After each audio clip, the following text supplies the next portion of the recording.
Look at it, okay? We are getting very close now. 15 minutes away.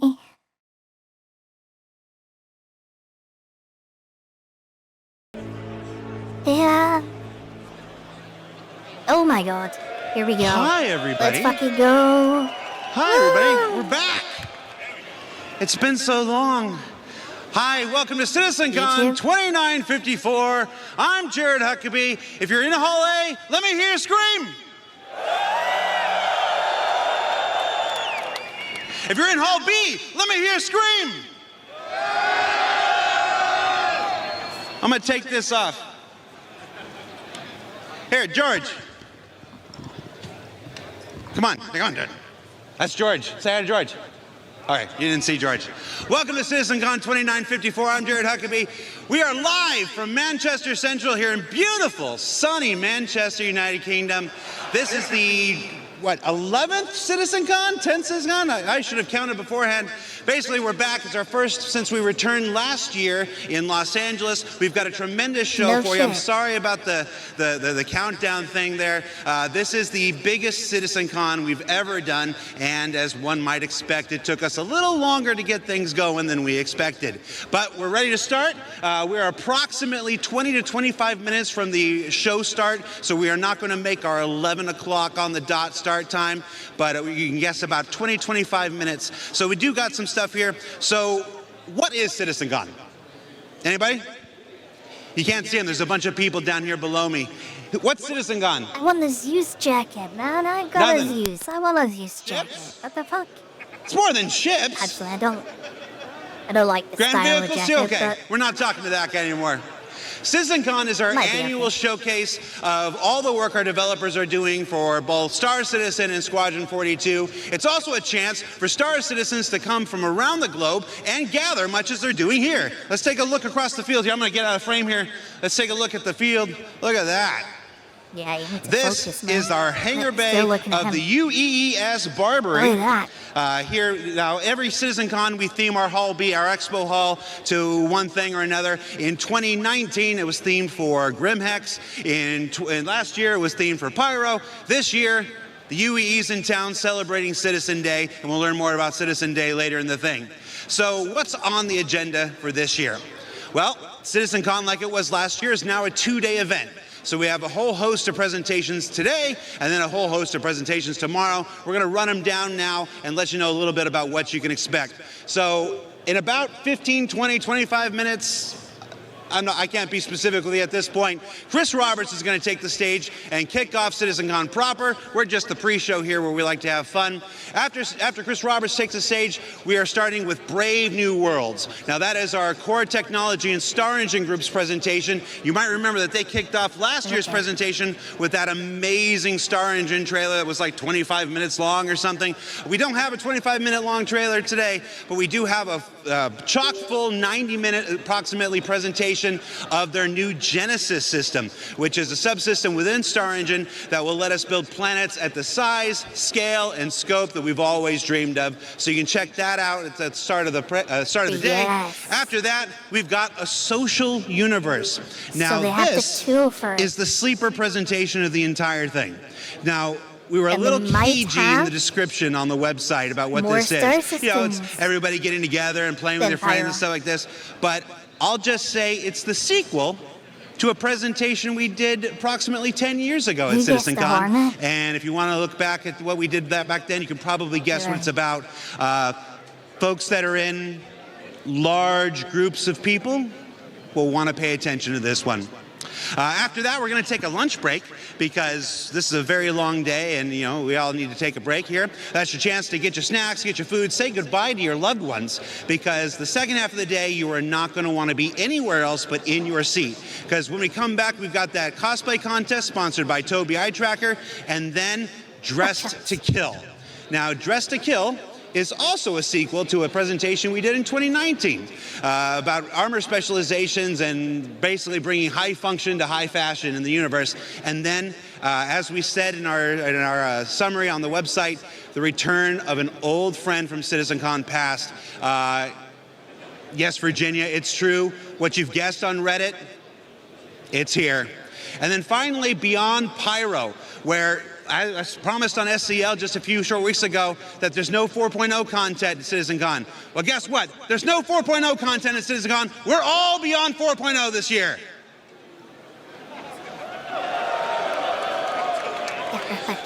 All right, I'm going to need you to do better with your cues there.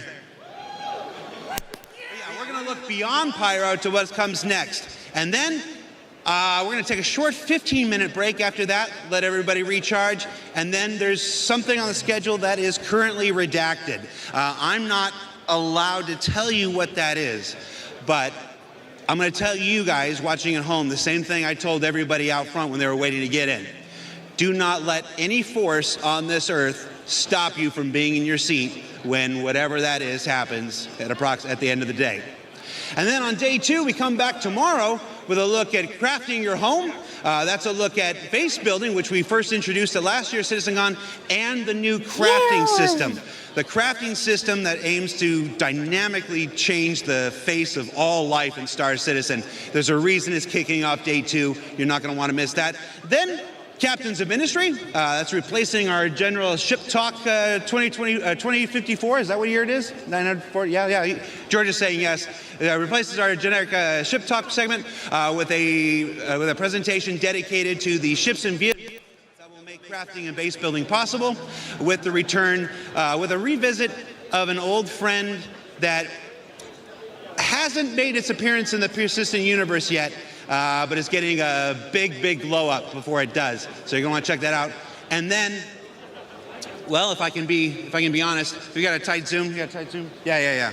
Let me talk to you here, though. The Star's my destination. Star Citizen Alpha 1.0. If you're an old school sci-fi head like me, you'll recognize that title. This is perhaps, and you know me, I'm not the one to hype. I'm not generally prone to hyperbole. I'm always like cautious. I'm like, well, you know, it might be this, might be that. I'm going to tell you right now, the most important presentation we've ever done at CitizenCon. Mark it, be there for it tomorrow. Now, that's enough for me. We're going to throw it down to Dan, on the floor of the hangar here, and we're actually going to explore a little of what's here in the UEES Barbary. Dan, are you there? Thank you, Jared. Welcome back to CitizenCon 2954. My name is Dan Howbrick. I'm the community producer here at Cloud Imperium Games, welcoming you all back to Manchester, home of the previous CitizenCon 2949. Although unlike then, things look a little bit different than they did before. That's right, as Jared said, gone is the grit and grime of Grimhex, and now we have the spick and span floors of a UEES Bengal-class ship. That's right, we are aboard the UEES Barbary, just locked in orbit above Manchester. That's right, this entire CitizenCon is themed and brought to you by the UEE Navy. Why, you may ask? Well, you'll just have to keep watching to find out. Now, if you're looking at the screen going, who's that handsome man I'm looking at? You probably have a different tab open. So I'll give you guys a quick second to get to Twitch or YouTube and get to the right tab. Make sure you're watching the stream and make sure you're watching our content.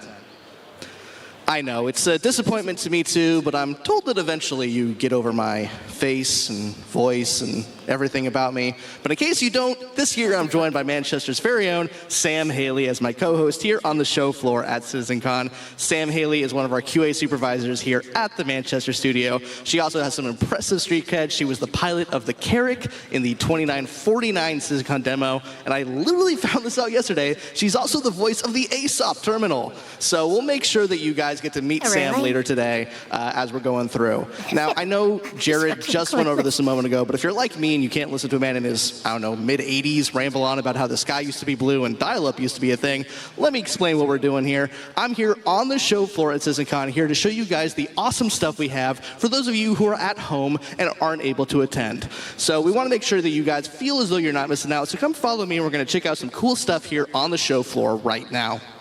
To my immediate left, we have the Voyager Bar. If you guys are here at CitizenCon and are looking for some refreshments, look no further than the Voyager Bar. As you can see, we have some impressive refreshments based on our in-game drink manufacturers. We have some awesome flags, we have some awesome pennants. I don't know how well they're going to pick up, but we also have some amazing 3D torpedo burrito dancing Garmin Humble stuff in the background. If you guys are looking for a drink here at CitizenCon, look no further than the Voyager Bar. I'm sure we're going to see some of our developers here around 4 p.m. Probably closer to 3 p.m. They're going to be here any second. It's been a long couple of weeks, so we'll give them some privacy and we're going to move right on.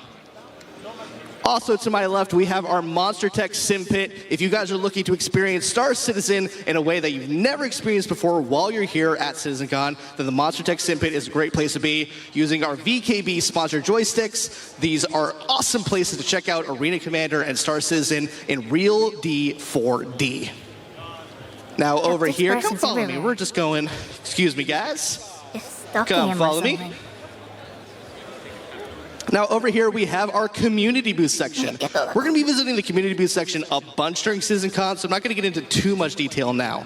But as you can see, all of our community booths are themed after in-game cargo container manufacturers. We have Anvil, we have Argo, we got RSI, we got Kovalex, we got NIST. All of these containers are filled with orgs and booths that signed up to be part of our community booths. There's some awesome stuff. Like I said, we're going to be going there a little later today, so I'm not going to get into too much detail right now, but there's some awesome stuff there, filled with groups that make the verse a more immersive, impressive, inclusive place to be. Excited to check them out later. Come follow me. As you can see right here, we have our general lounge here at CitizenCon. If you guys are looking for a place to escape the humdrum and bits and bustle of the auditorium, the general lounge is a good place to hang your cap, sit down, and relax. It's also a good place for you guys to make new friends. You guys are here for a shared love of Star Citizen. So if you guys want to make new friends, feel free to grab a seat. Ask people what their favorite ships are, their favorite ship manufacturer, their favorite game feature that may or may not have an issue council report. And you guys will make friends for life here at CitizenCon, here at the General Lounge. And I know there's something that we haven't talked about. It's a pretty big thing, it's a pretty big deal. I know we've just been glossing over it. I think we finally should talk about it. I'm talking about, of course, the Addison Lounge. That's right, the Addison Lounge. If you are looking to sit down in comfort and style, the Addison Lounge is the place to go. We have our United Empire of Earth timeline. We have our UEE branding all over the place. It's a good place for, again, for you to hang your cap, sit down, relax, and enjoy the show. And I think that's it. I mean, Sam, I don't know where my co-host Sam is. Sam, hi Sam, I don't think there's anything else that I'm missing on show 4, right? I don't think there's any major stuff I glossed over, nothing big or exciting that I didn't talk about, right? Dan, I know the most big thing in the room is your ego, but other than that, there is one thing you haven't mentioned yet. Yeah, let's talk about the Hornet in the room, shall we? We have an amazing set piece here at CitizenCon this year. It is massive. It is the biggest thing that I think we've ever had on the show floor here at CitizenCon. It is absolutely impressive. It has some really great audio displays as well, if you guys were here earlier. I think, Sam, while I go powder my nose and make sure that I'm picture perfect, why don't you head on over there and give the people more information about the biggest and best set piece we have here at CitizenCon. Let's check out exactly what we're talking about, shall we? Happily. Thanks, Dan. Let's go check this thing out. I would have checked that out in Star Citizen already, so... Wow, is that it? So, as you guys can see, we have a near life-size replica of the Hornet F7A Mark II. This thing was made for us by Mango Stone, and they spent 14 weeks putting this together, from 6 weeks of concept, 8 weeks of build time. This thing was their biggest ever build, but they have built stuff for us before in the Manchester studio. Now, as you guys know, this is a medium fighter. So it packs a punch, but it is pretty quick. If you guys have flown the F7Cs before, it's very similar. However, this thing, if you guys haven't seen the guns and the Gatlings on this thing, it's pretty powerful.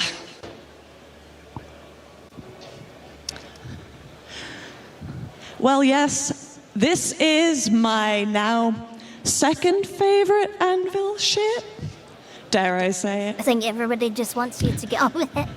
And, you know, I haven't got to drop my cred what yet, time are have we at I? Let's just... Okay. Simpson. Your vehicle has been delivered to the following location. Yeah? Did I sound like me? Yeah? Good, good. It's her. It He has is been the voice. delivered right here to Manchester, 200 miles away from Brighton, by our amazing guys at Mango Stone. This thing was built with a huge steel spine structure, and there is a platform in the middle, steel platform, that they use to build the top details. Steel platform. Right. Yep. I think everybody if you in Star guys Citizen don't get the seen chance to so much see this about in ship. person, just look at everybody's move on. social media for the next 5 years. I'm pretty sure this is going to be people's profile pictures, cover photos, whatever it might be. So yeah, if you're at the event and you don't get a picture with this thing, I think you're missing out. So Yeah. yes. Are we ready to head over? Brill, I think we're nearly ready for the first presentation. But before that, I'm going to hand you over to Jared. It'd be funny Jared, if, over to you. Somewhere Hi, like Sam. Russia Thanks, seen Sam. this. Look, there's Sam. I just thought it was And there's like me. And there's Sam. There's a me. new ship Now, what Sam prototype was or something. far too humble to tell you is that she, as in her role in QA, has more flight hours on the Hornet than almost any person at CIG, which is why we gave her the wonderful introduction to the Hornet. So, and you might remember Sam from CitizenCon 2019. She flew the Carrack through the very first jump point to the very first next gen visit at fighter. Pyro. So let's give Sam a round of applause, please. And then She was too humble to give her credentials herself. So now we are going to go into Hall A. Hall A is where the magic happens. It's where everybody needs to find their seat and get ready for the start of the show. So hey, if you're here in Hall B, let's all move over into Hall A. Because the sooner we all get in there, the sooner we can start the show. And the less I have to vamp like this. Everybody in Hall A. All right. So look, I'll show you how. Follow me. Do. Hey, what you got? You want to take a picture? Take a picture. All right. Oh, that way. There you go. Hi. Oh, you have a timer on it. I don't got that kind of time, man. Okay. You want to? Here, I'll take the picture. No, I'm a professional. Hold on. Okay. No, let go. Yeah. Oh, you got a battery. Yeah, I have to. Here, I'll do it. Oh, now you push the button. Get a what? There you go. I'm a professional. Ready? Stand over there. Yeah. Hey, I gonna be. No,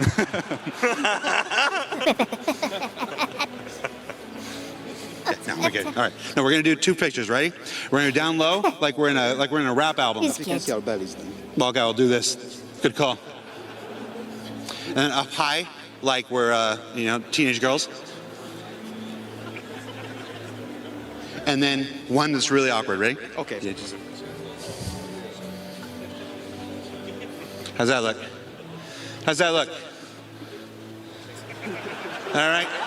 Thank you. No problem, guys. All right, let's get into Hall A. Everybody into Hall A. Everybody moving Hall A. Slice of pizza? What is that, just cheese? Yeah. All right, thanks. Everybody in the hall. Everybody. That's hot! I know. All right. Man. Hall A, give it up for pizza! Yeah, I could have gone to CitizenCon. It's like literally 4 hours drive away. One of my favorite things about Star Citizen, we've got Big Benny's Noodles, we've got Torpedo Burrito, we've got Pips, and we've got $300 pizza. for the ticket. Just pizza. Wow. Everybody here spent There's a 300 lot of you in quid. here. This is the largest audience we've ever had for CitizenCon. 4,200 people, plus a bunch of employees, plus a bunch of crew members. Over 5,000 people in this room.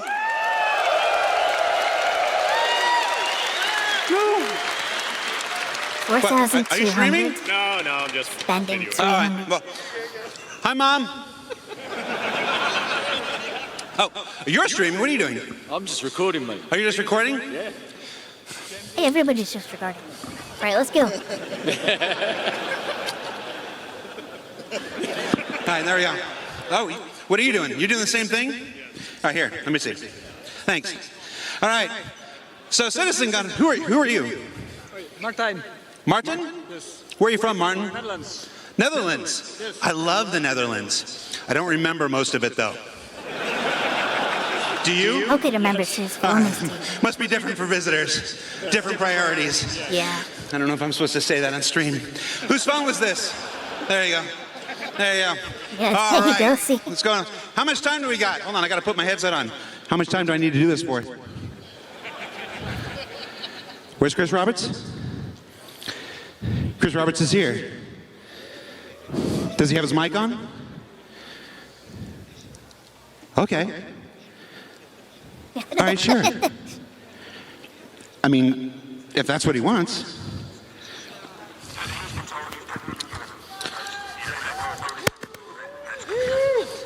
I apologize. You ready? Did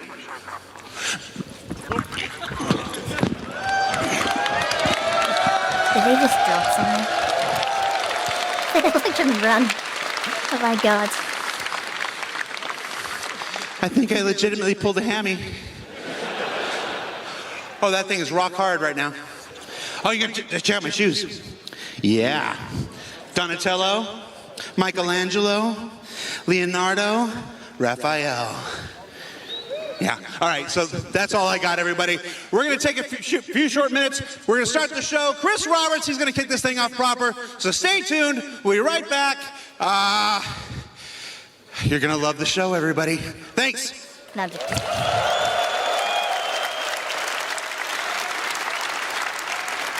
Yeah, I'd love to be at CitizenCon sometime, but it's not gonna be this year, and next year is going to be in America, most likely, so it's not going to be that either. So I'll probably wait till the next time it's in the UK, and we'll take it from there. Yeah, now we need to have big music.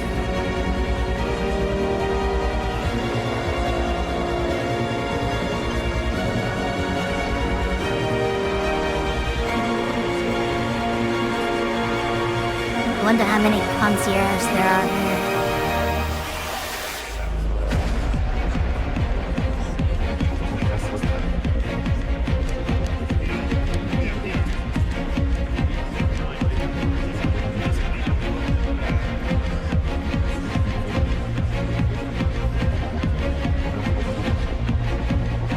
It's not that I don't want to visit US, it's just that, hello? What the fuck?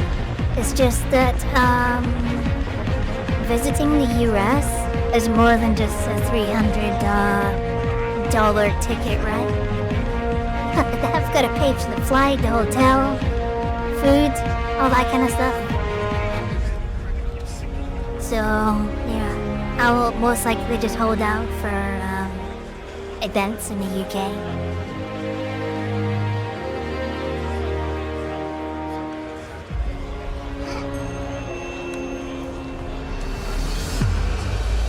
Here we go. Airbnb. Wait up. Angle.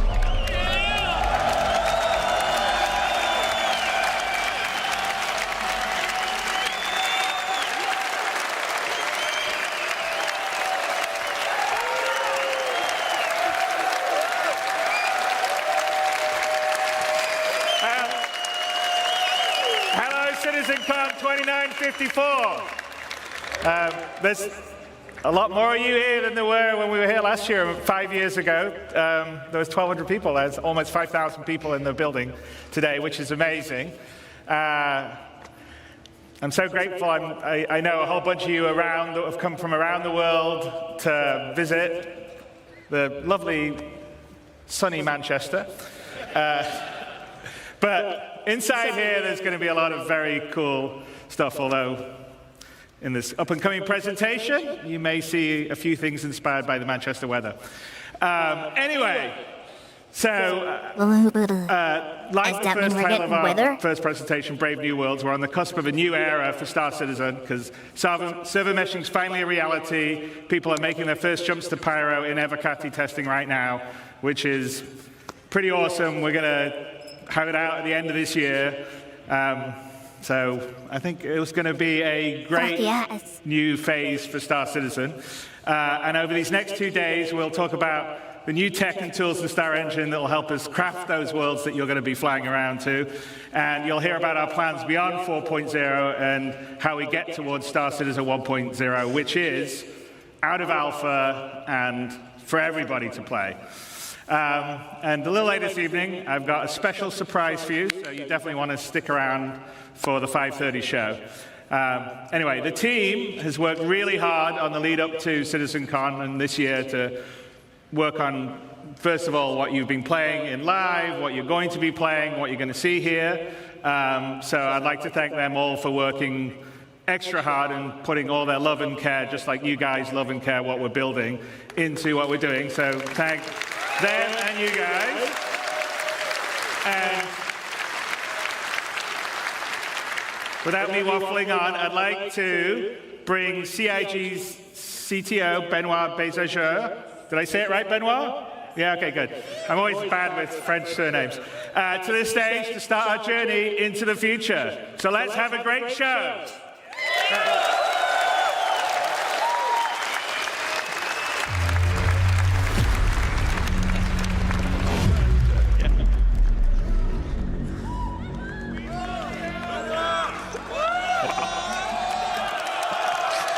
Hello! Bonjour, CitizenCon! Wait. Guten Tag, CitizenCon! Hola, CitizenCon! Ni hao, CitizenCon! And hello, Manchester. I'm not going to need this anymore. Cool. I am Benoit Beausejour, or as some of you know me, I am Balt on Spectrum. Today, we will talk about Brave New Worlds. This is Pyro 2, Monox. It's a barren planet, not really habitable. Now, since the advance of our planet tech, we've always allowed players to circumnavigate planets and move from orbit to ground seamlessly, explore complex areas in intricate detail. Now, with server meshing, we're going to need a lot more locations for missions and destinations for more life. But there's a major question that has always followed this project since the beginning of Alpha 3.0. How are we going to make a large number of planets and systems? How are we going to meet the fidelity benchmark we've established? In this technology update, we bring life to lifelessness, even to Monox. We take the physical representation of the terrain, the geology, the atmosphere, the climate, and the environment to create accurate biomes that spring naturally from the collision of all these environments. Coherent, denser biomes that follow the laws of nature that we encode into data. Data that we then leverage to place flora and fauna, yes, but also settlements, buildings, alien and human life in a planetary context. This creates worlds that are scientifically plausible, richer in gameplay opportunities. We want you to find adventure just by going around the planets without a quantum point. We want you to find actions along your path. For this, we are changing how we made the game. We are scaling how we make the game in all areas. This is not just a Planet Tech update. This is a collection of systems that we call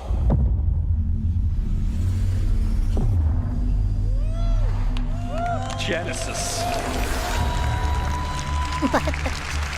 Now, to help me explain all this nice work and this nice technology, let us kick us off And I welcome our very own Ali Brown and Will Hain for Phase 1 of Genesis.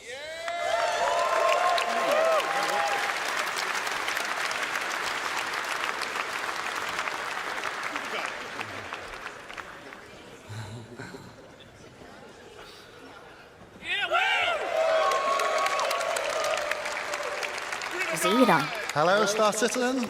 Yes, hello, CitizenCon. Yeah. So let's start with some introductions. This guy over here is Will Hain, aka Water Guy or River Guy. And this lovely gentleman is Ali Brown, pusher of pixels extraordinaire. And we're here to tell you about Phase 1 of Genesis, which we're entitling The Laws of Nature. And this revolves around the fundamental approach we use to build our planet and is the literal foundation for everything else we're going to talk about in this talk today. Now, it centers on data-driven, physically based rules that we aim to realistically emulate nature and its incredible diversity. Before we dive in a bit deeper, let's just recap on some of the things we already have on our planets. So here you can see our lovely atmosphere and our cloud rendering, which can provide some spectacular views. We have our on-the-fly terrain generation, which is no loading screens in our game, which we're very proud of. And then we have our scattering system that can populate these planets with many different diverse biomes. And we've been setting quality benchmarks for each of these biomes as we come across them one by one. But what we have isn't perfect. This scene on Microtech, it looks great, but it's not getting the same density that you'd expect from a real pine forest. That's one of the things we want to solve. The other, if I take you to the other side of Microtech, you'd be excused if you thought we'd just turned around and looked at a different part of the forest. Why is that? Well, this is because currently our artists create slices of biomes in great number, and then they distribute them across the planet using humidity and temperature properties. Each slice looks great in isolation, as you've seen, as you've explored. But this is not the solution to give us varied and natural biomes across an entire planet. Additionally, just using humidity and temperature limits us to only 2 degrees of variation. And that's not enough for the sorts of planets and worlds that we want to create and for you to explore. So how are we going to scale up our planet generation? Well, as I said before, we're going to start with physically based rules that drive everything. We want nothing to feel random on these planets. We want no limitations on the number of biomes. We want infinite biomes that are continuously changing across the planets. And we want extreme density, and we want to maintain or exceed all of the quality levels we've set with our existing biomes. And most importantly, we want it to be scalable so that we can really scale up to the level of content that the designers are expecting. And from your perspective, we want you to be able to truly explore and find unique playing opportunities everywhere on our planets. So to start this, we're going to need more data. So if we see here some of our existing data sets on our planets, we have temperature, which we define locally and globally, and humidity, and that's it for now.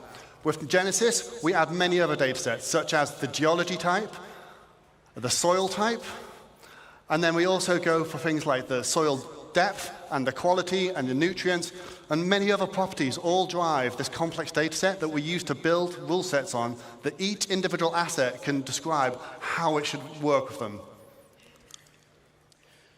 We're going to put something together and show you some demos today using some of the assets that you've already know and love in the PU. Although you might see some new stuff later, we'll save that. What you're going to see is a vertical slice of development. It's very early stages, very work in progress, you might see some bugs, but that means it's only going to get better, so be excited. The #1 challenge with planets in our game is scale. In no other context do you need a planet to look great from first-person perspective when you're stood among the trees. You need it to look great when you're in a spaceship at a quantum marker miles away, and everywhere in between. There are no loading screens, you see everything. We cannot afford for it to look bad in any of those scenarios. So, let's start from a ground perspective. Demo #1, let's have a look.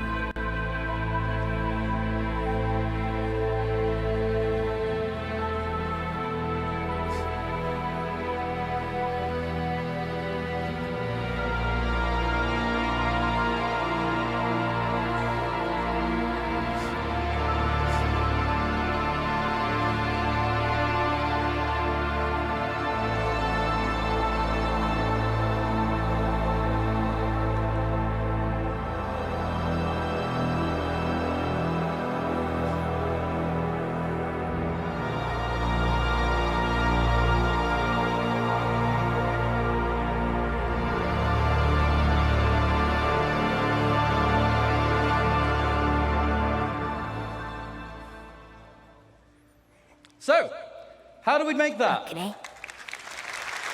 Validating. Thank you, thank you. So, let's talk about first what's underneath it all. The ground! So, in our previous terrain shader, we just switched between different ground textures depending on climate and didn't really consider the unique properties of each type. Now, the terrain shader is based around 4 layers. We always first consider bedrock at the bottom of it all. Then, where appropriate, we add layers of soil of different types. We then add debris where appropriate, whether it be pine needles, dead leaves, etc. And then when it gets cold, we add snow. Each of these layers has unique shading properties and unique transitions between them. Because we do this all in one shader, we're able to achieve that as well as being performant. We can also use things like water saturation to darken and tint the soil and other properties to make it look more realistic. But that's not what filled most of the screen in that demo. That's the vegetation. Like what Ali said, we want to emulate the laws of nature. So in Genesis, we have rule sets for every asset that tells it how to respond to our rich data, whether it be soil type, water availability, temperature, geology, or whatever. We assess the viability and the vitality of each asset and compare them to decide what is likely to spawn in a natural environment. This automatically creates the cohesive environments that you saw in that clip. Not handcrafted anymore. No one has told those ferns and those pines to be like that. They each want to be like that. And that's what we're doing, multiple assets coming together to create a unique microbiome. What about trees then? Same thing. They have a larger requirement for space, they have a larger requirement for nutrients. That's how you see the distribution, and it's how it all works. Let's meet the flora that came together to make that forest, and have a look at some of their properties. Now, just to note, they are all going to look quite similar because we've already seen them in the same place, so they must be similar. So, building blocks, like grass and common grass, medium amounts of sunlight. We had ferns, see it's a much lower requirement for sunlight. We had salix bushes forming our undergrowth. And we had pines, of course, and multiple variations of pines. Diversity is driven by competition. Everything has ideal conditions, which affects its competitiveness. We also have additional control over this in the form of dominance, which allows us to make one asset more competitive if I was doing than another, which is just what we're doing. CitizenCon, Everything is constantly I would fighting start for with resources, something and epic. of course, light. Right. Because we spawn these assets This in a is nice hierarchy, and all, it's easy but to propagate shade data down over the distribution of the assets so that we can control ones that prefer or reject shade. Often, like these ferns, they can spawn in light, but they are outcompeted in those scenarios most of the time. So you will see a rogue fern, or a place where there's no seeds for a specific asset, you might start to get this coming in. Let's take a look from a larger perspective again.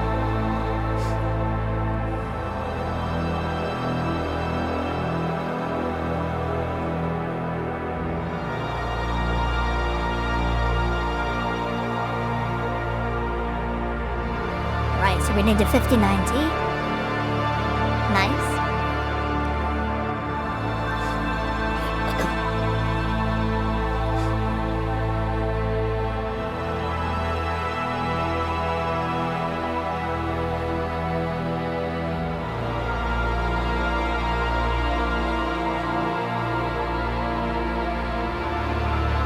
Okay. So there's less places to land.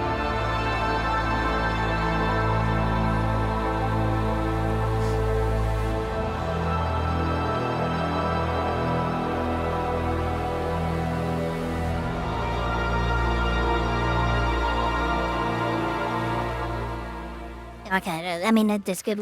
Yeah, okay. It does look good when you're going to be flying so high above it. So, to take you through some of the things we saw in that clip, let's talk about rocks first. So, anyone that's done a lot of ground driving and ground vehicles might have seen that our rocks sometimes feel a little bit randomly scattered. And be quite knocking out lobscure planet sometimes. an hour would be good, right? In this clip, you saw that the rocks are no longer randomly scattered, and they're now placed based on physically based rule sets. And this logical grouping is achieved via erosion simulations, which we run offline to build localized data maps. And they describe the size of the aggregate and rocks and the density and where they should naturally form. And that means we get things like these natural clusters of boulders at the forest edge underneath the cliffside. And on that note, you might have noticed that the cliffs have been dramatically improved in how they shade. We also see things like the natural clumping of vegetation caused by seed dispersal. This is controlled per species, so we can get better emulation of their unique growth patterns and create a much more realistic environment. And we also calculate the slope Zinc aspect, which is dispersal? the exposure to vegetation to solar radiation and other environmental factors. And this allows us different So is it species to live? flourish in different conditions, as we can see on different sides of this valley. Then over larger scale, we calculate the age and vitality of each tree individually to drive exactly how high they should be, but also the color of their leaves. Now, this isn't the only thing that will drive the color of the leaves. We're going to introduce the concept of seasons to the game. And this will mean our planets will evolve through the year, and we'll be able to shed leaves from trees and have the grass wither in winter. Yeah, that's nice. I mean, yeah. I kind of expected that based on what they said earlier. Did the leaves vanish? So as you're starting to see, all these rules, all Yeah. this data, it's all coming together to create what we call truly emergent biomes. Let's have one more look at how this Yeah. varies over a much larger scale.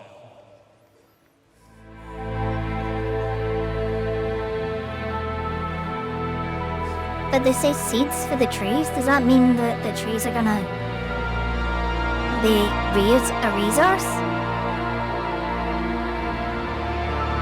And they're gonna vanish and come back using seeds or something? I don't know.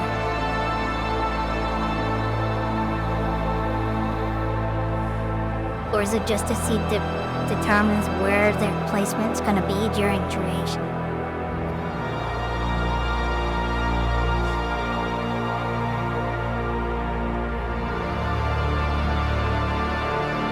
Yeah.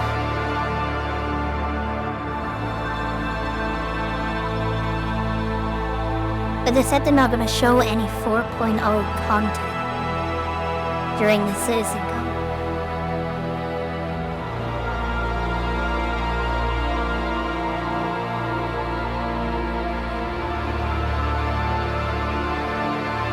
I mean, it all looks good and all.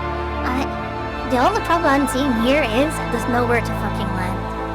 I'm looking at this and I'm going, that looks amazing, and there's nowhere to land. You could maybe land on that hill. And maybe there as well. But I'm seeing a lot of places you can't land. Just like in real life. Oh, thank you. Just like in real life, our areas should vary, even by traveling a few kilometers. If you get in a helicopter and fly over the Alps, it all looks a bit snowy, but when you look closer, it's constantly changing. And we're now able to accurately represent that with our changing data. Another very important factor to mention is the distant look. In this screenshot, you don't see a single tree, and yet the terrain is still green. We previously did that with artist-made lookup tables that told the planet what color to be at what position. But that wasn't going to work with all our new data and our far more complex spawning. Now we have a systemic solution. The planet shader is able to intelligently evaluate what's going to spawn there using the same rule sets that cause the assets to spawn there when you get there. That means we can sample the sort of color that is going to project onto the orbital view and use it. We get a far better accuracy from the result. Together, by creating rules and authoring data that works, we create a continuously varying planet that sets the scene for the incredible exploration gameplay I know you guys are going to have. But how have we done this without compromising on performance? So yeah, with all this new data sets and these physically based spawning rules, you're probably wondering, how is this going to handle in your CPU? We don't want to melt anyone's CPU, so we've redesigned all of this tech to work much more efficiently than before, and now it can run on many cores. This allows it to be run perfectly well on both the CPU and the GPU. So we've redesigned our framework so that we can run it at both and swap between them freely. Now, the benefit of this is we can do things like, first off, move the terrain system to the GPU, and we've now done that to get some incredible performance improvements, but we then also cache the results in something we call a virtual terrain texture. I'll give you a quick demo of this now. This is now vastly faster than the previous system, but it also allows us to generate the terrain in much higher resolution, which means all the popping you can see on the mountains as we're approaching, all of that should be completely eliminated on the right-hand side of the screen.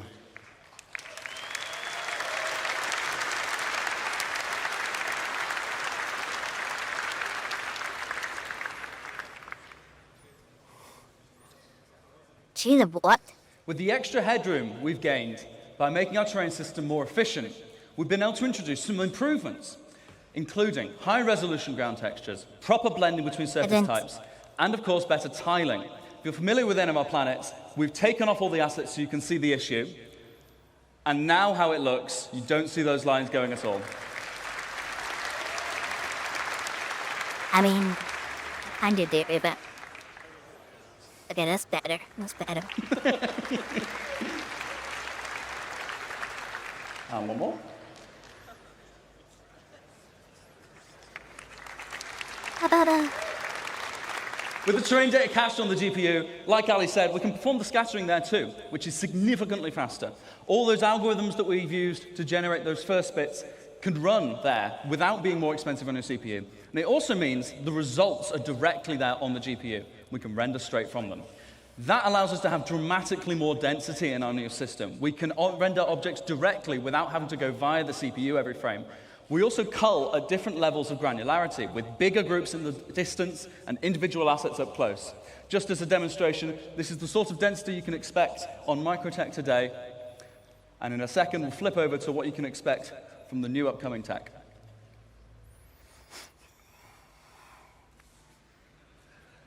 double? Okay, so that's seeing nowhere to the In a second, we're going to turn on the sorry. culling groups debug so you can see. These are the groups that we create of those trees and of the terrain. And as we get closer, we shrink them so we're more intelligently rendering what we need without having to assess each tree individually, all the way down to the ground. This is probably more happening to pick chips than the maintenances, right? So to recap some of the things You you've won't be seen able here to in use phase big one, ships and we seven have anymore. data-driven rules based on physically based data, generating emergent biomes that continuously vary across our planets to get infinite possibilities. And we've achieved this with much greater density than before and much faster rendering. And we also achieved seamless transitions from ground to space with zero popping. So now that we've got all this tech, it's time to talk about how art might make use of this. So for that, I'll hand you to the next phase towards Sebastian Schroeder. Thank you, guys. Thank you. No physical. Thank you.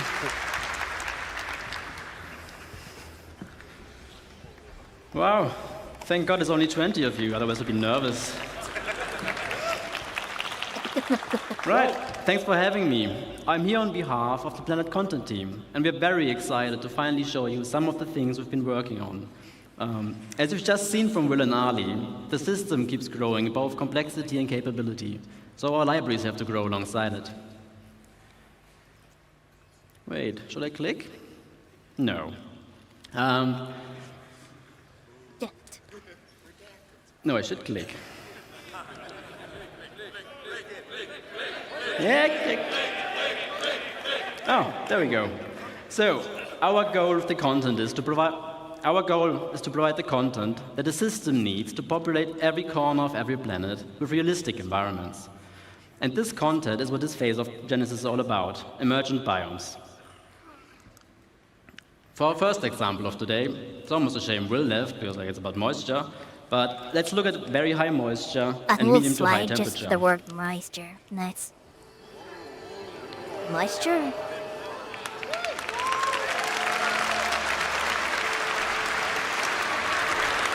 Oh, structures, swamps. That's actually pretty cool. You can land somewhere, the only dry place to land, and then you have to go through a swamp to get to like the base or something. Fuck, this is actually pretty good.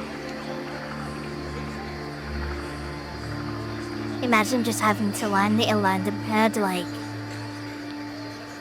probably 10 minutes walk away from where you need to go. I mean, moist is probably the wrong... moisture is probably the wrong word to use, right?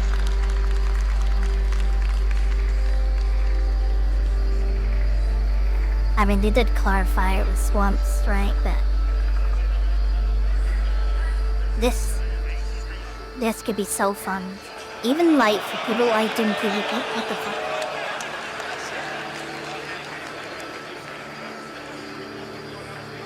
Taking a piss out Star Wars, yay!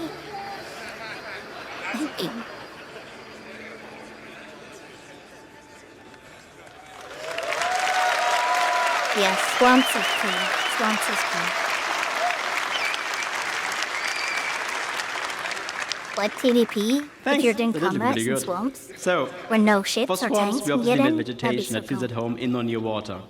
But before we dive in, allow me to give you a quick primer on our approach to authoring plants. Most species can survive in a fairly wide range of climate conditions, but will only thrive if the conditions are ideal. To support this concept, we author our vegetation assets to describe the full growth cycle of a species. If the conditions aren't ideal, they may not grow to full maturity or look their best, but the species can still exist. So let's have a closer look. For the water's edge, we made plants like this Alternatera and the iris. We also need the aquatic ones to float on the water surface, like the water lily or the pickerel weed. This willow and the one after, a Chinese tallow tree, while comfortable near water, we can also use to replace some of the more aged assets used to seeing elsewhere in the game. The last one, it's taking a bit longer now, but the last one, I'm gonna wait. The last one you may not see used much in other biomes, but it's a very iconic one for the swamp, the bald cypress. That's cool.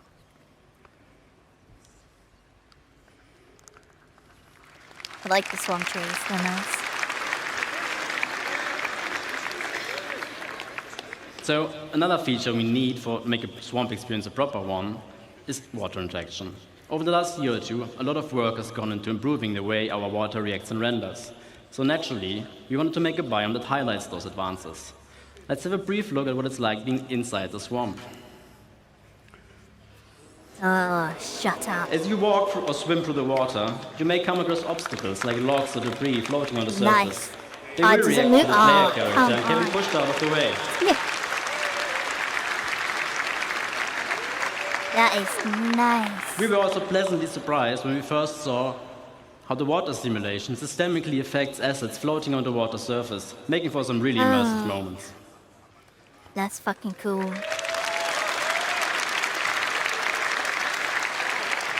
That's really cool. Now, before I get to our second use case of the day, a quick disclaimer. Obviously, all the things you're seeing here today we're still actively working on, but this one in particular, it's a bit early in the process. So let's have a look at extreme object density next. With the data saying we should have high rainfall and sunlight year-round, it's the perfect condition for our next biome to appear.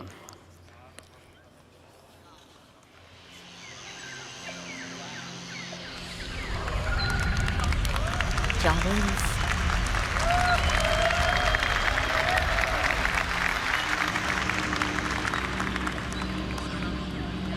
Is it a cutter?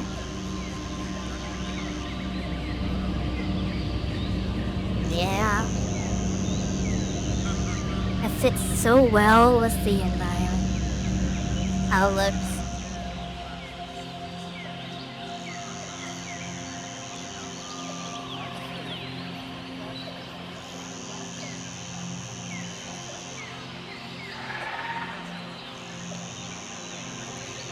Sounds like a freaking dinosaur, right?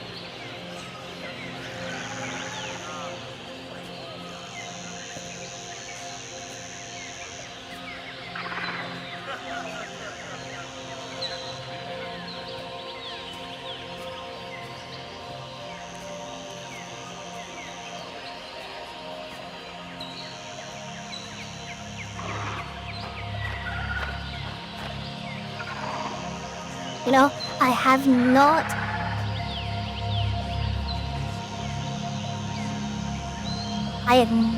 Oh, that's cool.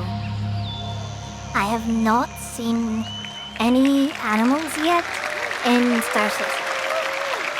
Not once. I mean, I've seen it Considering in everything videos we've and just seen is streams very and much stuff, work in progress, the gameplay capture team really did a great job showing our work in the best possible light. not personally. With jungles, we wanted to explore the concept of vertical stratification, as they are the prime example for that. What it means is that you have horizontal layers of microbiomes defined by the species that thrives with the amount of sunlight and rain that still reaches there. The floor, herb and brush layer, we could almost do before, obviously missing the density. But now we also have the option to add variation to the tree layer by dynamically spawning epiphytes like lianas, orchids, or bromeliads attached to trunks and canopies of other assets. Yeah, that's cool.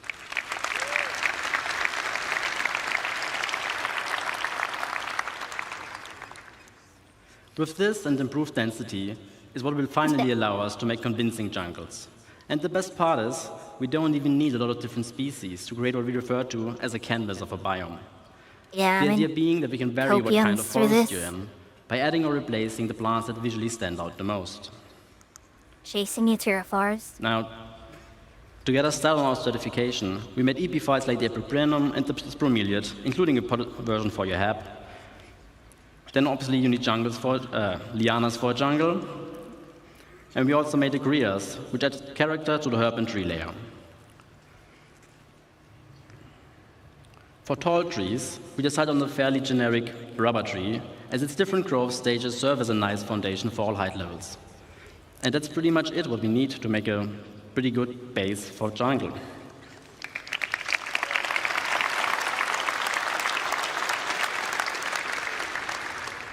Now, for our third and last use case, let's pretend the data indicates regular rainfall and moderate temperatures. This climate would support a lot of different forests, but we also wanted to use this opportunity to explore extreme scale. And they're just really cool.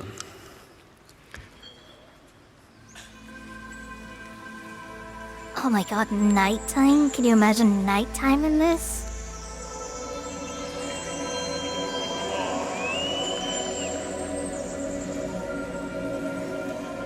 Okay, redwoods are like pretty fucking massive, aren't they? That is... Yeah, you're no landing. You're definitely no landing. Oh, right, Star Wars reveal. Nice. You know you're gonna be smacking every single fucking tree.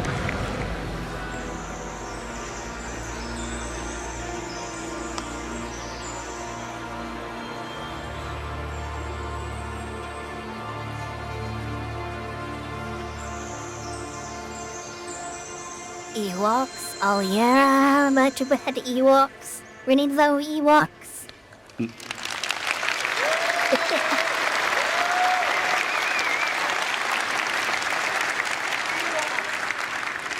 Now, for this one, we first looked at the different redwood biomes on Earth and tried to analyze what the most defining species of them are. With this understanding, we then decided on the following plants to allow for a fairly universal redwood forest that will easily support variation across continents and planets. A fairly common family of species for the ground levels of all redwoods are ferns, in our case the sword fern. We also made a huckleberry variant to provide some visual density for the shrub layer. To add some Jurassic vibes, we made tree ferns, as they can be found in New Zealand's redwood forests. The most important one, though, are obviously sequoias, and they ended up being one of our most complex sets yet. As it turns out, they can grow to be fairly ridiculous in size. No shit. It keeps going. Holy shit, what's this? A charity. Nice.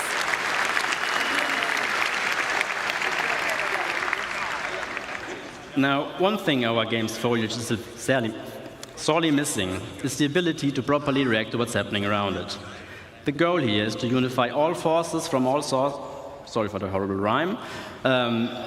All forces from all sources, wind, characters and creatures, ships, explosions, and whatever else, and have the vegetation behave accordingly. Now, as part of our tech improvements, we will be implementing a GPU-based simulation that's fit for our game scale. For now, we've set up the ferns with our existing CPU-based one to better visualize what it will feel like to walk amongst those giants. Also, with the biomes on our planets now being defined by where an individual object wants to appear, you can expect a lot more happy accidents by having species invade different biomes. And that they making for some unique missions locations. that makes you go Hopefully. to these locations. Surely.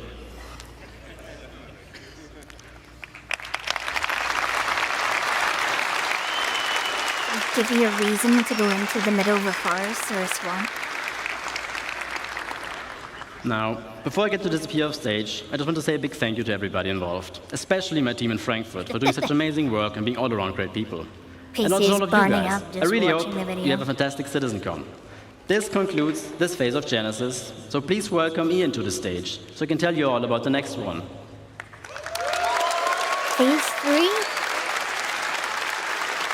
Let's go.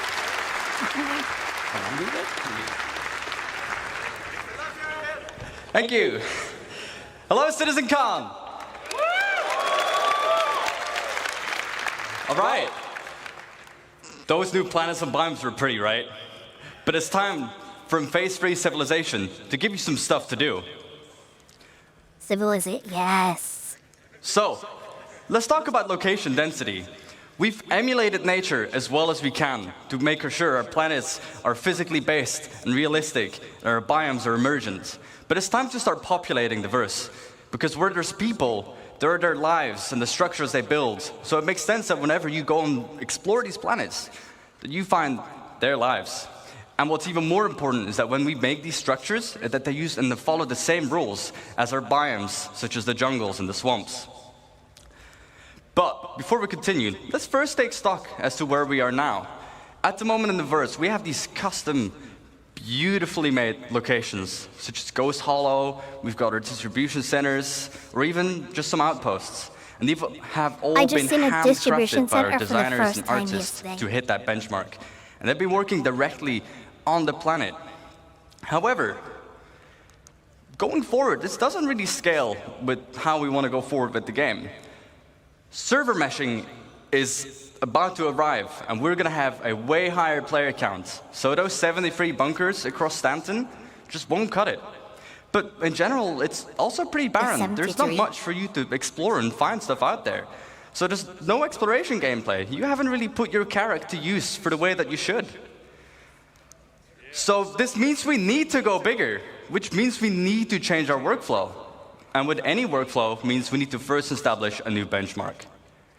So, with our new benchmark, we are ensuring quality and improve on our previous work and make it even better. And any location that you'll find needs to have its own unique personality and no repetition. We don't want you to find the same location twice. This also means that this is your exploration and your findings. So when you go out there and explore with your Carrack or with your Corsair, is that whatever you find, you can share with your orgs or with your friends. As for that density, if you fly down to the planet, we want you to find something, let's say, every 100 clicks. But also improve the mission experience. So when you stay more on the planet, you're more immersed and you go from location to location. Just keep going. So going forward, we are modularizing all our existing locations and assets. And we're basically making a library of buildings and layouts that we'll be using to no longer work directly on the planet. The neat thing, all these modules and assets can be iterated upon and tested right in the editor for all the designers and artists to ensure fun gameplay and interactive sandbox activity, and also make sure all the mission stuff is there. Basically, we're building a toolkit. So let's look at some of the things that we need to keep in mind as we are making that toolkit. First and foremost, we've got our art style and branding. We've got things like Frontier for our settlements. We've got high-tech for the emergency shelters, but also utilitarian, like our bunkers and distribution centers. The richer the data, the richer these locations will be. Secondly, they all have a function. We've got mining for our mining outposts, farming for the farmsteads, or just places where people live. The function of the place will define the way the place looks as well, and its form. And last but not least, the people as well, the faction and their loadouts. We've got lawful people, like the new Citizens for Prosperity in Pyro, unlawful, such as Xenofred, and sometimes not even no one. And the place needs to look a bit, derelict. In different places, you'll find different people. So, now that we've made our toolkit and we've defined all this new stuff, let's start building thousands of locations. Yes, I said thousands. So, to avoid the same issue of working on directly in the planet, I'd like to introduce to you Starchitect.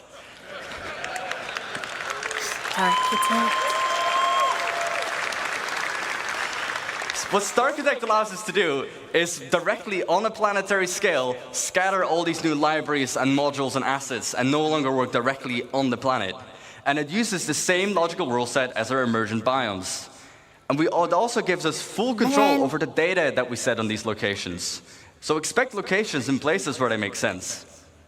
Let's kind of look at all this new Genesis data and all these new libraries and chuck it into StarArchitect and see what it gives us.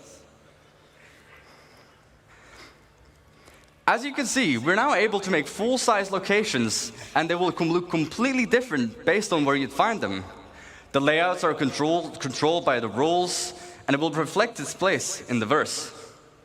We've got farms, mining outposts, but even our older locations, such as the bunkers that you find on Stanton. You okay? But is the internal bunker different? I mean, the outside's all good and all, but is the inside different?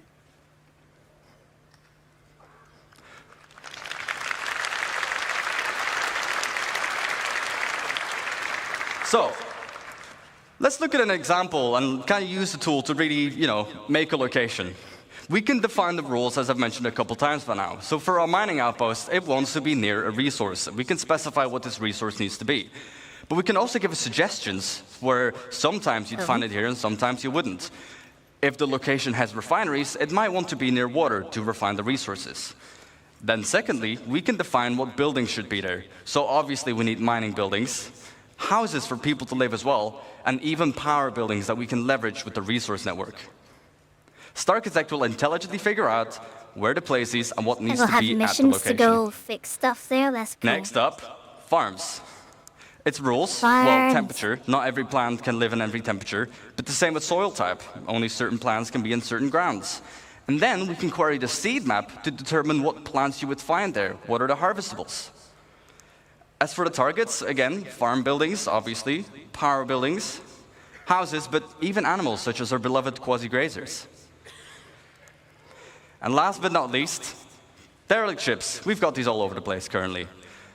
Rules, well, they'd be close to anti-air because I would be shot down. But even in harsh flight conditions, such as mountains or low visibility, you probably most commonly find them. Targets, well, crash ship parts, of course. Sometimes you'd find the full remains of a javelin, and the other time you might just find the nose of a starfare laying around. So, let's talk about coherency. Sure, we can scatter all these locations everywhere on the planet, and you'll find them in places they make sense, but we can do better. You don't just want to find an outpost completely on its own, right?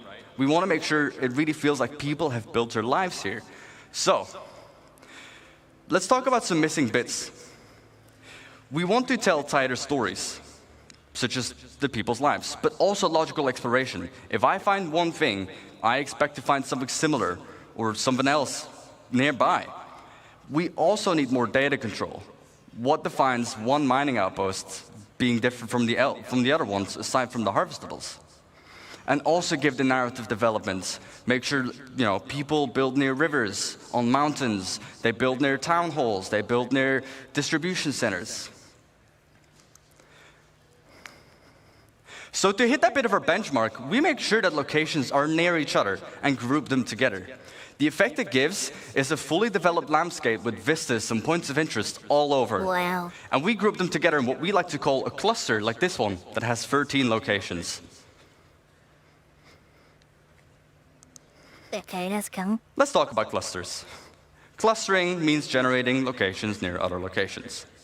So, for example, if you find a distribution center, just like in the verse currently, I would find forward operating bases next to them. But if you go even further out, you'd find mining outposts to funnel those resources to the FOBs. Go out even further, you'd find caves around them, because that's where they might find some of the gems. And then we can even specify the data on a cluster level. All of the factions that live at this whole cluster, any mining outpost, that would be the same people, but also what commodities they sell, to find on what resource you'd find. So let's look at an example of the clusters. We have our mining cluster. Again, we can define what rules we should have.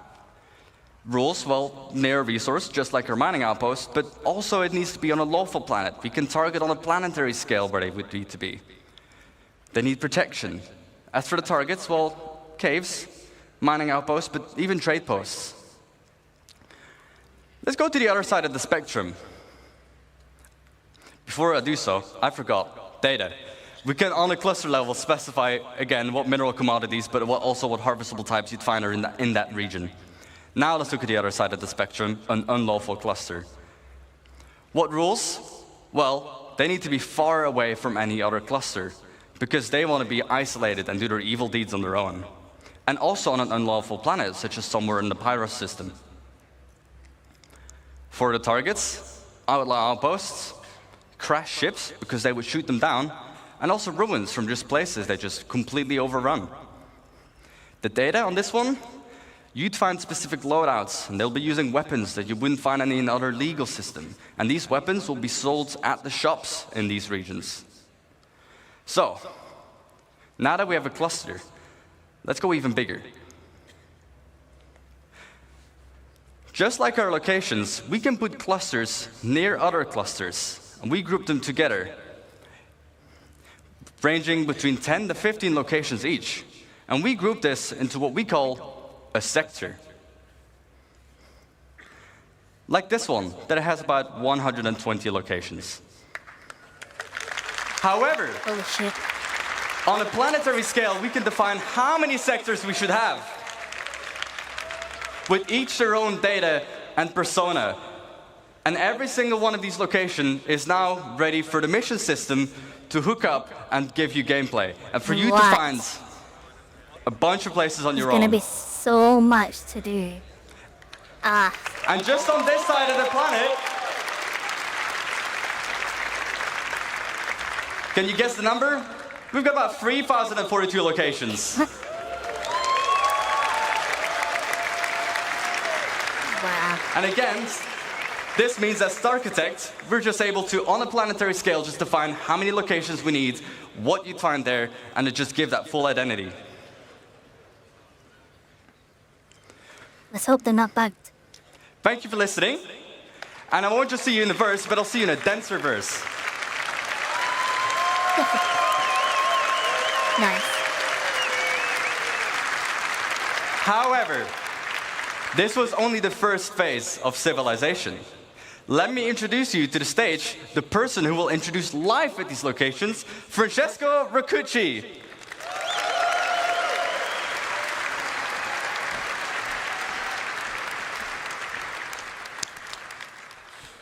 So, hi everybody. Benvenuti a CitizenCon. So, where are we today? So, my name is Francesco Raccucci, and I'm the director in CIG. Welcome to the next step of Phase 3. We will look into how life adapts to the laws of nature and how all the NPCs can interact pretty much with these incredibly vast and dense worlds that we just saw. So up to this point, we have seen how we are building the worlds. We start from the physical data set, and this is to make sure that what you see is not just beautiful and realistic, but also physically accurate. So the distribution of the elements that we have seen and the location and the POIs are influenced by geology, mission, narrative, and the lore. Those locations cannot be lifeless. We want the planets to basically leverage the space that emerge with life. So from an AI perspective, I will categorize the elements of those worlds into 4 macro groups. Emergent environment, that is everything we have just seen being built out of the physical data set. Users-made locations. So this includes everything that our designers or you players will create in the world. So something that is mankind-made and not predefined in the environment. Interior of those locations. Now, this is very connected to the previous point. The difference is that they represent usually a confined space where there is much more tight interaction. And for NPCs, it's a lot about interaction with objects that we are usually used to in our everyday lives. And then the day and night cycle. So in essence, the passage of time. That so far didn't have really a lot of impact on the gameplay. So to allow life to respect this world and conform to the rules that this environment defines, well, we want to improve our tools and workflow, and we want to distance ourselves as much as possible from a designer-driven approach. This is because, first, it's labor-intensive, it can be prone to bugs, but also because the scale of the worlds that we've just seen are very hard to be designer-driven in the markup. So we want to improve this workflow, and we will see how manual markup is also not usually the best option, because with these worlds that are heavily impacted by users and changes and customization, it's very hard to know in advance where interesting things are. So today I want to show you a couple of examples of what the IT team has been focusing on to make these systems supported and scale correctly to support these vastly dense dynamic worlds. So we'll look at perception in light and dark environments and dynamic cover generation. So attacking an outpost now must have a level of depth that goes beyond what we had. So layouts of the environment can change, vehicles may or may not be present, and PC can be anywhere. And if it's a bright day, well, we will be more visible, but our enemies will also be more visible. And if you choose to attack at nighttime, well, we'll attack in shadows. During darkness, it's going to be a bit harder to see our enemies, but we will also be harder to be spotted. And it will give us more opportunities to be stealthy and sneaky. How do we do that? So as you see, there is also a lot of different light conditions in this outpost. Man, somebody in the chat said this adds 10 years to development. You're a fucking idiot. This is the Star Citizen chat, not mine. So in this scenario, we will start look at our perception is impacted by the day and night cycle. 10 years when I've already developed the fucking On shit. the planetary surface, as we've seen in the outpost, natural and artificial lights are the two elements that will impact vision. And knowing that, you can use this to leverage your gameplay style to exploit basically all the environment. So what is perception? On the NPC level is the combination of data that we collect out of the senses. And vision is one of the senses and just tries to, in a way, simulates the human side ability. So designers can already tweak the perception in different ways. And one way is defining how quickly NPCs can understand what they're seeing. And the light conditions have a direct impact, how quickly an NPC will fully understand, for example, if there is an hostile in front of them. And obviously, there is condition of light that designers can control, and some others, like the day-night cycle, that they can't. So in this video, we'll see two main elements. The graph on the top left and the two colorful cones. The graph on the left basically represents the current light level the NPC is in, and the current multiplier this light level generates to speed up or slow down the NPC perception and understanding. The two cones instead represents the primary and secondary FOV. The red color means that if you stand in that location, it will result in NPC reacting the slowest to you, and the green color instead represents the quickest response. So during the night, NPC will have a hard time to understand and foresee and see things, but if they have flashlights on their helmets, they can turn it on, and this will impact their primary FOV, making still the peripheral vision a bit more uncertain. And as you see here, first of all, the NPC is patrolling with his domesticated friendly Copion. This is because he wants to exploit the vision, the night vision capabilities of the animal, and it's kind of our tier 0 pets. So we will now look at the cover system. That is the next dynamic things that I want to show you. Tier 0 So when we introduced planetary navigation mesh the first time, our goal was really to create a systems that would support and process the environment in a very dynamic way. Our planets are just way too big to statically export them and process them, first of all. And then their regions only exist when somebody's there and the NPCs are there.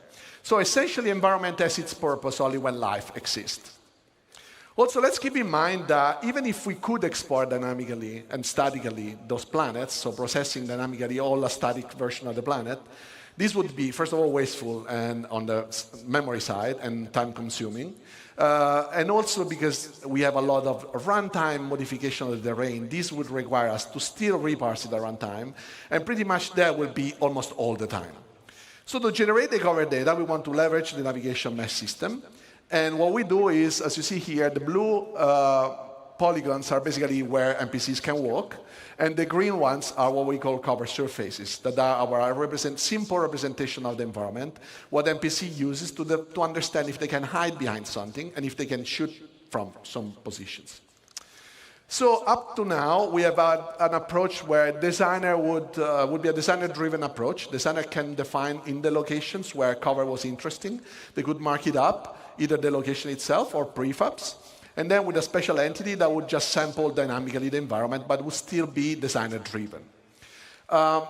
This is obviously a good approach it's also a standard approach in gaming industry. But what about all those organic and inorganic elements that get scattered with a new system? Like if designers want to iterate on these ones, for example, and they want to change the physical data sets, those scattering tools will just change completely the layout. And what we want is that designers can do this change without being afraid of doing it because the gameplay was, predefined and controlled. And now they can just make something beautiful, but also fun. Besides that, yes, we did have a prefab approach where you can build stuff out of small building blocks.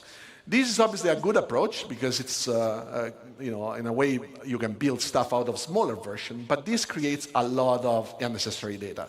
Imagine a crate, and we can say that the crate can generate cover. Now we stack 100 crates, and what happens? That we have a lot of data to generate cover that we have to process, throw away. This would just waste CPU cycles for nothing. This is why, until now, you also couldn't find an NPC in a forest like this one and see them hiding behind a tree or a rock. So enabling the dynamic generation of covers on the planet allows us to exploit all the elements of the environment. Whenever navigation mesh generates, NPC can now have a chance to fight with you hiding behind the available elements. Boulders, rock, walls, and are all useful elements right now. However, we don't have to limit ourselves to static geometries, but also vehicles can be used for cover. And as you can see, this is dynamically generating while the vehicle moves. So be careful where you park your Ursa, because now it can become a source of danger for you as well. Last but not least, these systems can be just used on all the different type of navigation mesh we have, so not on the planet, but also, for example, the interiors and everything you guys construct. Because obviously, you guys will build your own locations, but you don't really mark up stuff, or you don't want to decide that, because that's going to come automatically out of the system. So I want to show you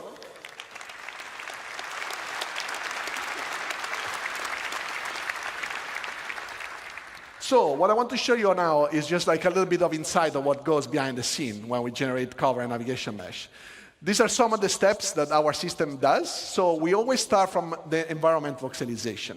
What that means is we process the geometry, the physical representation of the geometries, that is a little bit simpler than usually the render mesh, and we construct it in a voxelized approach.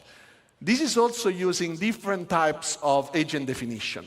Why so? Because obviously where a human can move is not the same as where a vehicle can move. So we can define different type of precisions and then speeding up the process where we have to, or be more precise where we cannot be to. And we can also create overrides based on different things. For example, if you crouch, you can enter into smaller locations than where you stand. This process is basically common between navigation mesh and cover. After that is generated, then we can evaluate the voxel in different ways. For example, defining where we can walk. So can we make the step with our foot over a specific voxel? Or is there something in front of that hole in the NAM mesh so that we can actually cover behind? And then we can basically decide where to generate cover surfaces. And after the cover surfaces are generated, we can process where the cover locations are. Cover locations are a good spot for NPC to be behind the cover.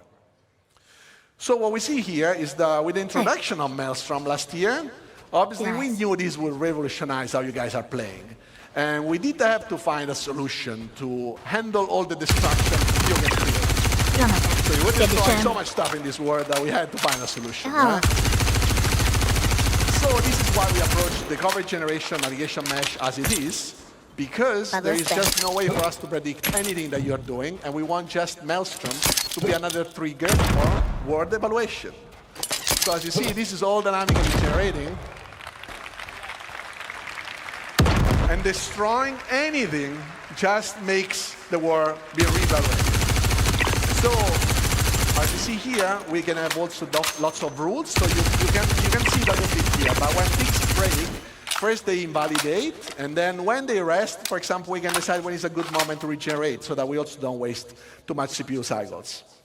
The color that you see is mostly cover quality. So you see the light green is high cover, the dark green is low cover, and then we have the red that we introduced some time ago that is basically not really good cover, but if there is nothing better, well, it's better to be behind something than being in open space. So let's just recap. What we want to do is finding a plan and having a good plan to approach life in this vast universe. What we want is the life to be able to systemically evaluate all the dynamic environments that is generated. We want to improve our workflow, not only to support designers and being faster, but also support all your guys' creations. So we want the life to adapt, and this is all for making the game fun for you, so that everything comes together. So thank you all. This was phase 3. And now, let's welcome Ben Parry, that will introduce you guys to phase 4 of Genesis. There's another phase. What kind of phases do we need? Hello, CitizenCon. Yamero. That's not my lines. Sorry, someone's changed my lines. Welcome to Phase 4, Light and Sound. Now, we've seen already automated systems for automatically placing different biomes, different vegetation, settlements, and people. So now we're going to take the same approach to automatically handling light itself. Light and First sound. of all, why is this important? Well, it's not always obvious, especially when they do their jobs as well as they do. But there's an incredible amount of attention from the lighting artists that goes into all of the locations that we have in the game. Besides just marking up the reflection probe areas, they also manage the visuals really carefully, adding fill lights, approximating bounce lights off ground and up into ceilings and dark corners where there aren't any direct lights pointing, really. And the problem is, not only does this take a lot of time and really constrain the style that they're using, it's simply not possible. If you've got a planet full of forests and, 3,000 and something placed locations, you're going to be exploring places that no artist has ever visited. No, they've not looked at, and they're certainly not going to be able to have tweaked it for you. So we need something that works completely hands-off. And natural outdoor scenes are especially problematic for us. Indoors, you can put a lot of little lights around, pointing from different directions, and you can probably justify it. Outdoors, you've got the sun, and you've got the sky. And if you're behind a tree, you've got the sky. And so you need that skylight to vary. Now,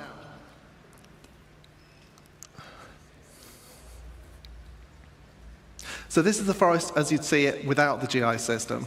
As you can see, all the shadows are receiving lighting from the same environment probe, so it's basically just a flat color across.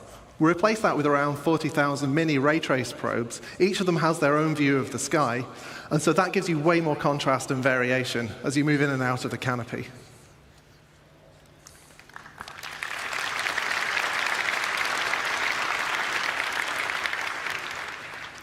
Now, there are a couple of other pieces of the puzzle that we've been working over the last year. Oh my God. Now, the first is, well, all the stuff that you can't stick 40,000 mini probes onto. Anything that doesn't have an opaque surface, we can't really know where it is on the screen and track it from frame to frame. But if we don't do anything, it's going to stick out like a sore thumb. We've got fog, we've got particles, we've got the other little things, I don't know what they are.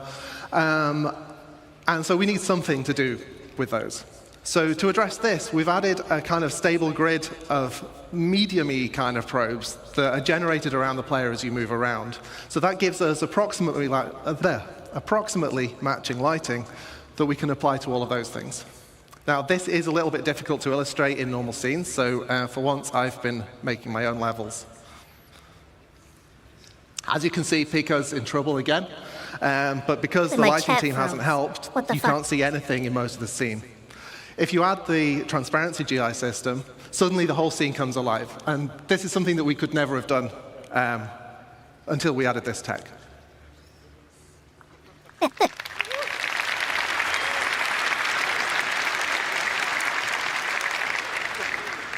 Now, the other piece of the puzzle is glossy reflections. Yeah, no building now, we've sets got a fair nice. few shiny objects in the game, you may have noticed.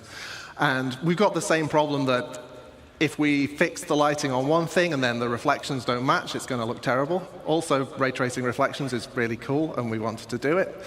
And the challenge here, though, is that the ray trace reflections you're going to do, they're not just mirrors. Like, we've got a whole range of objects in the game, from like a scuffed hull panel all the way up to chrome polished pipes. And we want the same system to apply globally across that. So I'm going to do So an this all uncomfortably short looks breakdown cool and all, on what this tech looks like and how but that comes together. you need to remember So that here's what we need to beat. this Now, is obviously not it reads just as shiny, visual, but there's this is this kind of performance fakeness as well, to it. right? It kind of These looks are a bit like it's performance flying. changes So as well. let's see what the ray tracing looks like. Yeah, it's really noisy and horrible. We need to clean it up. So what we do is we let pixels share their data in space, and then also in time to clear up the final image. And then we let the game's normal anti-aliasing just kind of clean up the last stuff and carry us over the finish line. And that's how you make a chrome penguin. Yeah, so, I mean, these changes to Now, I'm technology going are to not derail just for a moment away from the topic of Genesis, because this isn't actually just about automating the lighting for new environments. This is also about pushing quality in areas that have already had all of that work done by the lighting team. We're freeing the artists up to light more naturally, allowing the time of day shifts to be embraced rather than fighting against them. And as I'm about to show, players and NPCs are going to reap the same benefits as well.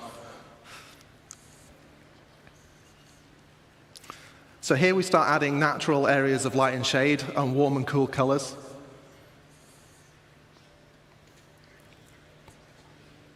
These open areas benefit in the same way as the forest scene did, adding areas of shade and areas of open lighting. Well, that's nice. That is so nice. Like I mentioned, the time of day shifting leads to different ambience as the sun moves. And this is the shot that I just Every liked. day you go through is going to be different.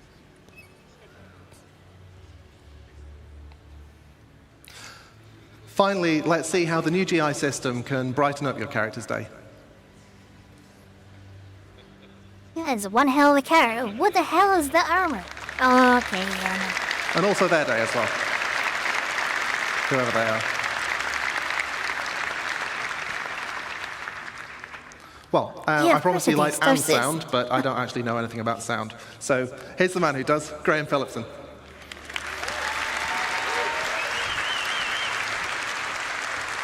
So. Good afternoon, CitizenCon. I've been at CIG nearly 10 years, and this is the first time I've done this. Very exciting for me. So, do you want to make some noise? They already did. So, sound isn't as fast as light, so it takes me a bit to catch up. Jared wrote that joke for me, so you can blame him. Says it right here, blame him. So now we have a huge amount of visual and interactable content. Locations, biomes, populations, planets, and systems. Yeah, we're gonna get and now some they're all sound beautifully tech lit now. too, thanks Ben. But how do we paint this world with sounds? It's a challenge. It's a challenge of scale. I mean, space we need to doesn't have support sound, multiple so- star systems, and it's a challenge of quality. We want the highest quality possible. We also Look, don't want implementation you've to got a hinder mixed creativity, planet. and we want a seamless experience. So Oh we're my asking God. a lot.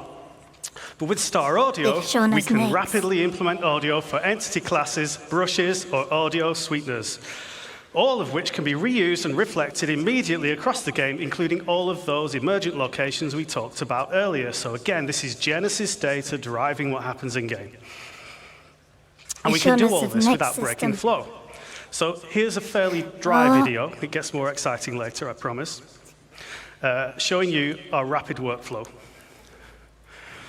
So over on the left, I had to think about that, we have the Wise editor, that's where all our sounds live. In the middle, we have Star Audio editor, and on your right, we have an entity that needs some insect sounds on it.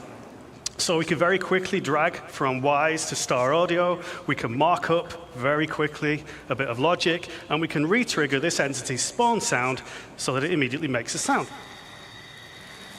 I assure you there is a group of insects. We're gonna get insect sounds. Oh, Thank you, you're too I kind. love that. If you like that one, you'll like the ones that come later. But there's a little These sound something effects missing. for games are So to add some realism, sounds respond Oh. to how they move, how you move in the world and how they move relative to you. There's my ears. So we need to change the frequency as their velocity relative to the listener changes. This is known as the Doppler effect. In simple terms, the pitch dropping as something whizzes by. Or, in even simpler terms,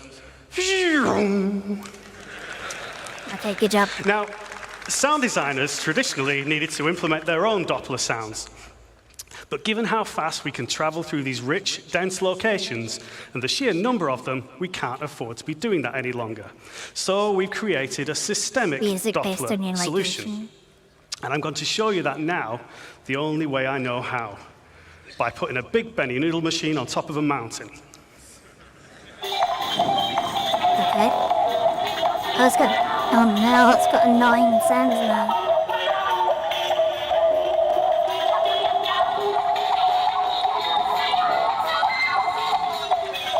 So you can hear the pitch and tempo changing as we move relative to the Benny noodle machine, and this is all fully systemic, no special treatment for this sound.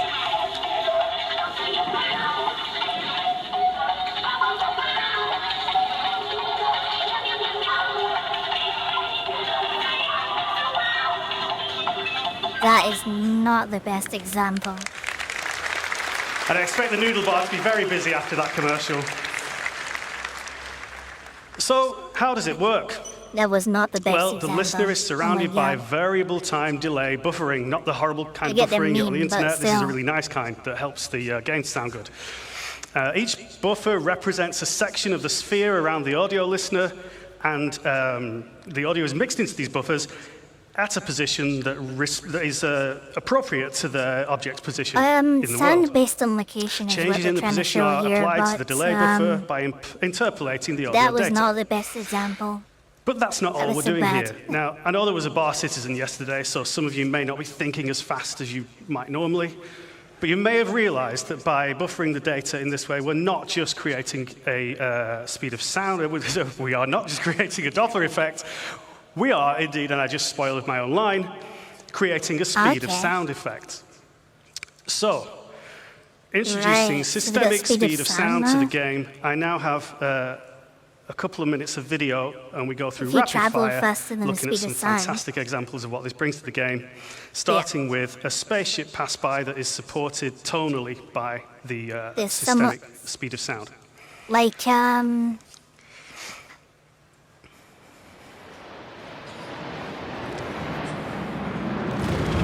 Sonic Booms. Okay, sounds cool. What about weapon fire? So let's bring in a Sonic sniper, Booms, if you and imagine that, unfortunately right? for the You see it before you hear it, so that's what they're implying. We're going to hear this first from the perspective of both with no speed of sound effect.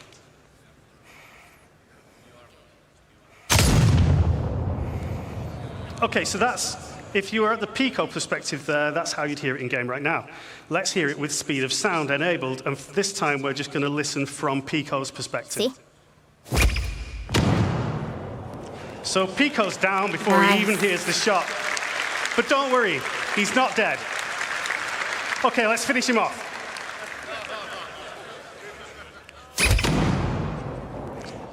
Now he's dead.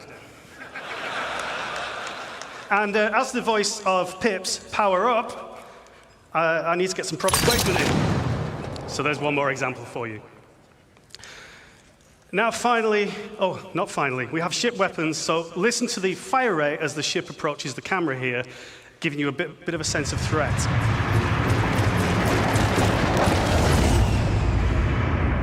It's not too easy to tell what's going on there, but you get an increase in fire rate. Finally, the really cool stuff, explosions. So we can put a cinematic element, a shockwave element, and a delayed speed of sound effect. Yes! Oh, fuck yes, that is so cool. And that's way too cool to do just once, so I'm going to do it twice more from further distance. You need a bigger explosion, though. So again, cinematic effect first when you see it. Shockwave. And the explosion itself. This is all completely driven by parameters in the game, so we can do this for real whenever you drop a Moab. One more. Yeah.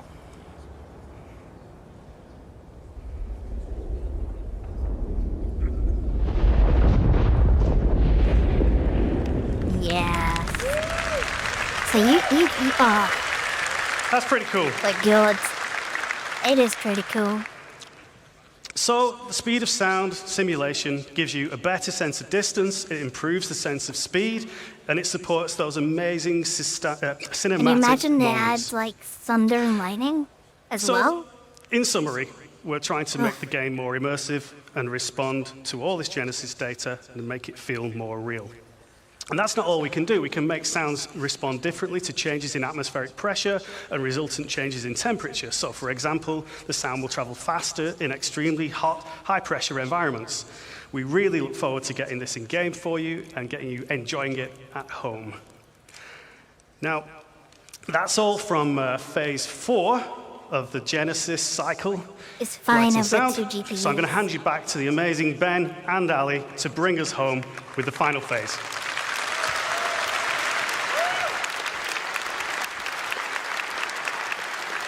Thank you, sir. All right. Final phase, eh? So, as Graham says, this is going to be the final phase of Genesis, and it's called Nature's Wrath. And this is where we're going to bring the very planet itself to life. So, first off, let's start talking clouds. So clouds have got an atmosphere, have got to be one of my favorite visual features of our game, and they're truly awesome, but they're also completely static. Nothing has changed with them. So what we want to bring with Genesis is the evolution of clouds over time. But this isn't just some simple scrolling animation. We use the same physical data sets that drove the biomes we talked about earlier and StarArchitect, and these are also now driving a physical simulation of the clouds so they can form and dissipate in realistic conditions. So this means things like the oceans, the prevailing winds, mountain ranges, and the temperature will all impact the clouds. But to complement these more dynamic clouds, we've also improved our lighting model. So it now correctly accounts for how light scatters multiple times inside a cloud. And this is important, creates much deeper lighting, and it can contrast against the sun's rays, resulting in much more vivid cloudscapes like we see on the left here. Something we're all too familiar with in Manchester. Yeah. Now, it would be awesome to bring this into context and show it on an actual location. Let's take a look at a quick scene to round this up. Let's go. It's a nice day on the surface, but something's different. The clouds are moving, but they're not just moving, they're forming naturally in changing shape. They dissipate as they glide on the atmosphere based on wind data, stratus and cumulus alike. Now we start seeing the new cloud shading model come into play. We are seeing enhanced occlusion beneath the cover, emphasizing the sunbeams, how it interact with the clouds, and seeing the light shafts peer through the layers. Holy shit. Now, as this is closing in, we can start to see the changes in visibility of the area. Light precipitation is starting. Previously, we authored static cloud shapes, but no longer. We didn't manually place a volume here. Its presence has been informed by Genesis data. Oh, and it's not just a cloud volume. It's a weather front. Yes, nice. Now we're trying to see the wind picking up. Terrain and rocks are getting wet. Then it's gonna affect Vegetation, the terrain. grass, and the overall environment are responding to the weather. The system is changing the world around us. We can see puddles being formed dynamically in the dirt, properly responding to light, reflections, and rain and you're droplets. just loading your ship or something. It's getting really ominous and loud in here. I can feel the danger. I think we should let this play out in the game. This kind of thing, you want to build your player base near like trees and stuff, and then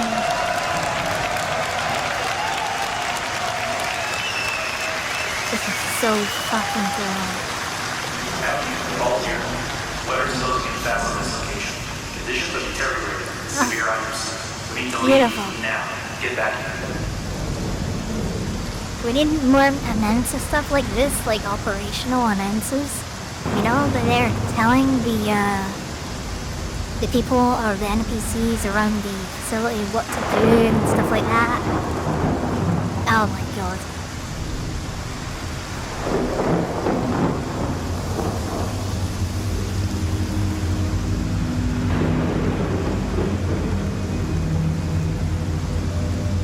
I'm getting out of this suit now. Powering up and flying out. We'll need to switch to IFR. See you on the other side. Is he announcing from his ship? What the fuck? Is he gonna get struck by lightning? Trash. Does it affect your flying ability as well?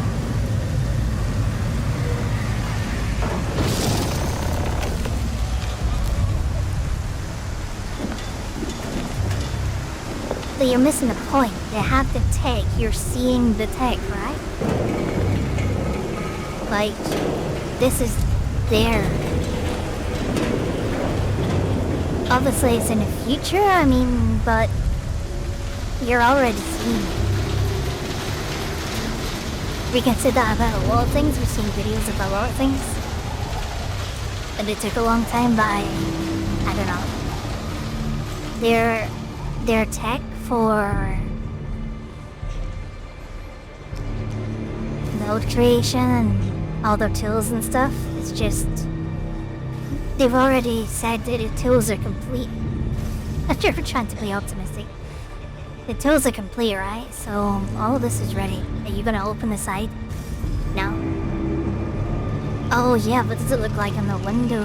Holy shit. Oh, this is cool! It's a cool atmosphere, right? I feel like I just need to walk around everywhere now. I need to walk around everywhere. Just roleplay walking everywhere. That's good.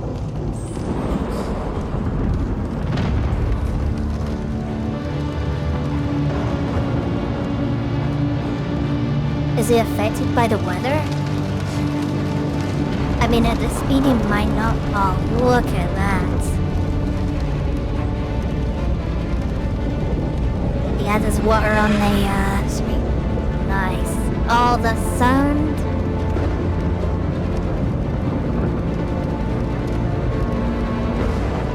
It's getting very sparky up here. Recommend deviation.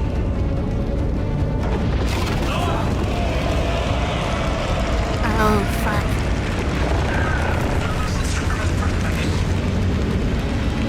Can I fetch your MFD? And it's gonna break free.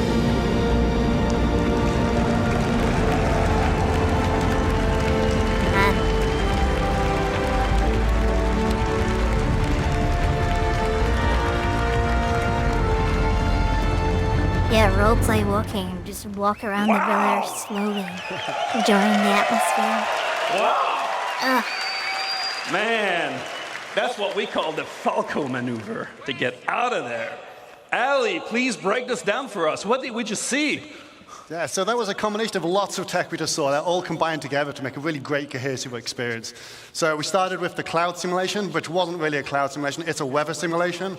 The rain will appear not at random, but it's based on physically plausible conditions, so you have real weather fronts evolving across your planet all the time. We have a host of visual effects, like the rain, and then you have the atmospheric scattering that you get under the columns of rain. We had the puddles and the splashes and all of this type of visual effects. We saw the wind developing over time, and that introduced turbulence to the flight model, making flight very challenging. It does. And then, of course, we saw the lightning, which plays havoc with your instrumentation, but direct strikes will damage your ship, and of course, some storms will be dangerous enough to be fatal, as Ben's unlucky Aurora just found out. And these storms will sometimes be short-lived and localized, but others will be larger and potentially permanent on some planets. And this is going to restrict access via flight. I mean, players will be forced to resort to ground vehicles or even foot. And this is all going to be dynamic, meaning that you might find yourself trapped in some really unexpected situations. So we really can't wait to use all these mechanics to open up many new gameplay opportunities for All in the Verse soon. Nice. I think it's great. I'm gonna fucking hate it if I get struck by Wise lightning, Yogi but I once think said, it's great. "It's your job as a pilot to compensate and stay on course." All right, what have we learned today, guys? We've shown you an approach of encoding the rules of nature into planetary data. We've seen biomes emerge from geology, temperature, humidity, climate, weather, the physical terrain. We create denser, more diverse living planets without artists hand placing or manually creating biomes, instead leveraging asset mapping. We've shown you a new way to make the game that can scale, to create thousands of Korean places for civilizations on planets that can be used for missions or immersion gameplay without art and design, hand-placing locations, I mean, they could have completed leveraging world multiple design rules systems instead. at this point. We've seen how populations I mean, of these are AI and separate teams NPCs that inhabiting focus on this. locations dynamically adapt their understanding of the environment without custom markup by developers, allowing the creation of more playable spaces There is no script, rapidly. you just sit there. We've shown you how light and sound also benefit from Genesis data to influence planetary environments. And we've shown how these systems come together when weather comes into an area, changing your won't be gameplay experience scripted significantly. zones? Our goal with Genesis and all of its systems is to create more worlds, better worlds, faster, by applying our tech wizardry and craftsmanship to build systems that respond to data. That's our Star Engine presentation for today, guys, for this year. Have a great CitizenCon. We'll see you next month. So I don't think there's going to be, like, scripted zones to stop you using vehicles. I think they're going to use Hello, the hello, terrain viewers. I'm Kirsten. as I'm a methods producer to here stop at you. Cloud Imperium, and I work with the UI Tech and Planet Tech teams. Off the back of that amazing presentation is the lovely Will Hain on Planet Tech. How are you feeling, Will? Yeah, I'm feeling really good, thank you. It's been a good day so far. Beautiful. That was a smashing presentation. How is it to do it here in Manchester versus LA last year? It's very different. LA is, of course, amazing. It was incredible to visit. But I think there's something really special about doing it here, just down the road from the studio. It's amazing to see the people you get coffee with, the people you work with, and you chat about problems and do design with. They're here too this time. Whereas last time, it was amazing, and it was lovely meeting all the LA folks, but it's just not the same as the people that you work with each day. I love it being here. It's great. Oh, it must be There he amazing is. to celebrate all the work you've done with the community and the studio here in Manchester. Yeah, absolutely. It's no one person carries any of this. It's all teamwork, and having everyone here to kind of share in that and see everyone and meet the community is just Is incredible. he giving him water and giving her alcohol?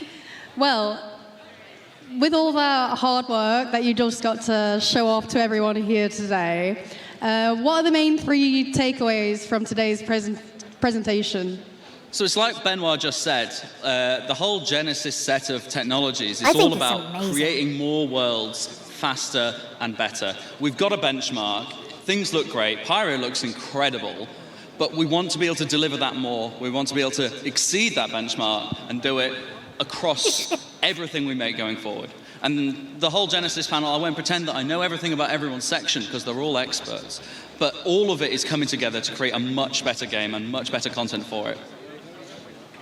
Amazing. Okay. So, what was your personal favorite moment from that presentation? Well, that's not fair. I love all those people.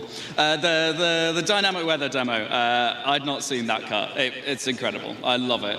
I have to shout out Seb's work. He makes the techie stuff that me and the Planet Tech team make. He makes it beautiful. And his team, of course, over in Frankfurt, they're all incredible. I love them all. But I can't pick a single favorite. I could shout out everyone because it all looks amazing. I don't want anyone to feel like I didn't. Very humble. So, tell us a bit more about what players can expect off the bat with Genesis. What are the biggest changes coming for them? Well, you're going to see the planets become more and more physically based. As this technology matures and is finished out and is rolled out to the stuff that we're delivering to live, you're going to start to see all of these things come together. You're going to see that cohesion that we demoed today.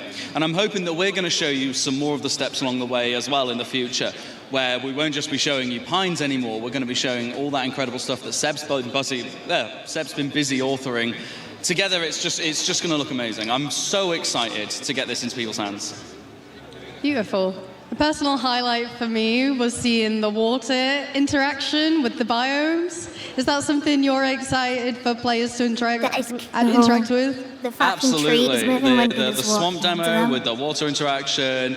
I kind of knew it was coming, and I'd seen like the clip in the background, but seeing it there and it just working is great. I love it, and I can't wait for those. Once those biomes are out and you can go and explore, so much more reason to be in the water and see it all. I'm very excited. Yeah. Emergent's obviously very important to our community. Didn't even get any but water in his I just mouth. want to touch on the work you and the team have done. Is there anything you want to say to anyone in the studio, or any shout-outs you want to make to the people you work with? I don't know what to say about fans except come up and say hello if you are one. Back at the studio, you guys are all amazing. It's great being the person to stand up and talk about this stuff together with Ali as well. But there are so many people that go into making technology like this, whether it be the water sim and the rendering and all the people that worked on that, or the Planet Tech and all the people who have worked on the giants whose shoulders we stand on, and then the people who work today. It's not just me. We have a team. We have a group of people, and everyone brings a unique contribution. It's amazing. It's great. So thank you to everyone. Yeah, just to echo that, thank you to everyone who's worked so hard on all this tech, including yourself. Yeah. Good job. What was your favorite bit? I liked seeing the Pico get shot. Absolutely. Shoot that guy. He doesn't. We don't need him. Well, speaking of community, I think it might be time to throw over to Dan, who's checking out the community booths. Dan, are you ready for us? Yeah? Thank you, Kirsten, and thank you, Will. It turns out water is wet, and no one better to tell us than Will.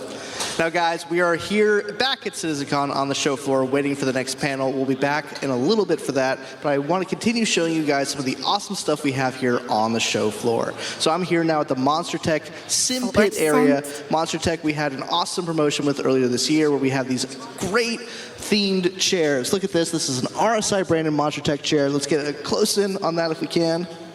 Look at that RSI branding. Look at me. Look at me. I'm Chris Roberts now. I'm Chris Roberts now. So let's take a look at this booth right now. We have an awesome area where players are playing Arena Commander in sort of a real D 4D situation. These are haptic chairs. There's motors in the chairs. They're using our VKB branded joysticks. Thank you again to VKB for helping sponsor CitizenCon. This is awesome. We are getting to play Star Citizen in a way few people ever get to experience Star Citizen. It runs smooth, it looks great, this is awesome. If you guys are here on the show floor at CitizenCon, this is an awesome place. You definitely need to check this place out. How you doing? I don't like the position of those. Doing well? You winning? I'm doing Are you winning something? I'm just trying to figure out how to fly again. He's trying to figure out how to fly again. You have to figure out how to walk before you can run, in a sense. We have a huge crowd of people here, so it might take you a little bit to get in, but this is awesome. And as you can see, continuing the branding and the theming we have here, just excuse me, guys, we have in-game posters as well. We have a Leilani Addison poster. We have our Ship Showdown posters. All the theming here is though we were on deck of the UES Barbary here in orbit above Manchester.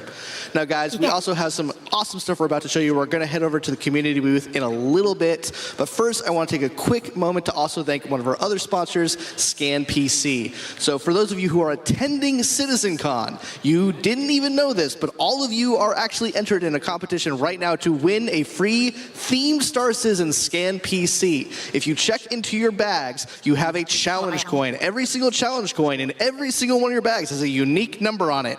At the end of the show, we'll be pulling a random number that matches one of those unique challenge coin numbers. So make sure you have your challenge coin on you. If you don't, you're going to miss out because we have an awesome themed Kovalex box themed Scan PC. I'm actually going to throw it over to Sam, who's going to check out that PC over in our interactive booth. Sam, why don't you show us what that looks like? I love that. No idea where it's in. Hi guys, and welcome over to the community booths. So I'm right here at our props booth, and we do have one of those special PCs right here on the desk. So if you guys want to see what you could be winning, hang on to those challenge coins. That is a 3XS PC from our friends over at Scan. Thank you so much for sponsoring this event. So, at the props booth today, I am here with Tom, Joe, and Anise, who are going to be working on stuff throughout the day. So, Tom, what is it that you're working on today? So we have the goodie pack that's going to be, part of the, if you bought it, you would have it, and we are doing some of the props that's going to be part of the pack. I'm doing, the stuff that we have going to have, and yeah. Amazing. So, how are you finding the atmosphere at CitizenCon? Is it your first time? Sorry, I was in LA last year, and it was amazing, and I love this one even more, and I hope everyone feels the same way, and yeah. Fantastic. So, unfortunately, Tom is working on a project that shall not be named, so we can't really talk to you about this next question.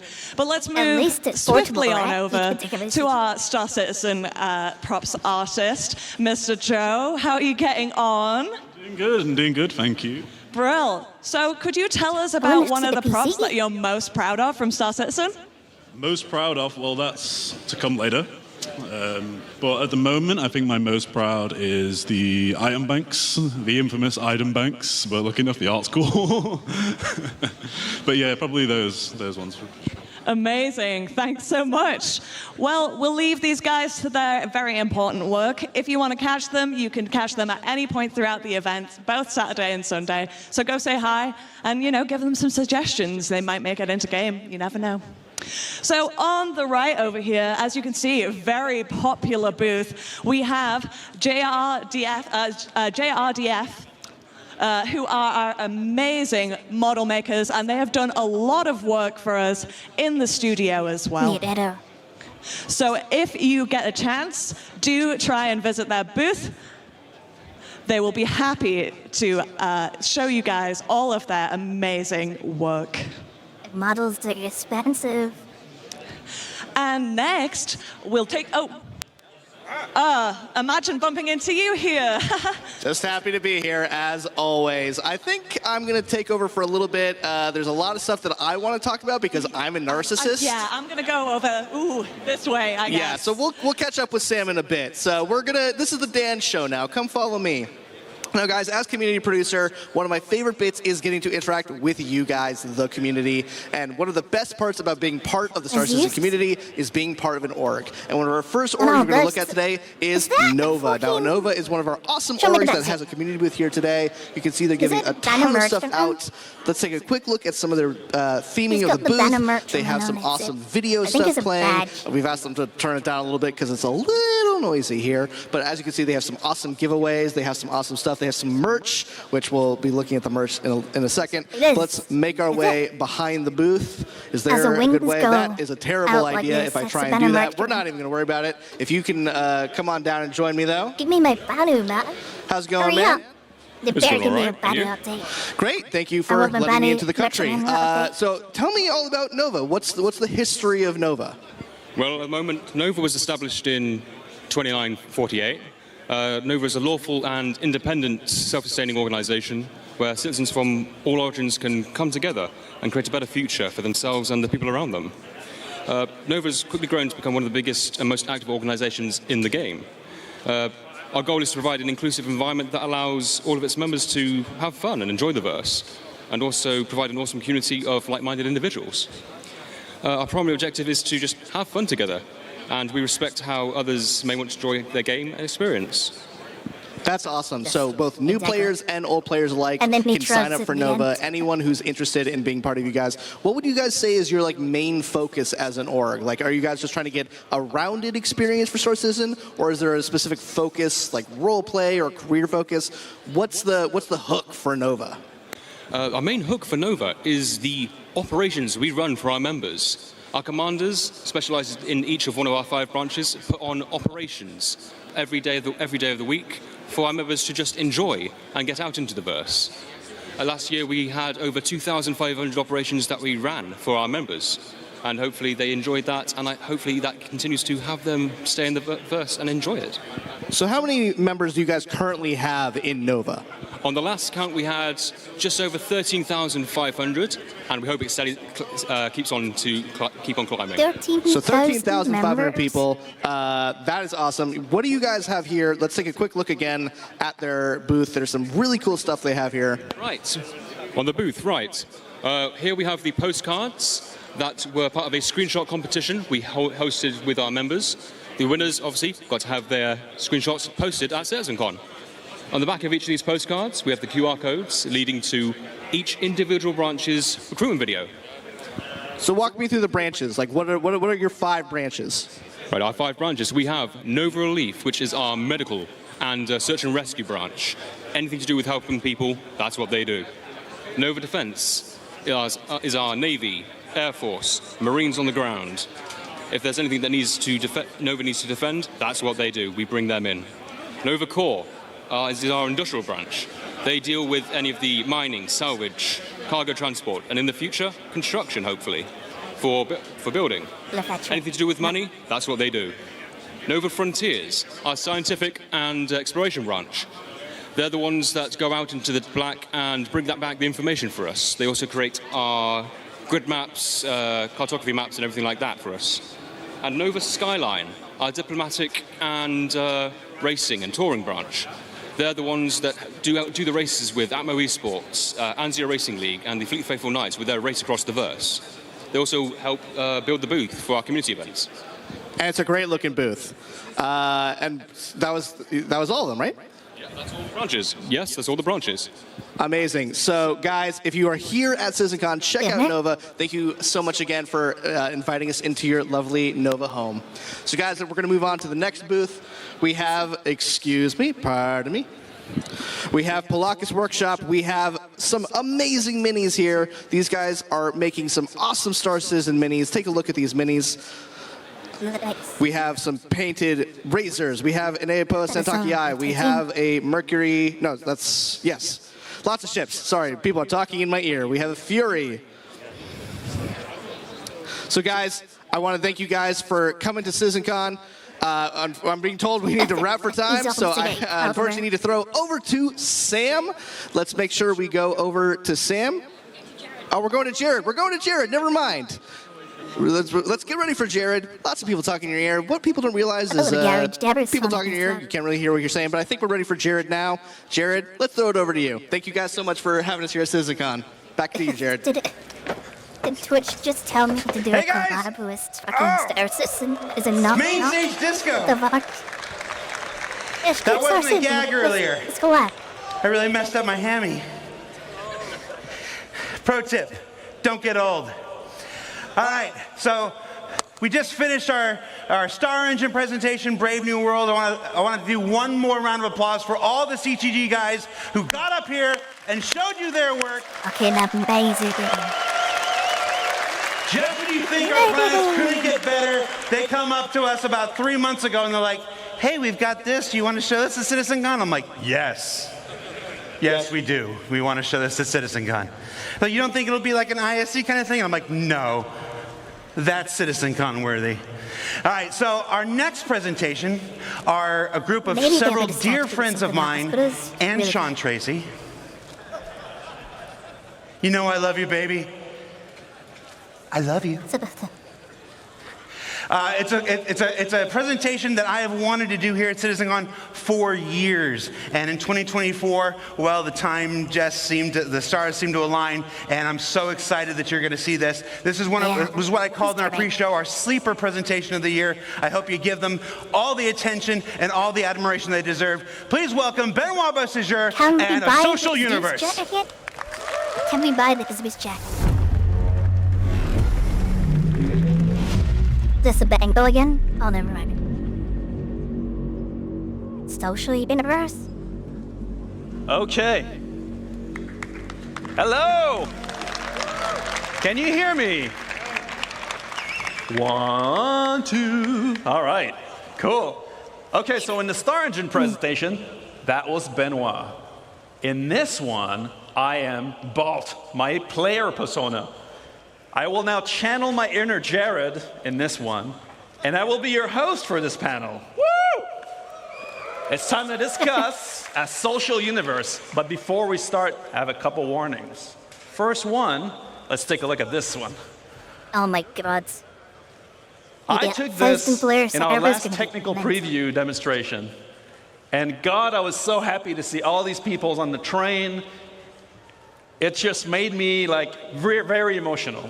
And so I want to take a moment to thank every one of you that have participated with Tech Preview Server Meshing Test A, B, C, D, and E so far. You guys have been thousands to come and help us test this technology. And the team and I are really humbled and we feel energized by your energy. So on our behalf, thank you very much. Now, the above picture is really nice, other than this guy, but it does present a problem. A fundamental part of playing a massively multiplayer online game is how you connect with other players, to join in on adventures, or to receive support when you want to get out of a tricky situation, or you want to participate in endeavors that are bigger than yourself, or simply you want to run a business and make a profit. Well, as our game server shards grow, you will encounter more players, and for that, we need to scale Star Citizen's social tools to MMO size. Our ambition has always been to build a grand social system, including not only the game, but the world outside, like on Spectrum. Unfortunately, the focus has been elsewhere for a long time. We have neglected this part of this side of the game in favor of others. For example, the Comlink app is by far the oldest application in Mobiglass. It's now time to correct this and make progress on this plan. Our goal, as a reminder, in Star Citizen is to cater to all types of players. Star Citizen in that respect is not a black or white. It's not an either-or kind of game. We are not an achievers versus casuals game. We are not a socializers versus solo players game. We are not a role players versus mechanics focused game. Or dare I say, we are not a PvE versus PvP game. We are all of those things. We strive to build a social environment in the game that is easy to engage with, consistent and dependable, and trustworthy, where you can judge danger, safety, or shadiness. And we want this to be deeply rooted in gameplay mechanics, like reputation and progression. So today we're going to take a look at the updated Star Citizen social tools and how they tie into the game. But first, look at this guy, a warning. What we're going to show you is very early work, and we will not be making a revolution or breaking boundaries. We just want to bring our game up to MMO standards. Or like Jared likes to say, bringing our 30th century game into the 21st century. Yeah, like and so, in order to do this, we've enlisted some help. First of all, throughout this presentation, all the screenshots are made from you, the community, directly pulled from our community hub. You're going to see some player names on screen. Most of them are all of our most die-hard Evocati members. And for this, we should really take a moment and thank our Evocati members for their renewed support. They're always there for us. They get the worst and worst of the builds, and they do power through. This is an actual shot from the last Evocati. Forget the prisoner mentioned here from the work mines. And so, I'm not going to lie, this presentation is going to be a lot of Mobiglass. It's not super flashy, but focus on what the tools will allow you to do and their impact. But for this, I need some help myself, so I'm going to make a party, and I'm going to get some developers to help. So let me first invite our senior systems designer, Gabriel Hector.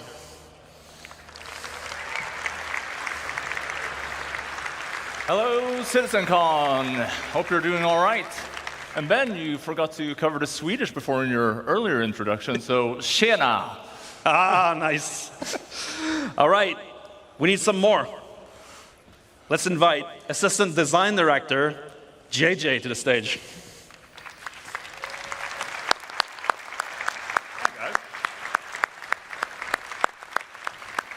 My spot's quite far away. Yeah, no, you walk it up. Walk out. Okay, so Social Universe begins with your friends. That's your closest group. It's the first go-to when you want to play. Our current friend system is dated, and it includes things that are, well, not really friends. So my first question goes off to JJ to kick us off. What are we doing to improve friends and friends management? So we're taking our oldest app in the Mobiglass, the Comlink app, and we're upgrading it to a brand new social app. And this is now going to be your one-stop shop for all of your friends and group gameplay. Now, this is the new and improved friends list. So you'll notice, sadly, one of our oldest friends that we all have is missing, though, and that's ATC. Sadly, our friendship has ended with ATC. What? No. I'll have no friends at all then. There was a fallback. So this is now just a dedicated space for your real friends. So you're now going to be able to see what those real friends are doing with richer presence information. So giving you better awareness of where your friends are, what they're doing, or if they're not on, when they were last seen. And then you'll also be able to reflect your own status. So you can let friends know if you're away, don't want to be disturbed, or if you just want to hide offline for a while. Another key upgrade is synchronizing with Spectrum as well. So you'll be able to see friends that are in Spectrum itself, Arena Commander, or just chilling on the launcher. And that also means that you can accept and receive invites to and from Spectrum even while you're offline. And throughout this presentation, any functionality that is shared between the game and the web and the launcher, we're aiming to synchronize across all. And speaking of synchronizing, when we have multiple characters, your friends will be shared across all of them too. Nice. So some people are real socialites. I know, I've seen them. Yeah, okay. They have a lot of friends. I'm talking multiple pages and pages of friends. We could have multiple What are we doing to help management of huge friends list? Nice humble brag, Ben. Well, in fact, we are giving you the ability to add notes to your friends list so you can remember, hey, this is that cosplayer that I met at CitizenCon 2954. Or maybe it's JJ's super weird username. This is JJ. Also, you can add people to a favorites list, meaning that the people that you interact with most in the game are always going to be shown at the top of your friends list for your convenience. Additionally, we're moving the voice chat into the social app. And, well, why? Who are you going to call? That's the question.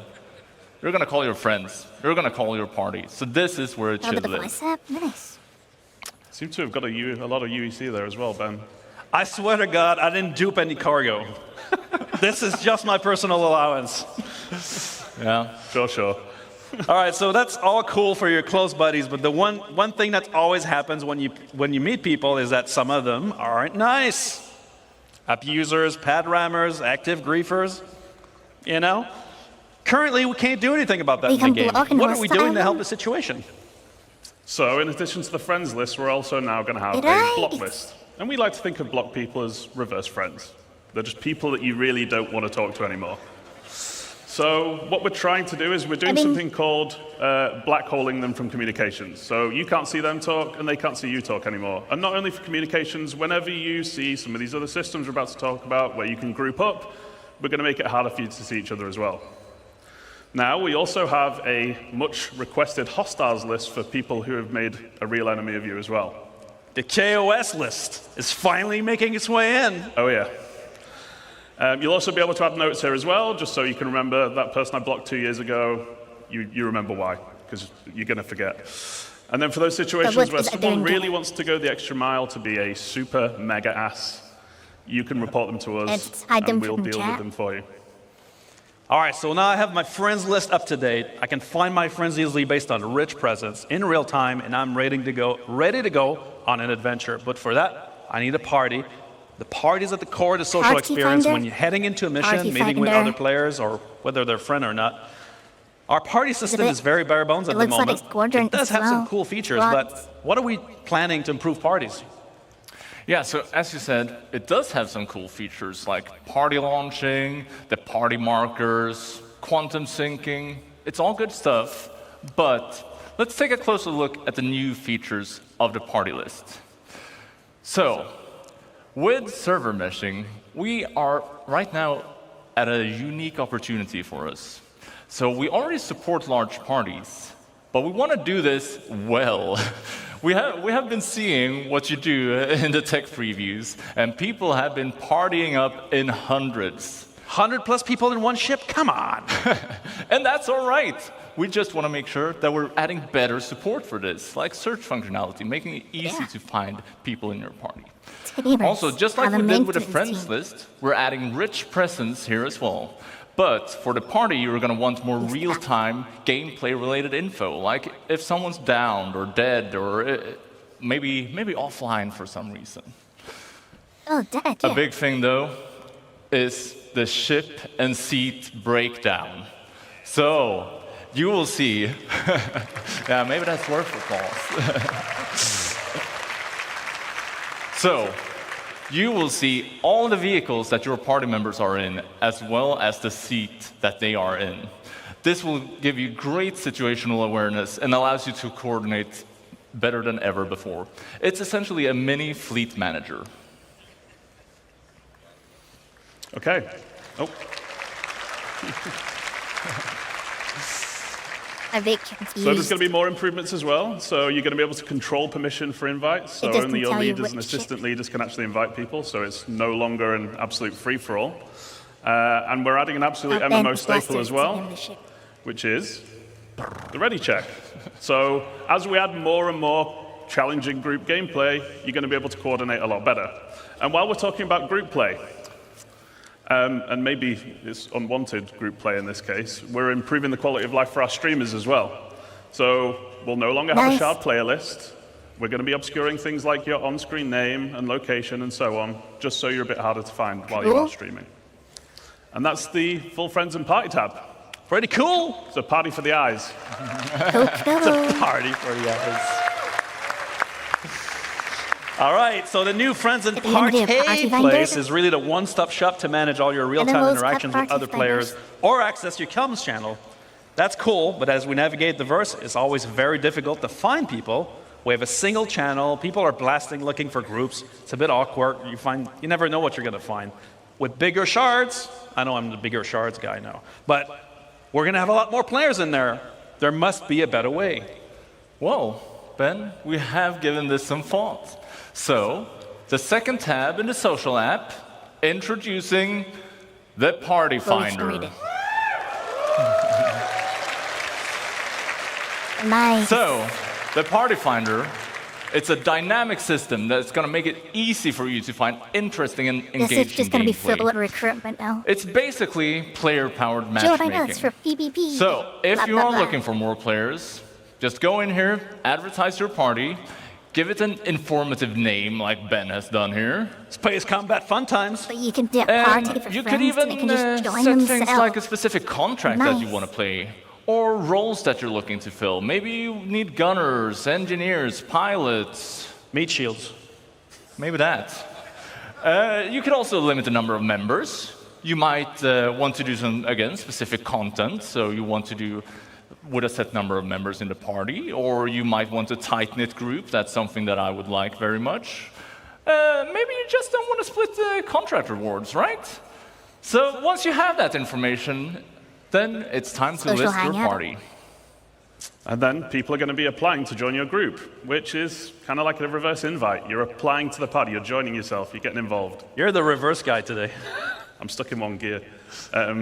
So you can then request, the people that are requesting, you can then look at their information and you decide on whether or not you want to accept or reject them, just so you can tailor your group to the kind of gameplay that you're trying to do. Then, on the other side, finding a party should be easy too. So all of those super cool things that Gabriel just mentioned, so like setting your group name, roles needed, party size, and so on, you're going to be able to use those as filters to find the right group.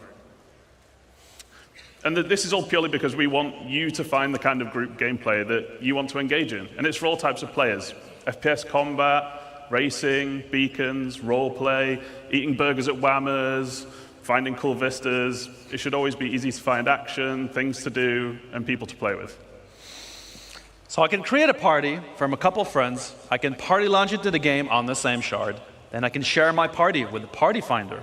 And other people will want to join up. Now we're talking. But I'm curious, as we're going to get bigger shards, let's say that already, how will we improve communication? It's very much of a mess right now. Our chat's very bare bones, and voice comms, we never really know if they work. Well, let's chat about chats. No idea. So, we're adding options for you to customize the chat window, giving you the power to make the chat your own.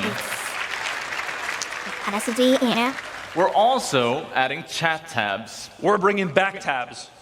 We're bringing them back from other games. And this means that you can set up customizable views, filtered for any area of the game that you are interested in. And Ben, you had a UI team make a little mock-up of some of the other functionality we're adding, right? I sure did. I also got them to add the combat login That's sweet. How kind of you. So, first off, as we can see here, we're making slash commands actually useful. So no longer just chicken dancing and flexing. It's going to be able to help you send messages to party, to proximity chats with say and /yell commands, as well as sending DMs to other players. What the hell, Ben? You said you were going to take that Hey, you wanted a real example. Sure. So, another thing we're adding is that we're giving you the power to share information more easily via links. So, first off, here we have contract links, taking you to the contract manager for that specific contract. Cheesecake! Cheesecake. Yeah, cheesecake is maybe better than Xenofret. Also, we are adding star map links. Let's have a look at what that looks like. This means that you can click the link and it will take you to the exact location in the star map, making it easy for you to group up. Not saved location yet. Another thing we're adding is item links, and, well, you'll see why you want to link items in our Crafting Your Home presentation tomorrow. Lastly, we're adding player links to make it easy for you to connect your friends with one another, right? So while we're talking about comms, Sean just messaged us about FOIP. Do you want to invite him to the party? I sure can, Gabe. We do need an expert to discuss VOIP and FOIP anyway. So you guys give us some air, remember hot mics, and let's invite Sean, Master of Faces Tracy, to join the party.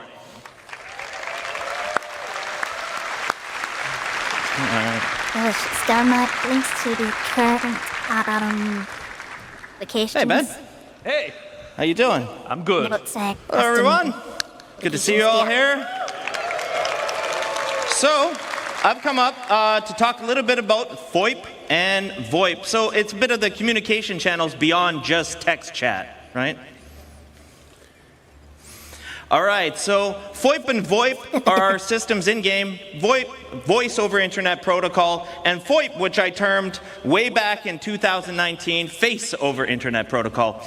So VOIP gives us spatialized audio where you can hear and be heard within the universe. Whether you've got a helmet on, you've got a different filter. If you're far away, you can hear that they're far away.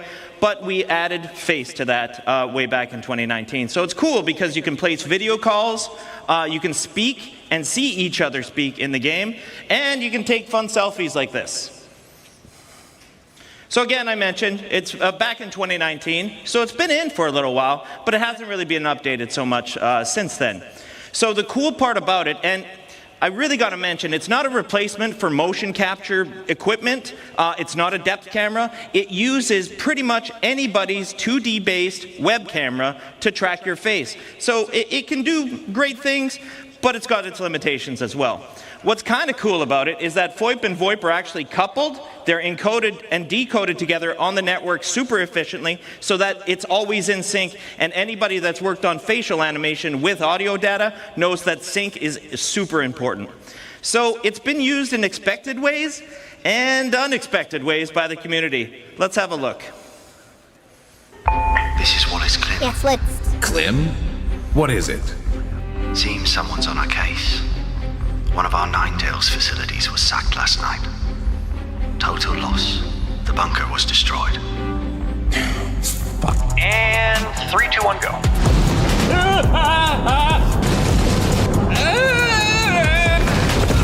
This isn't what they said it would be. The subject has crossed the perimeter. Most people don't associate ladies like us with salvage, do they, Shell? That's right, Mel. In fact, we're the best in the old system at salvage, aren't we, Mel? That's right, Shell. And you look like you get about a bit. I'll go. You need a break. What? No, you're up there in what? Your underwear just drinking hooch or something and just singing away? Wait, we have hooch? Hi, I'm Natronics, and you're watching Redline, your source for adventurous stories throughout the verse. The name's Brad. Agent Davina Brad. Excuse me, Captain? I'm Aaron Baxter. We topped off yet, Aaron Baxter? Just about, sir. Good. I don't want to spend another second on it. Something we have in common, sir. Hey! Yeah. It was that day when I met Mr. President that my life changed for the better. Eat that apple.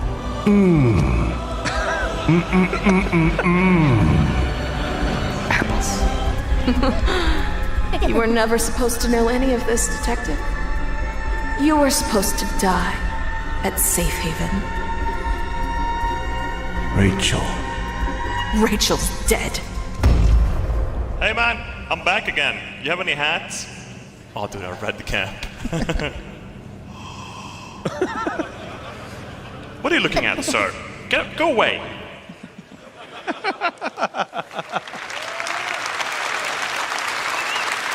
Happiness is all the old tech still. So that was all content made by the community, and I love it. I love it. I think it's awesome, bugs and all. But there's probably some improvements that we can make for that. So one of the big ones that we've made is head rotation tracking. It's actually something we were already doing to do head tracking in first person, but we never could move the head around on the actual character itself, which we've been able to do. Some cool stuff like range of Jared? Yeah, John? Can we just, let's just do a fake video call.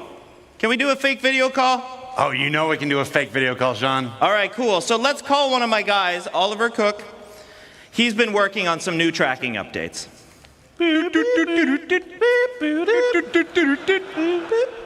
Hey, Sean, and a big hello to everybody at CitizenCon. How's it going? Hey, Ollie. It's great to see you. Everyone's having a great time. I see you're using FOIP. Where are you? That's correct. I'm sat here in the comfort of my own home, talking to you via the power of FOIP and my webcam. We've been working on FOIP recently, and we're starting to see some improvements to the quality of the tracking in-game. That sounds awesome. Can you tell everyone what you've done to improve it? Well, we started off by looking at what we originally had, and we realized that some mouth poses were really difficult to pull. So we focused on improving the range of motion of the mouth, which now looks like this.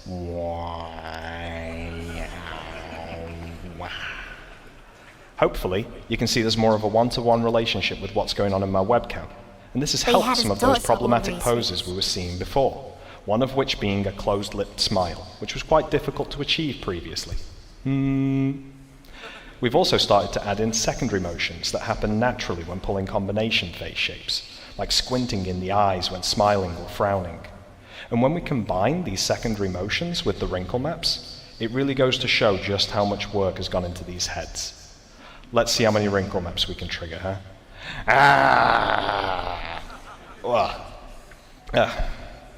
And finally, one other thing we noticed was the tracking quality could be quite noisy in environments where the lighting is less than ideal.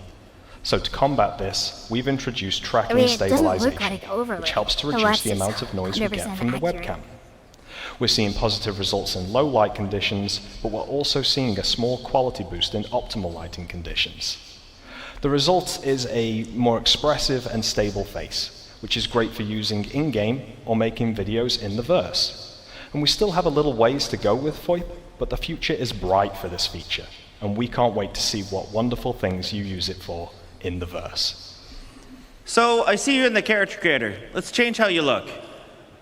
Yeah, let's do it. Let's change up my appearance here a little bit and see what we can make. The super cool thing about the character customizer is that it continues to track my face even when editing. And this is great if you want to see what FOIP will look like on your character before you commit to your appearance. Let's start off by changing my hairstyle, shall we? We have a bunch of cool hairstyles to pick from, and I used to have pretty long hair back in the day, so let's try and find something longer than I currently have. Okay, that's wild. Not quite what I'm looking for, but what else do we have? Dreadlocks. Super cool. Not what I'm after, though. Let's see here. There we go. Much better. The fun thing here is with the head tracking, it's much easier to rotate around and quickly see what I'm going to look like. Let's stick with that for now. That looks good to me. We can do the same for anything else in the customizer, but I'm going to go ahead and remove my beard here, because I want to show you that FOIP still works when changing the structure and characteristics of my actual face. We have a lot of heads in our customizer, And I'm just going to cycle through a few of them here to show you that whatever we choose, we're still tracking and we're good to go. It's fucking crazy. We can even start to manipulate individual aspects of the face, with no detriment to the mapping onto the head. Oh my god, it's Chris. VOIP won't break when you combine these heads together. So if you just want to tweak a small aspect of your character, or take on the likeness of one of the heads included, you can do so, and test out exactly how the tracking is going to look based on your face movements in the webcam. You can now see I'm someone totally different, and we're having no troubles tracking. And if I don't like what I've picked, I can always just randomize here, which I think is a great way of not only showing the countless combinations of heads that we can make, but also that VOIP will continue to work with anything that we throw at it. I think I'm looking pretty good here, Sean. What do you think? Yeah, good. I think it's pretty unique to Star Citizen. Thanks a lot for showing it. Anytime. And I hope everybody has an awesome sitcom. See you later. That's cool. That's pretty cool. All right, that's great, Sean. Yeah, but the reliability of our voice transmission has been a bit spotty, with many players reporting quality loss or even full audio loss. What are we doing to improve the overall infrastructure behind VOIP and FOIP? Well, first of all, we've heard you, we know, we've tried it, and it sometimes works and sometimes doesn't work. So what we're going to be doing is we're going to be updating the voice service and a total overhaul of the voice server. This is actually important, and we need to do this anyways, because we have to update the voice infrastructure for the much larger shards that are coming. So this is going to improve reliability and the voice quality. So one of the biggest things that we're going to be doing for you guys is to make sure that you have feedback in the game for when this is working and when this is not working. When you're transmitting, when you're receiving, you really have to know. So whether that's picture-in-picture, whether that's an icon telling you you're transmitting, these are all going to be things that we're adding as we go forward with these features. Cool. Good stuff. What? Listen, I can see it. Am I done? Should we get Gabe back on? Yeah, let's get Gabe back in here. Hey. Okay, there's room for 4. Yeah. There's a lot of people on stage now. It's a bit crowded, right? Can we kick Sean? Yeah, we can. I think we should kick Sean. Bye, Sean. Certainly do it. Bye, Sean. Bye, Sean.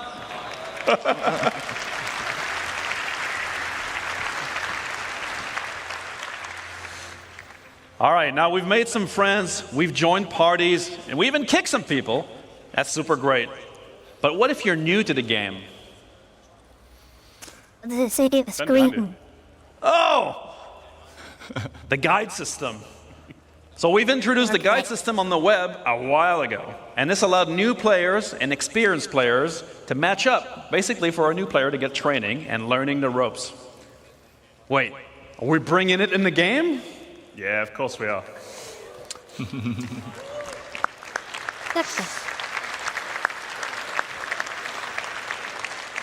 So, ultimately, we want to encourage you all to help one another. And it's very important for a game as large and as complex as Star Citizen is. And while we're improving how we teach you the game, it's irreplaceable to have another player by your side showing you the ropes. So, we want to keep the guide types from the website, because there's already a lot of good ones there.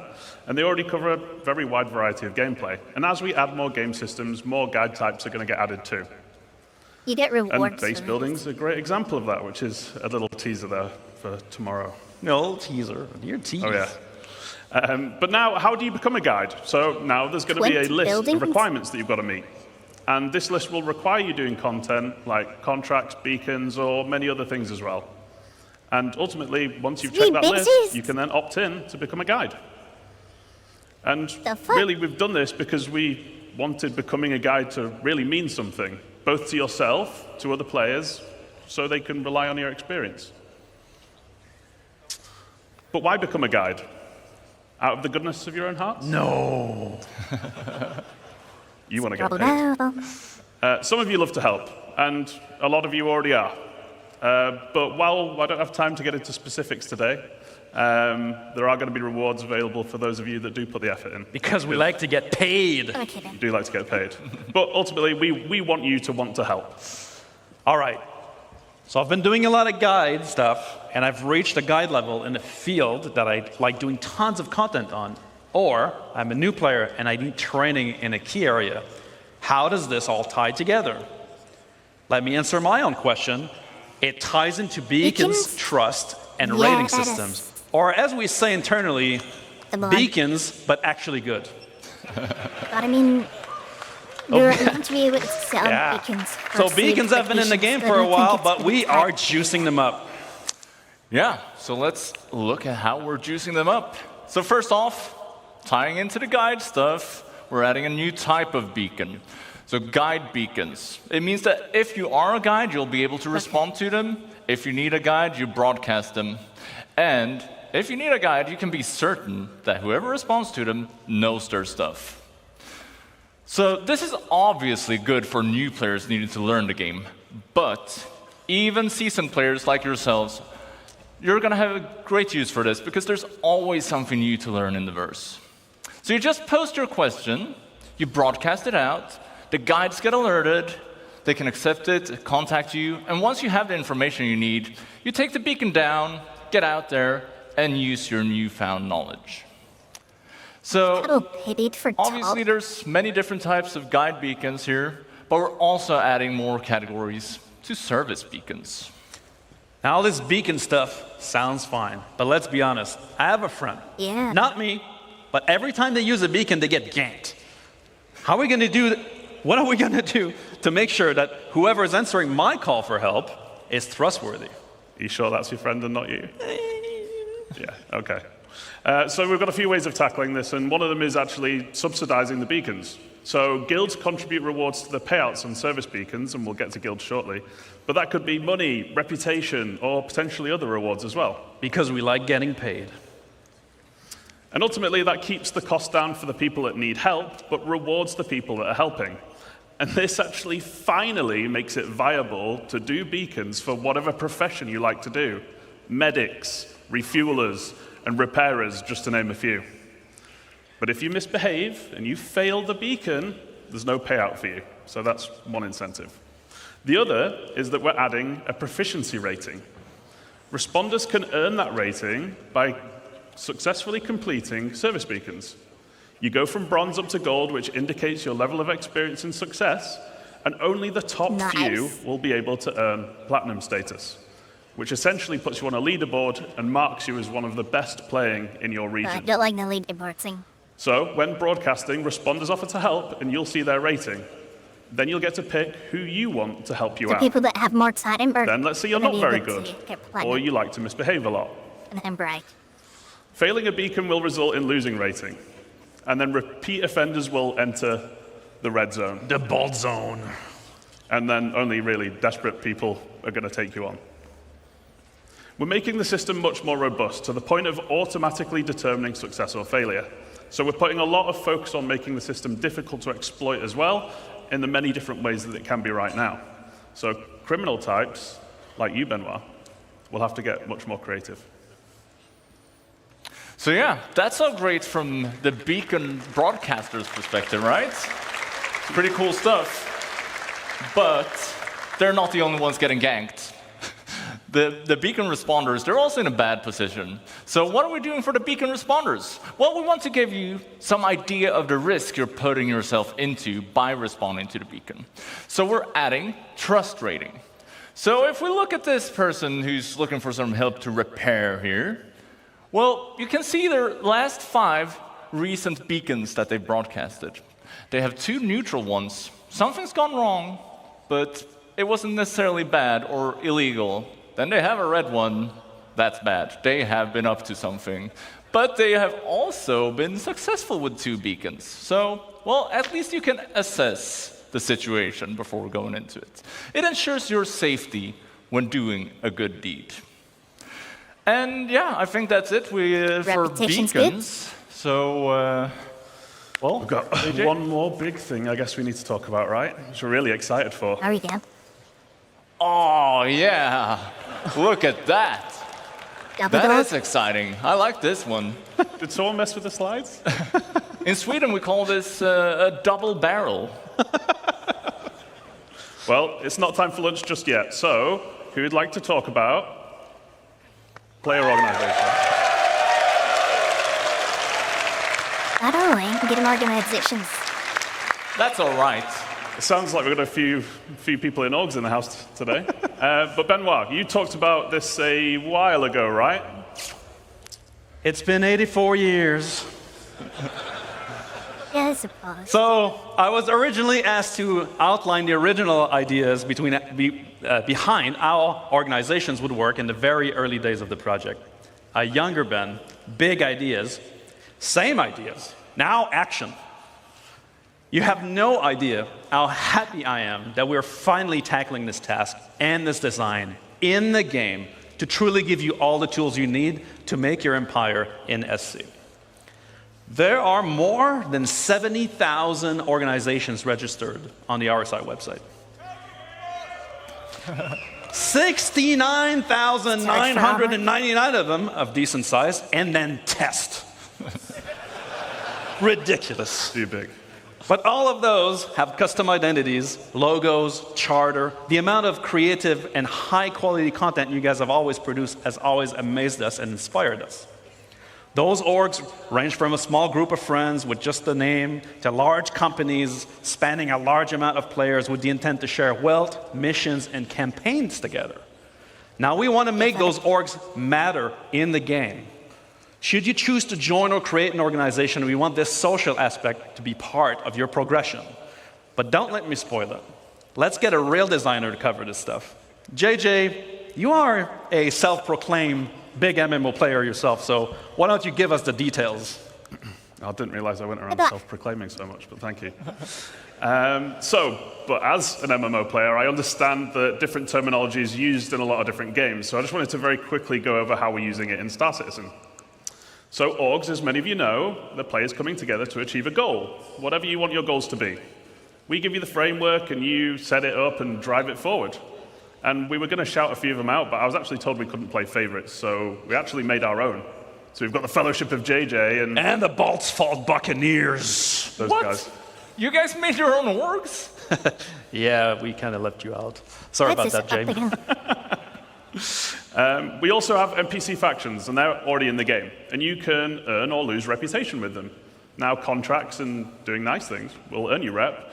And killing and stealing and all of that horrible stuff you love, Ben, that will lose you rep. Ling and Redwind and the ones that you can see on there are just a few examples, and there's going to be a lot more to come going forward. Now, there are also guilds, like the Interstellar Transport Guild. And these are essentially collections of several factions, and we're putting them in a position to be more prevalent. What? You're saying there's something bigger than factions? Oh, yeah. So they're going to be something you interact with a lot, and they essentially handle contracts for the factions. But you will earn rep with both still, but as the bigger entity, the guild will be much more important. And you'll find out a lot more about guilds tomorrow at the Stars My Destination presentation at the end of tomorrow. Again, a tease. But now we can dive into some of our new org systems. Yes. Let's start with the basics. I want to find or I want to recruit for an org. Yeah, so welcome to the new app for everything orgs. Tease with the mask. So orgs can be big and complex, and as we said, some of them have thousands of members. So when we designed the app, well, we made sure that we took this into account, but it's also something that we can expand on moving forward. So let's have a look at it. Now, I'd like to point out that the Fellowship of JJ, like every designer-based org, is really focused on things like progression gameplay and mission and crafting and leveling up. But my Balt's Fault Buccaneers, no, they're the real deal. Now, we don't do any of that stuff. Now, we're in it for profit, interdiction lines, shipboarding action. We get all that sweet cargo for free. For free? That sounds pretty illegal, Ben. I don't know what you're talking about. What's in those crates? Slam! Anyway, it sounds like you guys might be interested in joining some big orgs. Well, I prefer something smaller. So I think it's fair to say that we like playing in different ways and will want to join different orgs. The recruitment tab is the place to find them. So we're giving you the tools to promote your org to potential members in order to give a best first impression to them. I've just noticed that, Ben. You might want to have a word with Rich. It looks like... What? Like he doesn't want you. No way. I'll have to speak with him. Anyway, yes. So we're adding filters for when you're basically trying to find a home. And we want to cater to all types of players, because we're a massive game, right? And orgs are combining tons of different gameplay in tons of different ways. So you can search by name if there's an infamous org you've encountered out there in the verse or online. You can search by size. So if you're after a big and active org like me, or a small and more close-knit org like Gabriel. Then you can also search by the gameplay focuses you enjoy. So maybe you love trading PvP, or maybe you like events like the Daymar Rally. Website? Safe? Like if you're already in an So org, I guess you'd will it end just up searching appear for, here? say, social and racing, maybe? What if I love committing crime and roleplay, asking for a friend? What's that got to do with the presentation? Anyway, you can search for whatever you like, and if it's not there, why not just create it yourself? So, we allowed you to join multiple orgs back in 2014. I can still do that, right? Oh, yeah. So we're keeping it supported, and we're actually doing the star citizen thing, and we're going one bigger. One bigger. So we're giving you an additional one to join when we actually bring it into the game, too. And we wanted to keep it because we've all played games where it's far too limited. Like, one org per character just isn't enough for a game this size. Yeah, and here you get an idea of what the full screen will look like. It's going to be your one-stop shop for joining or finding players for your org. So let's have a look at the core functions and features to look forward to in the rest of the app. This is the Summary tab. On here, you can select one of your orgs that you're in on the left-hand side, and you'll see, well, a summary, a lot of at-a-glance information. So we'll introduce some of these one at a time. So first off, announcements and org information. Simple stuff. You use them how you want to. Also, we're adding an events log. So in here, you'll get a summary of important events within the org and changes to org statuses or settings.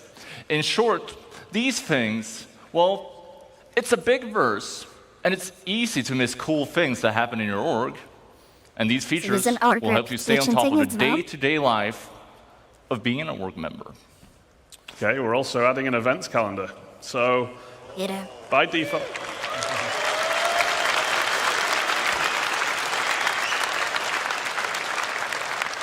So by default, it's going to be populated with our in-game events, so you never miss a thing. But more importantly, you'll obviously be able to add your own as well.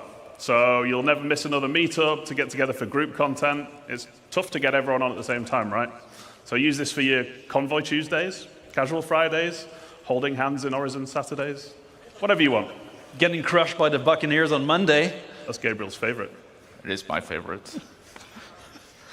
Remember that it is our intent that all the features we're looking at here are available on Spectrum as well, allowing you to access this info even if you're not in the game. This applies to parties, comms, friends, and all other functions. So, I can join multiple orgs, like the Buccaneers, the Corvette Club, or the Slam Truckers. But how will others see me in the verse if I have multiple choices? Surely I need to pick a banner. So, that's covered by something new called representing. And it's actually quite similar to the existing affiliation main status system on the website. So if you're in multiple orgs, you choose which one you want to represent, but you can only represent one at a time. Now, there are ongoing benefits for being in orgs, which we'll get to in a minute, but choosing who you represent asks which one you want to benefit from at any given time. But why? Well, we wanted to support players who like to play with different groups of friends. But we didn't want players who are just in one to be at a major disadvantage to those that are in the full 6. Because really, joining multiple orgs should be your choice and not feel like it's a necessity. And there's no need for you to switch which org you're representing to see things like this Moby screen or org chat. But we want to put limitations on how often you can switch to avoid exploiting the systems. And we don't want to punish anyone who's, playing by the rules. And a big part of representing is visualizing it in-world. We want you to be able to fly your banner for your org. So we're adding another MMO staple to the game. Hey, new tags. Oh, nice. So, now that it says U, you see? The taken out of the A for Alpha. So the org leader will be able to set a tag for the org, and this gets appended to the name while you're representing. So you can easily see who is in which org at a glance. So we'll have it in chat, in world, and if you're not interested in this stuff, well, you have the option to turn it off as well. How novel! We'll be able to identify people around us. Wow. JJ, I'm curious. You mentioned guilds before, and I'm guessing they fit into this somehow. Yes, so you may have spotted a few references on the UI to alignment earlier, but what is it? So, it's your opportunity to form a relationship between org and in-game guild. Now, just as you in personal rep with the guilds, you can with your org now as well. So your org leaders pick which one you want to align with, and while representing, org members doing specific action, like contracts with them, will increase the org's alignment with the guild. But which guild should you pick? So all of our guilds are going to have a specific theme and associated gameplay. And you can basically pick the one that matches your theme or benefits your org the most. So a combat-focused org, like the Fellowship, might want to align with themselves with the Mercenary Guild. Or one that enjoys making cash through trading and hauling, they'd probably want to align with the Interstellar Transport Guild. Yeah, so how do these benefits work? Well, as your alignment with a guild, as it raises, you both unlock new benefits from that guild, as well as improve your previously unlocked benefits. So, for example, if I align my org with the Academy of Science Guild, we might get research speed improvements. As my org performs contracts for this guild, alignment raises, and that speed benefit gets better. And needless to say, other guilds will have other types of benefits. Finally, on guild alignment, you are not locked in forever. You can switch at any time. However, that will put your alignment back at 0, so it's a big choice. So every member gets full benefits. Well, not necessarily. We're also introducing loyalty. So it's similar to the org's alignment with a guild, but this represents your relationship to the org you're in. Anything you do that benefits the org while you are representing it will gain you loyalty with them. So for example, you could be doing missions for the org-aligned guild, or you could be depositing money and materials into org storage. Org storage? Another tease. Ooh. Soda. Spare the ammunition and weapons and armor. Ultimately, we wanted to encourage long-term membership because we don't think you should just be able to join a well-established org and then just get everything instantly for no effort. So to put it simply, having low loyalty limits what you gain from the org's alignment benefits, and having high loyalty gives you full access. We also wanted org leadership to be able to view members' current loyalty and use it as a tool to reward appropriately with things like ranks and permissions. And then loyalty resets to 0 when you leave an org, so there's some incentive for sticking around. Wait, does that mean I lose my loyalty if I change my representation away? No, so not representing puts your contributions or ongoing benefits on hold. So when you start representing again, you essentially just pick up where you left off. But what if I leave the org? It's not very loyal, so it resets. Right. Well, so, you know, in my org, my Buccaneers, they're mostly scoundrels, and so they tend to join and leave, and, you know, it's not very loyal in general. Larger orgs, they tend to be a pain to manage, though. With the flow of joiners and leavers, do we have any tools to help managers like me? Well, let's have a look at the Members tab.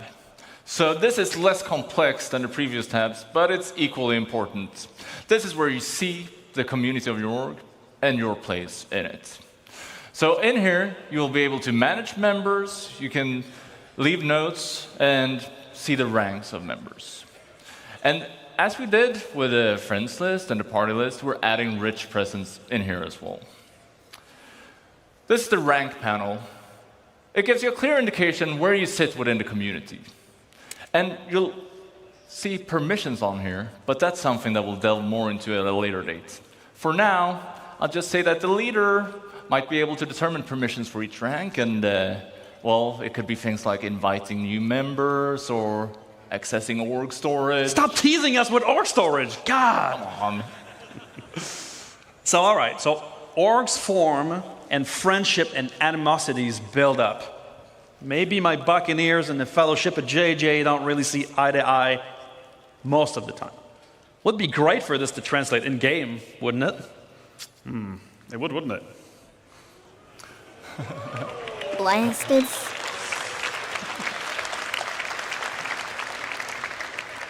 So yeah, it's a good job we got it covered, which is with our new alliances and rivalry system. Yep, this is definitely a good thing. So you're going to have the ability to create alliances and go to war. And there are many reasons to make friends. You might want to have trading partners, or you might want to group up for protection if you're playing somewhere like Pyro. And at the same time, there are probably going to be many reasons why you won't get along. Maybe an org keeps attacking or stealing from you. Alliance is forming an agreement between two org leaders, and it has to be mutual. You can't force someone to be friends. Unlike real life. Requests are sent from the screen if you have permission, and you could respond here as well. And as a bonus, allied orgs are going to have additional lines of communication, like Alliance Chat, or being able to share Alliance events on the calendar, just to name a few.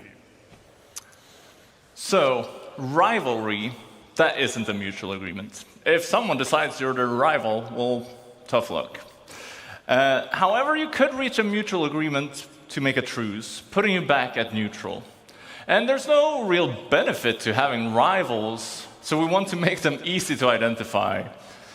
That's why alliances and rivalries tie directly into hostility indicators. So just like now, you'll be able to see neutral contacts in white and party members show up in blue, whereas your org wingman will come in a dark green and your allied orgs in a paler green. Your rivals will show up in red. Or people in your kill list. The kill list. People on your kill list that we mentioned before will also show up in red or orange. If you're not, if it's a declared, they're not legal to if attack. Declared That's war, the go straight to jail card if you kill them here. Because it's official gun. So we'll be adding accessibility options for this stuff as well, to make sure that everybody can benefit from these updates.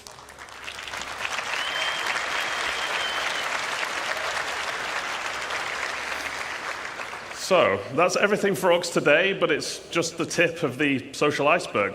And we didn't have time to show you everything, but there's lots more to show in the future. And we're super excited because we finally get to deliver it. Yeah. Now, what have we learned?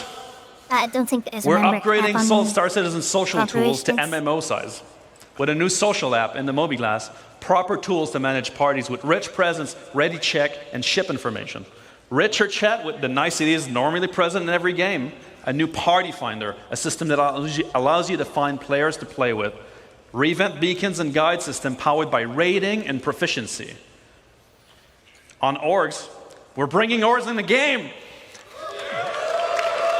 We're obviously with a new orgs app, but also alignment. So you align your org with a guild and get benefits for your members, representations, which identifies you in the verse and gives you benefits and loyalty to your orgs, and alliances and rivalry to identify friend from foe.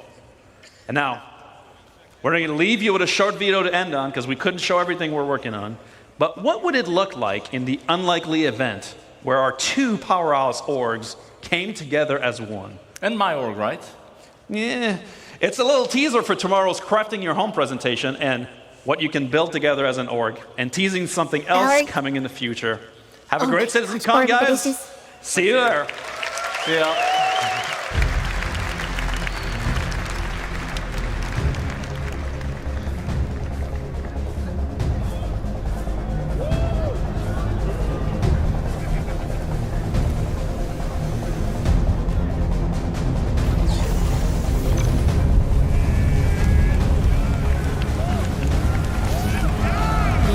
That would be pretty cool, like hard bases. You're not gonna be mining on rocks in your hard games. Wait a minute.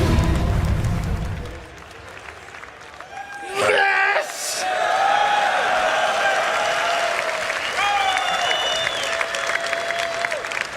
Sometimes it's just the simple things, isn't it?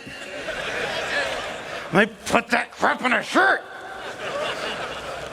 All right, so we're at our midway point of day one, guys. We're going to take about a 45-minute to 60-minute break, depending on some technical stuff that we're going to figure out backstage. This is your chance to go get some food, go to the bathroom, stretch your hammies, whatever you entertain yourself for the next 45 minutes. But come right back. We're coming back with the cosplay contest and then 2 presentations. I promise it's only up from here.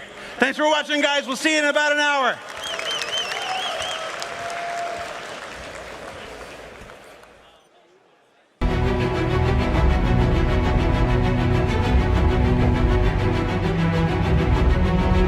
Yeah. I mean, they did that last time, didn't they? Last time they introduced salvaging. They brought the roach, alright? Am I on? I'm on TV. I speak French. Parlez-vous français? Je parle français. That's all I got. I'm gonna do fromage. All right. Thanks, man. Hi, everybody. Welcome back from lunch. Like I said, we added an extra 15 minutes to that to get us on schedule and stuff, because that 5:30 thing has to be like right at 5:30. I'm your host, Jared Huckabee. We are back in Hall B, which is what we colloquially refer to as the UEE Barbary. This is our Bengal hangar here. Let's go ahead and take a look around. Do a spin around. People see me enough. No. Show the thing. There we go. Look at all those people. Say hi, everybody. You're on YouTube. And Twitch. My understanding is that if you're on YouTube, it automatically makes you a better person. All right. So we're going to take another walk. In case you guys missed the beginning of the show, we're going to explore the hangar area of the UEES Barbary. We're going to start over here. We made you wait before, but we're going to take a look at this big guy. Excuse me, everybody. Old man hobbling. Yes, were you going to... No, I'm on. Oh, wait, what do you want? What's going on? All right, that's cool. Let's go do this. All right, we are going to this thing. Now, this is the Hornet F7A made by our partners at Mango Stone. It is fantastic. Hey, let's do another tour of the hangar, of the Hornet here, and I'll talk a little bit about it. Show the people the magic. So Mango Stone is a company down in the south of England. They've been doing all kinds of stuff for us. When we revealed the Manchester office, everybody knows we moved into the new Manchester studio about two and a half years ago. Mango Stone helped decorate a whole big part of it. They've done a number of mannequins and armor sets for us and helmets, and including 3 major ship models. Nothing this size, but they helped decorate the office. And when it came time for CitizenCon, we were like, you know, CIG is. It's like, do you think we could do a Hornet? And we're like, yeah, we could probably do a Hornet. We could do a Hornet. And then we found out how big it is. Do you know the Hornet in-game, like the actual in-game measurements, are 75 feet by 75 feet? That's a perfect square. That thing is huge. This guy here is 50 feet by 50 feet and still the same size as an F-16. So yeah, the Hornet in game is very big. And Nate Dearsley, hold on, if you're watching, Nate, if you didn't make the Hornet so big, you wouldn't have had to make the Bengal so big. All right, let's keep looking. So this thing is pretty cool. Mango Stone is one of our trusted partners here. They've done all kinds of work for us. I asked them what we were going to do with the Hornet after CitizenCon, and we've got a lot of ideas. Nothing I can reveal today, but let's just say that CitizenCon this year will not be the last you see of this amazing 50 by 50 by, I forgot how tall it is. It's probably more than 3 or 4 feet. Simple. I like the lighting effect. Look at this gun. Let's go look at the... Who knows what gun this is? I mean, obviously it's Apocalypse Orange, but what model is it? Remnant? This is a Remnant? Oh, yeah. Now, one of the things Mango Stone is known for is making weapon props for major motion pictures. One of the movies that you might have seen their stuff from is The Force Awakens, where they made a lot of the Stormtrooper armor and all their weapons in kit for that movie. Let's get one last shot, one last wide establishing shot of the Hornet. See how really cool this thing looks. And then we're going to do something, Cameraman doesn't here's know where the something fuck I to can do stand. that other people can't do. I can stand in here. Stick your Look, head in. Mom, I'm getting in trouble. We go through here. Maybe go under this thing. I am making Tyler Wicken very nervous right now. I'm going to go under this thing. I may not be able to run, but I can still get low. Hey, where's my camera? Can you still see me? Where'd he go? Oh, he went the long way. I thought I was going to outsmart you. All right, so we're going to check out the rest of Hall B. Follow me this way. These are the Star Citizens. Hi, Star Citizens. Where are you from? From Florida? Where in Florida?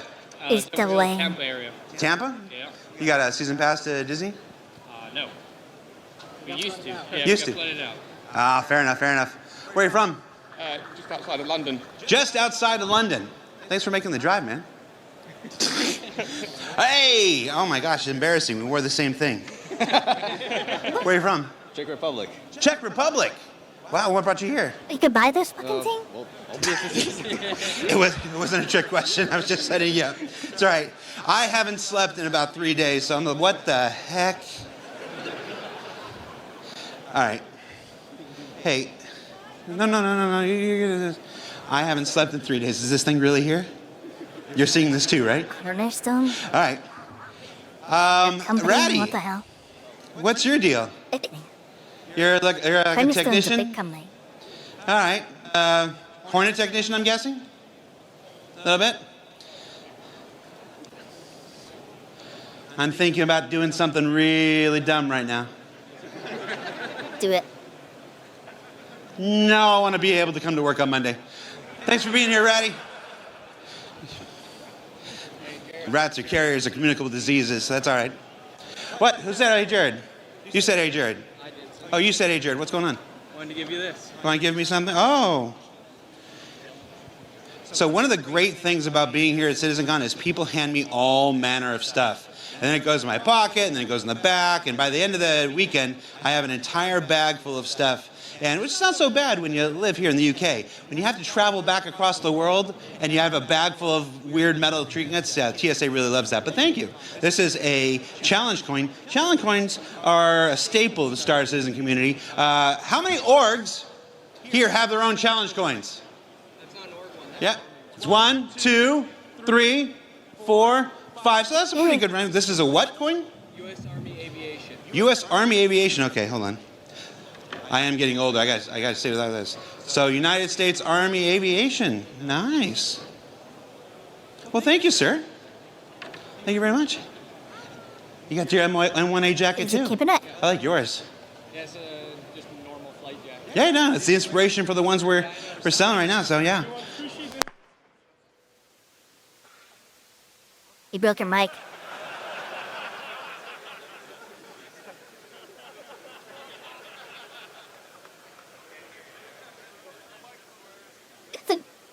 Your mic is broken.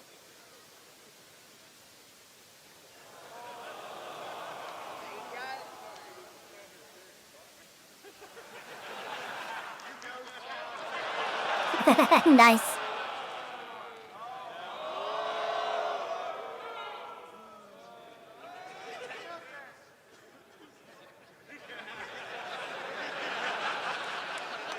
Right, now you can tell all the secrets.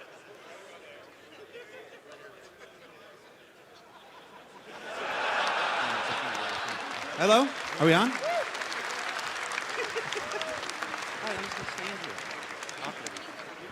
Hello. Am I back? All right, we're back. Hall A, cheer for me. All right, we made it through last year pretty good without any major issues, and then I saw those bingo cards show up on Reddit, and like the first square was technical issues, and I was like, no, we haven't had technical issues on one of these in a long time. Then this happens. Oh.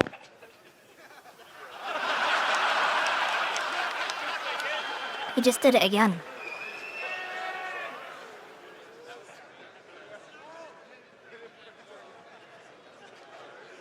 It's blessed again, man. It's blessed again.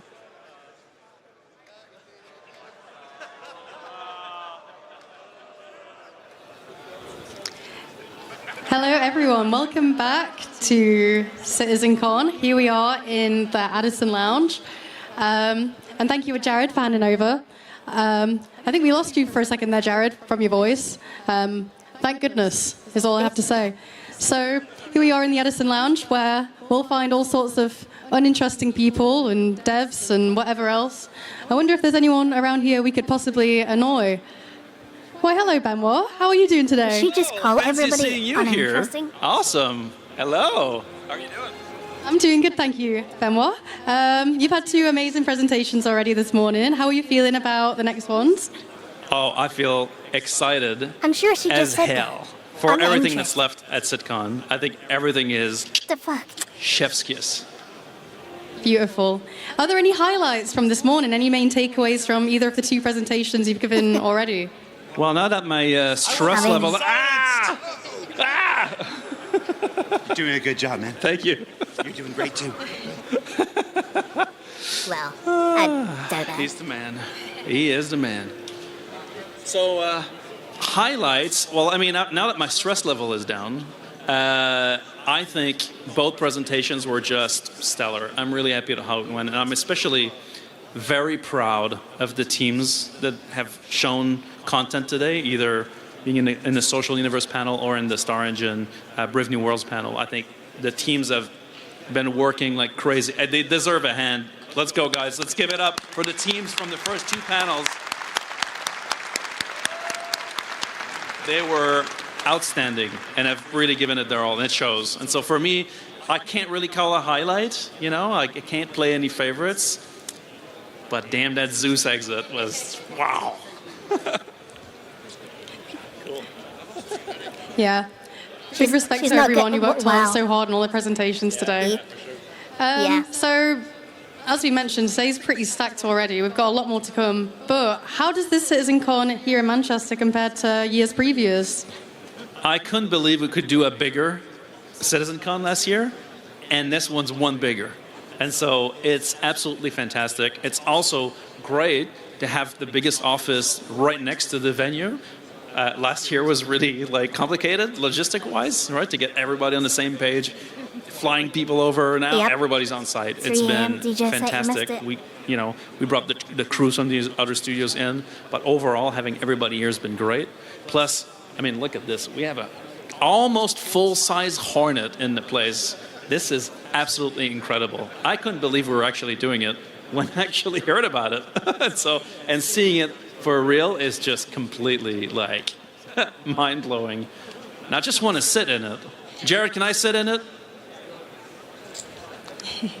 Even I'm not allowed to sit in it. Damn. So, does that mean next year's CitizenCon could feature a Hull C in Quebec? Oh my God, that's the number one question I get all the time is, when are we going to get a CitizenCon in Montreal? I don't know, but I would love a Hull C or a Zeus, maybe. Maybe Zeus would be absolutely fantastic, you know? Because maybe that's a quick shout out I'd like to give is that the Zeus, I mean, tons of people have worked on it at CIG throughout, but this is really the first ship that is completely done from the Montreal team, and so I feel especially privileged to have, put it in the video and then released it in this patch. It's an absolute fantastic ship, so I'm super happy about it. I have a question I'd like to ask Benoit. Yeah. When are we going to be able to watch CitizenCon and ISC and everything in-game? Is that a feature request, sir? It is a feature request. It's a feature request. Okay, all right. Well, I'm not going to give you dates. We're definitely going to put that feature request to the test and see if CR approves it. We're going to be able to watch. We'll put it with all the other feature requests. From YouTube and shit. In the bin. In Star Citizen on the screen. So yeah, it's relevant. Beautiful. Well, thank you so much, Benoit. Wonderful to chat. We're going to throw over to Dan. Thanks very much, guys. Catch us after the break. See you guys around. Oh my God, she does not know it works, does she? The break. Thank you, Kirsten, and thank you, Benoit Beausejour. Awesome, guys. Welcome back to the interstitial hall. The interstitial, where we are back in the hall here at CitizenCon 2954. Little bit of housekeeping. We just have to give a quick shout out to our sponsor, Versa, who helped make CitizenCon possible this year. Thank you, Versa, for all you do to help make Star Citizen and CitizenCon possible. We also misnamed Scan Computers, a Scan PC. Sometimes when you're running around with people talking in your ear and things you have to do, you mix up names. So thank you guys for being awesome sponsors and helping make CitizenCon possible. Now, I was told specifically to avoid talking about that because Jared just did that, so we're going to gloss over the Hornets. So come, follow me. We have some awesome stuff here on the show floor at CitizenCon. We are so happy to have you guys back in Manchester, and we hope you guys are having an awesome show. Now, if you guys haven't been here yet, the General Lounge is filled with people who are excited. Everyone say hi! That was a little lackluster. We'll try again later. Now, guys, there's a ton of stuff, but first I want to throw it over to my good friend, Galactica. We have the cosplay competition brought to you by Tobii, so I'm going to throw it over to Galactica. I think we have some pretty cool costumes to show you guys, so Galactica, take it away.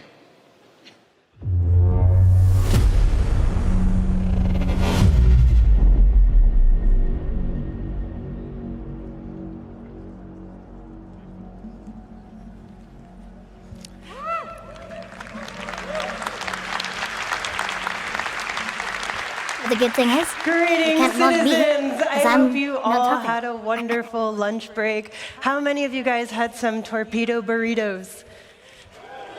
Okay, and how many of you had some Big Bennies? All right, clearly we know what the crowd favorite is. Well, welcome to the 2954 cosplay competition by Tobii Gaming. For those of you who don't know me, I am Galactica, our senior social media manager, and I run all of our socials for all things Star Citizen and CIG. And joining me on stage, we have our lovely judges, starting with lead character tech artist Armando.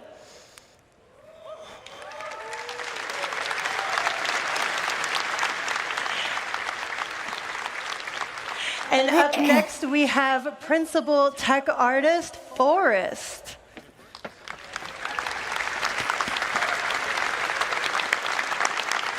And last, we have our creative director, Katz.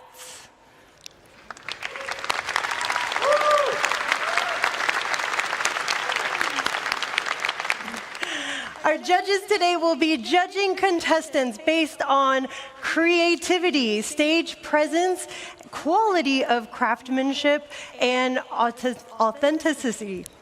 This year, we're doing things a little bit different. Previously, we did a first, second, and third place. However, instead of doing that, this year, we're going to be rewarding people based on the following categories, starting with Best in Show, Most Creative, Best Performance, and for our fourth one, you guys get to decide because we're doing Audience Favorite. This year, for our prizes, let's talk about that for a minute. Who here has ever heard of a Tobii eye tracker?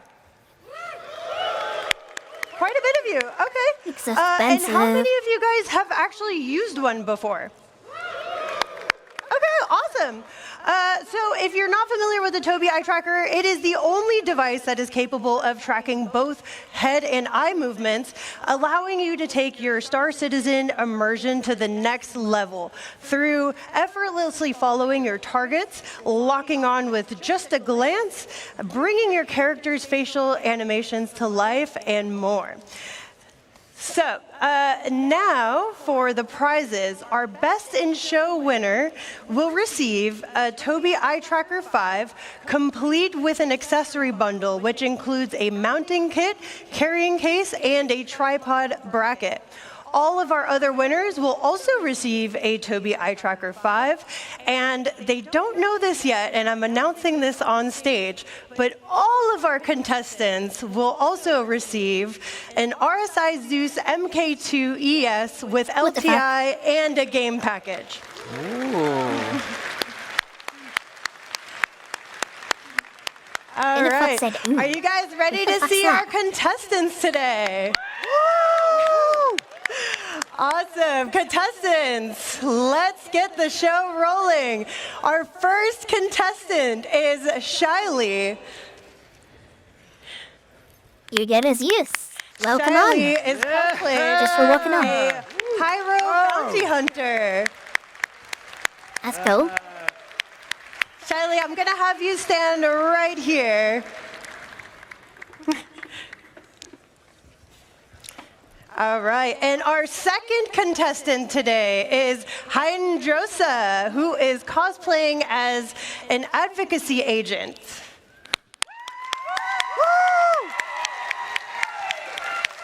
Oh!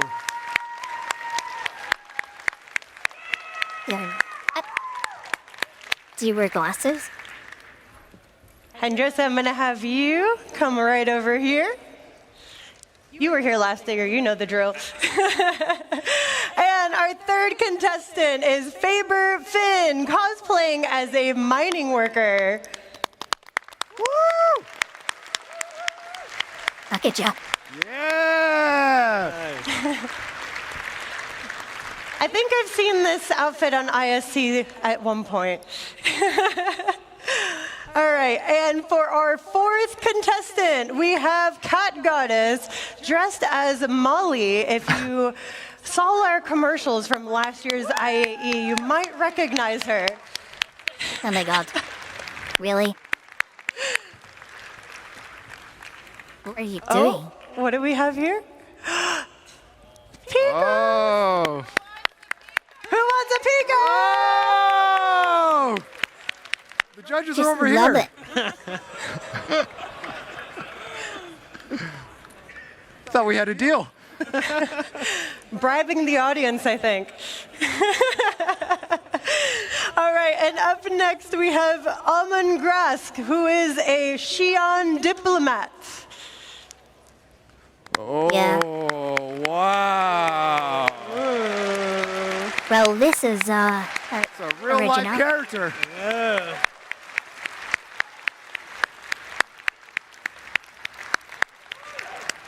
No, you're a triangle. Pretty cool face, though. I love it. Really cool. All right, and our sixth contestant is Little Drift Boy as Garmin Humble, another IAE fan favorite. Oh! He's got a hot dog. Complete with the burrito, I see.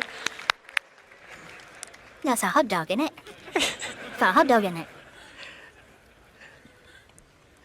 All right, and up next we have Dana as Pico the plushie. You coming in as a Pico? Well, there you go.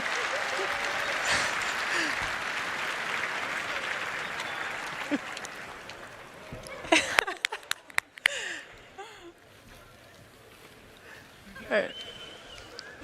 Just making sure you can see with that thing, okay? Bit And sketchy looking, but we have another Pico still up creative. next, Carlito. Another one? What the fuck?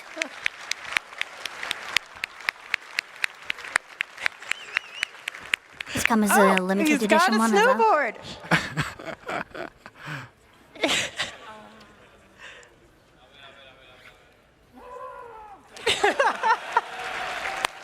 What? Not Drake. And last Drake but not t-shirt. least, we have Kin Shadow as a duster. Whoa. That's cool. Wow.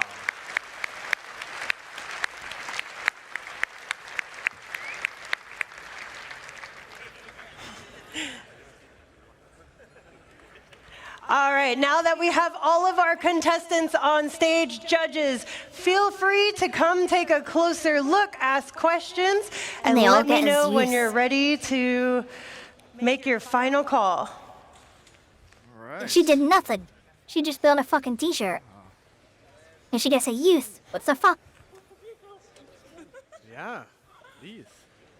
You fight crime. Nice. Good. Wait, is he on his knees or is he actually... No, okay. Nice.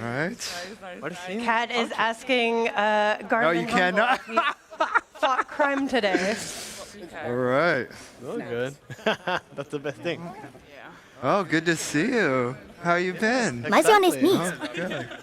Yeah, doing great. Doing great. All right, yeah. Still one of my favorites. Wow. Oh, yeah. This is great. Yeah, The see how mining she outfit. just walked right past her? And basically just That's right. didn't even look at anything. So how'd you do that? Couple LEDs? Oh, that is so cool. Little And she patch. didn't even look at him So either. can you turn around for us? Yeah. Got the retro reflective shader on you? Yeah. All right. Very cool. Can you do the garment? How many followers do you have? The How's hell? Orson? Good than you? Love it. Nice. Mm-hmm. Mm-hmm. Very nice. Look at this. Is that a burrito? What is it made of? I do not speak Xi'an. But Together, and then the majority of all the armor is all. very good. But I feel like we can. Yeah. Oh, this is impressive. Te lo parece que news. All right. Does the helmet Wow. have any Yes. That's what I'm talking about. That's what I wear when I'm playing. It's all right.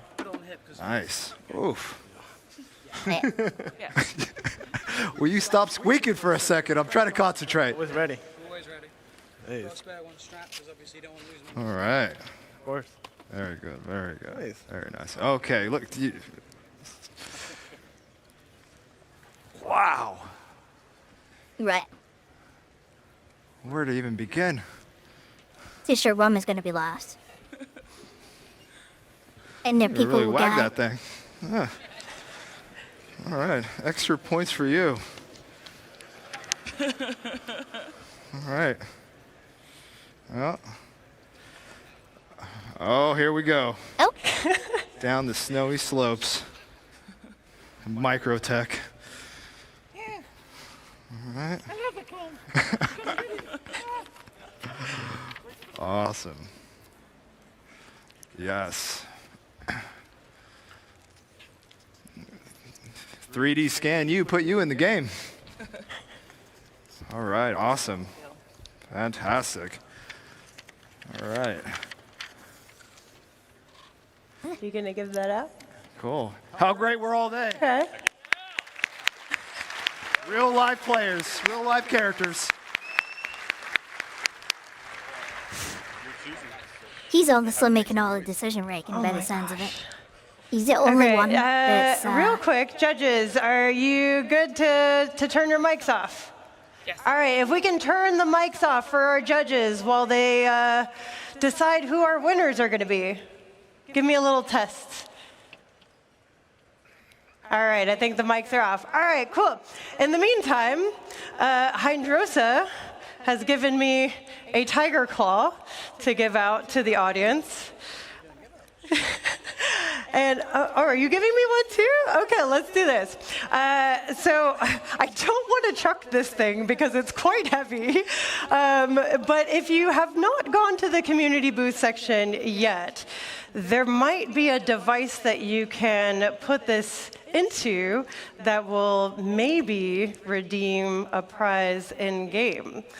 How do we want to get yours this gets out? nothing then. Let's see.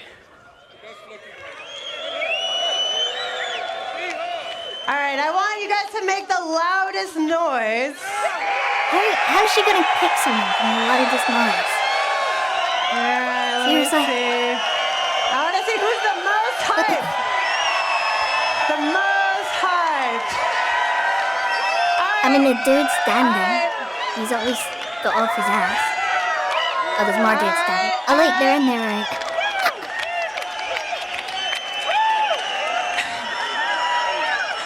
You better pick one of the ones in blue, man. White shirt over there. Come to the front of the stage. It's easier to pick the one guy standing up in white than it was to pick between one of the two and blue.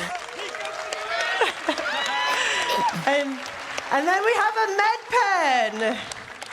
I think we have to give this to the ones with the med gowns, clearly. Oh, we got two. Let's go. Med gowns, come up here.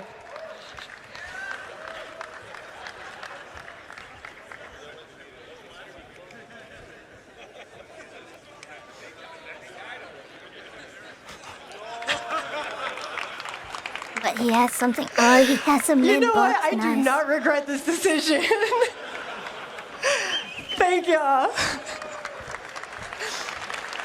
Nice. All right, judges, how are we looking? You need more time? We are looking. You guys are good? All right, so starting with our best in show, Forrest, let us know, who is our best in show winner today? Well, everyone's a best in show winner, but there can only be one. Oh, Jesus. What is it? The Xi'an Diplomat. Yeah, exactly. Congratulations.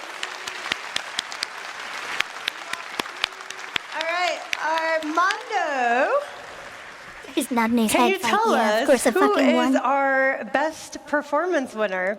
Yeah, it was pretty hard, man. Can't be one of the armored We're guys, gonna right? go with Pico. Seriously?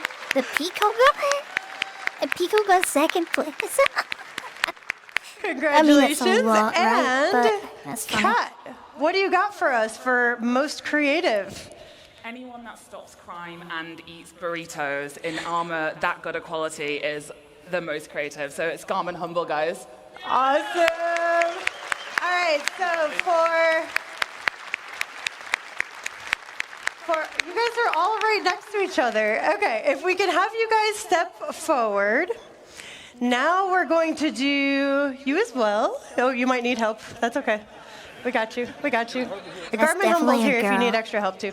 Okay, so now we have to decide our audience favorite.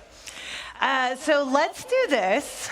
We're gonna come over here with our judges, and we're gonna go one by one to see how much hype you guys can give our contestants to find out who is going to win our audience favorite. Sound We have good? tons of developers and you can make an app. All right, so let's give it up for Duster.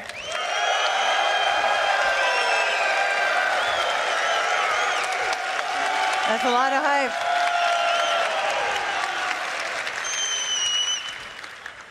All right, and Oh my God, next, the let's give it t-shirt. up for Pico. Oh my God.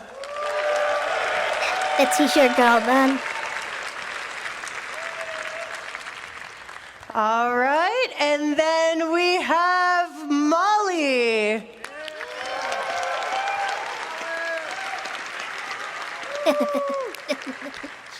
All right, and now we have our minor. What the fuck? How does a minor get more? And our advocacy agent.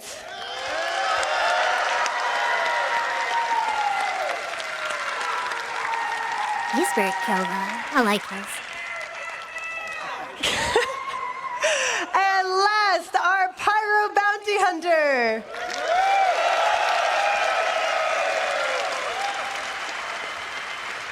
Yeah, it's All not right, you. judges. Let me come back over here. This is a very long stage. Who are we thinking? And in the end, it's still them that chooses, right? All right, the judges have decided, and our audience The judges have favorite decided, is exactly. Duster. There you go.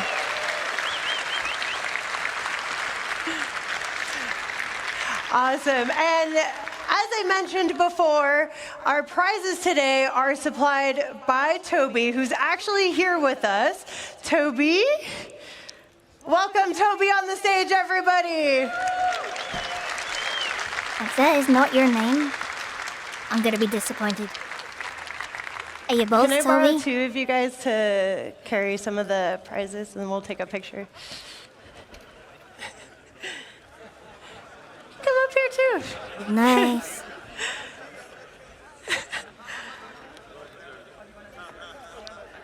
Here, I'll. Can you hold that? Can you hold that? If you can't hold it, I can hold it for you. Here, I'm gonna turn it this way. Here you go. There you go. Okay. All right. All right, Yeah, and it's definitely then we got one more. Here we go. All right, let's give it up to our winners. Take it, man. Take it. It's giving you a take it. All right, thank you, Tobii, so much for supplying the prizes. As I mentioned before, all of our contestants will be getting an RSI Zeus. And all of our contestants, if you don't mind coming together so we can all get a Man, I picture should have went and together. just put a t-shirt on. Just say I'm an NPC. All right, thank you so much for joining us for the 2954 cosplay competition by Tobii.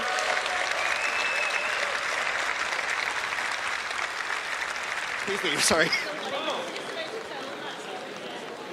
You need to move, sorry. You got bango? Wow. A big massive modeled bango. What the fuck? In a world where the Vanduul have attacked, one ship size of that. will make it so that the lives lost will be avenged. That's right, the UEE Retribution is here at CitizenCon 2954. I have the creators of this amazing model. We have Pigeon Spaceport here. You guys have done an amazing job creating an awesome thing. Is there anything you guys would She's like to like, I don't quickly wanna be say here. before we He's get into like, questions? Let me talk. Yes. Okay, great. Thank you guys so much. I quickly ran down here, so I forgot to grab my note cards. Let me do this off my phone. Quick question. How many total pieces is the UE Retribution?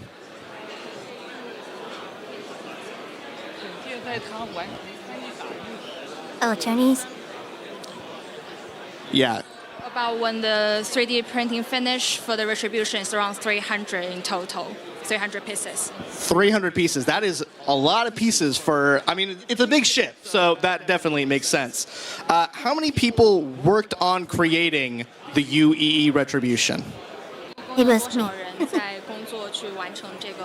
都少人？有15个人左右，然后我们所有的团队成员都几乎为他参与过工作。 Wow, his So it's around 15 people, and almost everyone in the crew have worked on for the Retribution model. Sorry, was that 15 or 50? 15. Retribution? Still a lot of people. That's still a lot of people. And as you can see, there's a lot of detail in here, so that makes sense. Can you briefly explain the process between taking the concept of the Retribution and then making it into this massive physical model? What was that process like? 可以简短的讲述一下是如何从概念做到模型上面这个部分的。是这样，我们先从网络上面搜索所有的关于惩戒的图片，然后我们将这些图片素材用于我们的建模。我们完成建模以后，我们会进行3D 打印，然后来制作。 So we searched on the internet to find all the images we could find for the Retribution. Then we bring all the images we could find into the 3D printing. 然后关于它的颜色，这个颜色的话，我们是根据我们对于星际公民中的飞船配色认知，然后来自行设计的。So about the coloring that we use the Retribution is based on our understanding of the color Star Citizen use in the game. So with some of our understanding and interpretation of the color that we use in Retribution. Amazing, guys. And one last quick question before we just kind of stare at this amazing ship. What's your favorite detail of the ship? 你最喜欢的承接的细节是什么？是尾部的喷口，因为尾部的喷口在汉房间中亮起来的时候，那种照亮整个墙震撼感是无可比拟的。So his favorite part of the Retribution is the main thrust lightening of the ship, because when you light it up, it will lighten up the whole room, the whole wall, and it's very amazing and beautiful. Well, thank you, guys. Let's take a look at that lighting. We'll get you guys into position for the next bit right now. So let's take a quick look at the Retribution. This thing is amazing. It is massive. It's probably over, I would say, 10 feet long. This thing is huge. It's been at previous bar Citizens that we've had in Asia. It's awesome to have it here at CitizenCon. We're really, really happy that this thing made it to Manchester. It is so much detail in such a small amount of space, but it's not that small. It's massive. So yeah, we're really, really happy to have it here. Now we're going to follow me. We're going to go to the next thing they brought. I don't know if anyone's really seen this before. I'm going to throw it over to Sam. Sam, why don't you throw us to this awesome bit right over here? Absolutely, Dan. So we have an amazing model of everyone's favorite Port Ollisar right here, near and dear to my heart. Rest in peace. Many a year have I spent easily and quickly getting to the ASOPs and buying things and getting rammed off of my pads by unruly and griefers. So I have a couple more questions for you guys about this build, if that's okay. What's this model made out of? 奥丽莎的是用什么做成的？奥丽莎它主要的结构是由 3D 打印所制作，但是在其中我们加入了一些金属梁，用于增强稳定。So mainly the Port Ollisar is made by 3D printing, basically the resin, and we also add the metal structure to make it more solid. The mental Wow, structure. that's really cool. So do you know roughly how much does it weigh? 你知道它大概有多重吗？大概在700公斤左右。So it's roughly around 700 kilogram. Wow, that must have been a challenge to get over here to this country. So when you were building this, what would you say was the most difficult part of putting this build together? 在制作的过程中，哪个部分是最困难的？是停机坪区域，停机坪区域中的就是停机坪表面难度在于，在我们的比例下，它的厚度将只有4毫米厚，我们要确保它在如此薄的情况下还不产生变形。So it's a landing pad area. So on the surface of the landing pad, by the scale we are using to make for the Ollisar, we have to make it not bending with just a few millimeter to make it still solid. 这个停机坪的下部也是个非常大的挑战，因为下部有非常多的结构交叉在一起，这对于我们建模的工作量来说是个非常大的工程。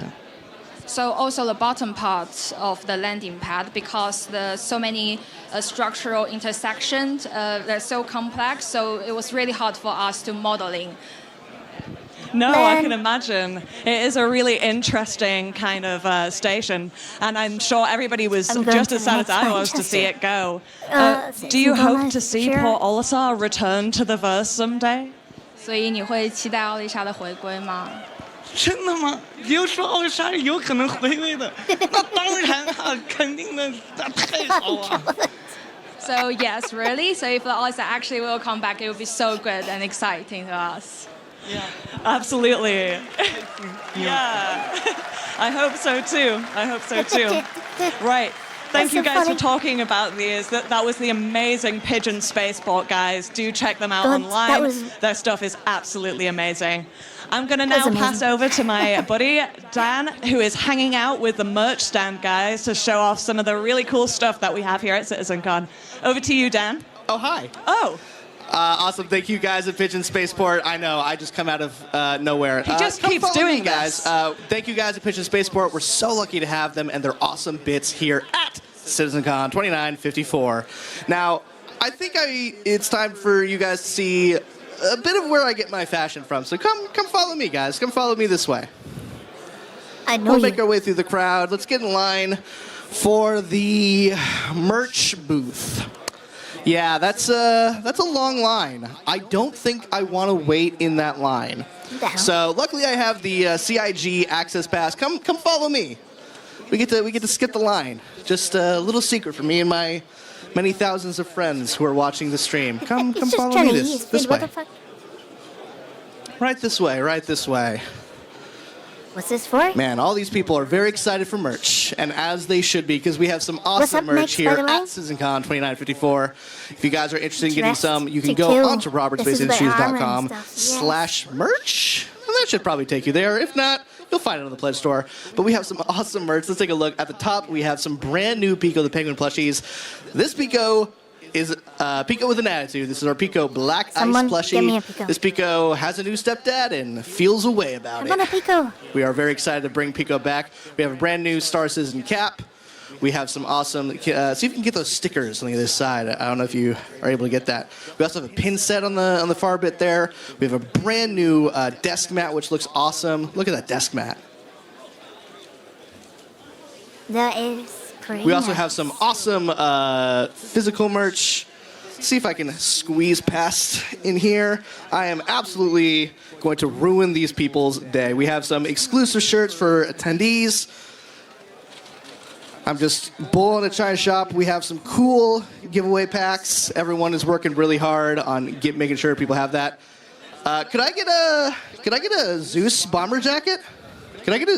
They got me another Zeus bomber jacket. Thank you so much. I have one on, but take a look at this Zeus bomber jacket. So we have the interior lining. It's this awesome like yellow orange, like sort of a quilted pattern. It looks and by the way feels awesome. Now these do run a little small, so make sure you're getting a size up. Let's hold this up for the camera. Look at that. We also have.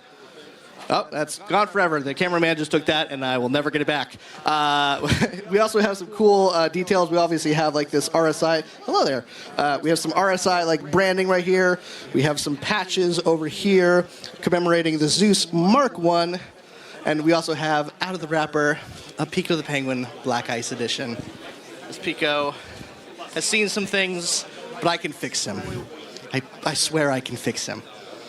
We also have a bunch of awesome stuff. We have this UEE flag. Let's make sure that we're holding that up properly. No.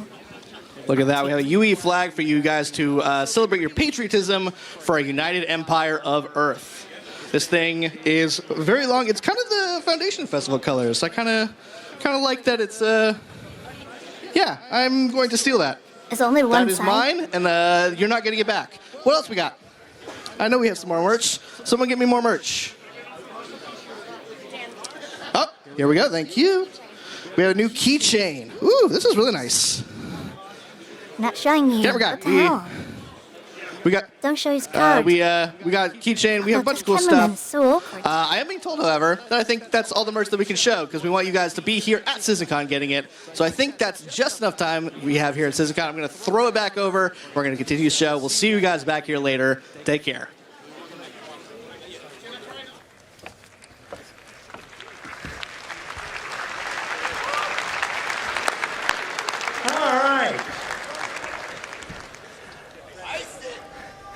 Yeah, no. They're saying ice it. I'm wearing jeans. It doesn't work through it. You know, people tried to get me to take my pants off backstage. And I'm like, no, I do it. It hurts. All right, guys. I think that's long enough of a break. Let's get back to some presentations. How about it? Yeah. All right. We have the first of two amazing presentations. This next one, Dressed to Kill, is, well, what can I tell you? Armor, it's obviously armor. Who remembers CitizenCon 2016? Please welcome to the stage. Who is it? I can't see it. Oh no, it's supposed to say his name on there right now. Show me his name.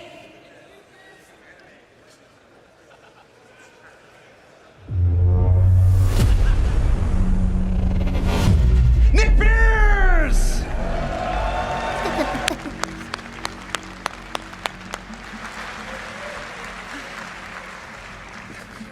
Thank you. How's it going? Hello, hello. So my name is Nick Pierce, like Joe mentioned. It's my second CitizenCon, but it's my first time presenting. So I'm very excited to be here. And just on behalf of myself and the team, thank you so much for coming to this presentation. Thank you. With that said, I'm here to talk to you about an initiative that was first introduced right here at CitizenCon in 2019, and that's adding distinct purpose and specializations to armor and clothing in our game. So let's get started. So, Star Citizen is a game about almost everything where you can do almost anything. With so many different options of gameplay, whether that be mining, piloting, FPS combat, or even a captain of industry. Unlike other traditional MMOs, we don't impose rules or classes onto the player. In real life, people are not just one thing. I'm sure you can all relate. I've had many different jobs. I've not always been a game designer. In fact, it was only a week ago that I found out that Jared used to do tech support for prosthetic legs. It's true. You can ask him. That said, if you're like me, you like to excel at whatever you're doing. So that brings us on to the concept of specializations. This is about bringing more purpose, more considerations, and more decisions to armor and clothing you wear beyond just looking cool. So, what are they?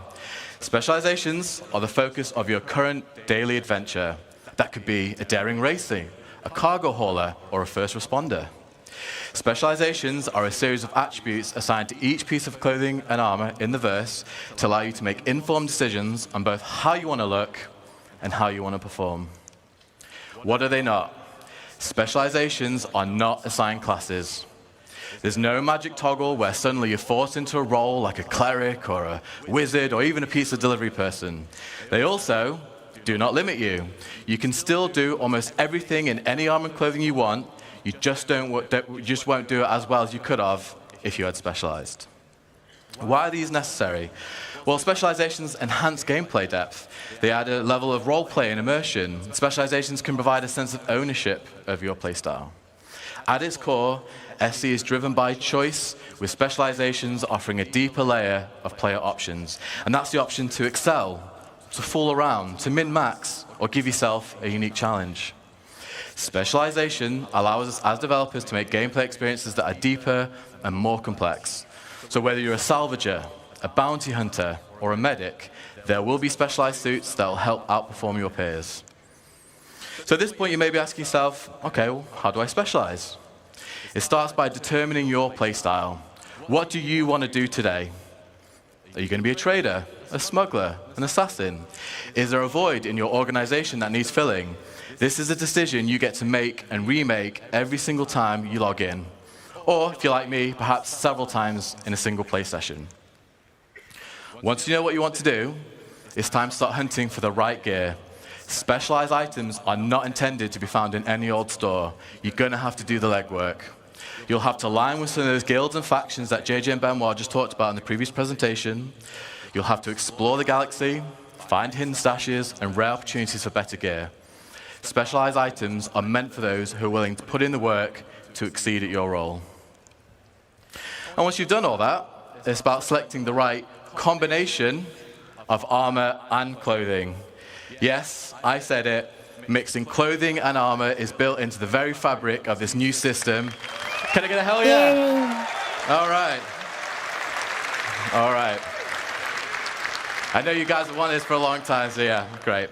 And to tell you even more about this new system that we do called StarWear, please welcome to the stage lead character technical artist Armando Lira.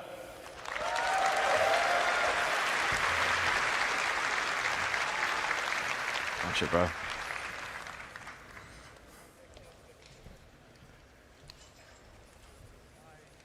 Thank you so much, Nick. Hello, everyone. I am so happy to be here presenting for the first time.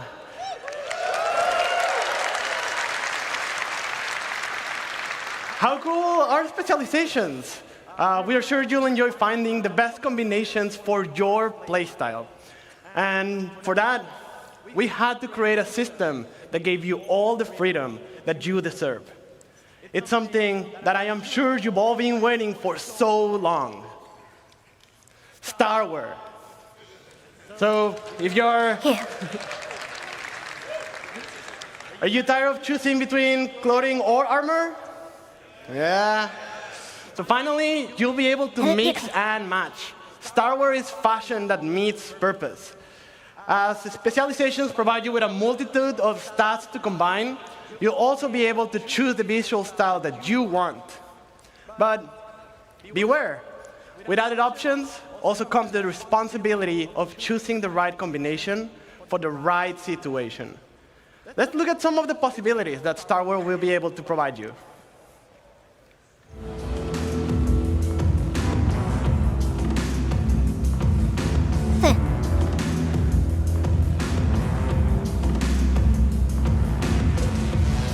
Oh, they're changing it.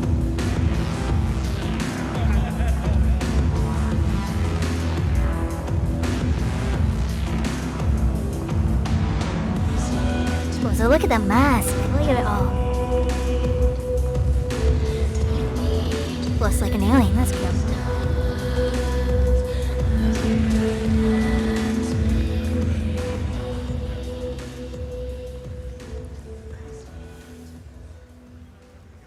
Yeah, definitely cool.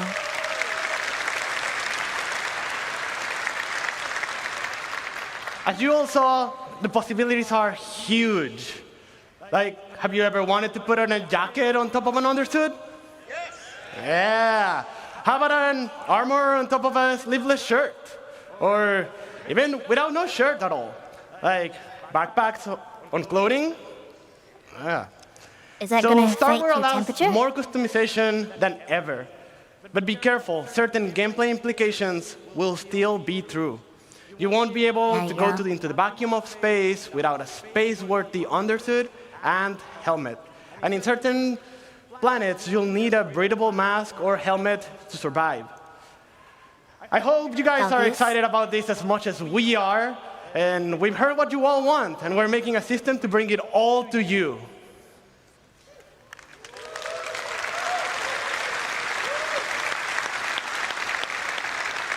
But that is enough about StarWear for now. Let's go back with Nick and learn more about how StarWear and specializations will improve your gameplay.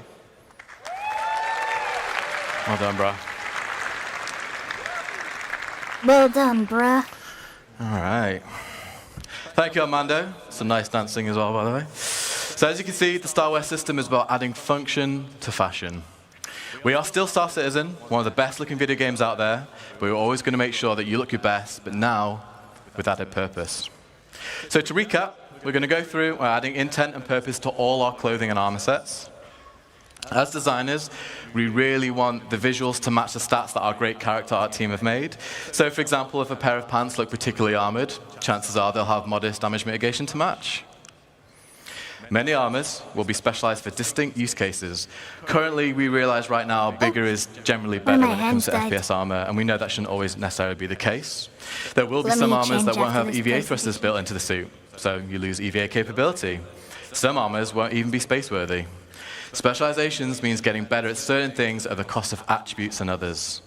This is about compelling you, the player, to make tactical decisions for every situation you may find yourself in. So now let's look at some practical use cases for the StarWear system. Whilst all our armors are becoming specialized, let's take a look at a select few, which I will add are some of my favorites. We are going to assemble a team to tackle one of Star Citizen's most anticipated adversaries that you'll get to meet later on. Let's meet our first specialization.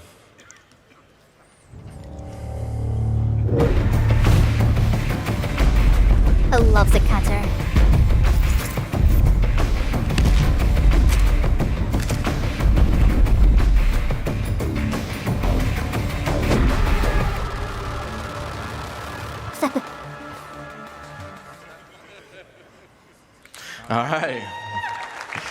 All right, so we have our leader.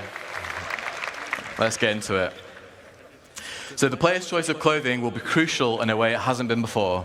With magnetic plates built into many clothing items, players can now holster both primary and secondary weapons. However, in the near future, there will be locations in SC where armor and weapons are strictly prohibited. Clothing allows the player the opportunity to access these restricted areas without needing to change. And some clothing will even allow the player to conceal smaller weapons from security, should the need arise. Another new addition we're going to be introducing is flight penalties based on the mass and size of your armor and clothing. You'll still be able to fly in medium and heavy armor, but you're restricting the precision of your control. If you're in clothes like our leader is here, or a flight suit or light armor, you'll be able to fly unrestricted. Now, if we look at an overview, we've cherry-picked 6 generalized stats to give you like a high-level understanding of how various clothing and armors we specialized. This is by no means a comprehensive list of everything we have available to us. It's just a little, yeah. So here you can see the leader has low protection compared to a full suit of armor and no EVA capability, for obvious reasons, but has great movement, low emissions, allowing them to blend into bustling cities and stations. The leader really excels at freedom of movement here. He's got a tattoo Let's of meet thing our on his next head. members. Let's go.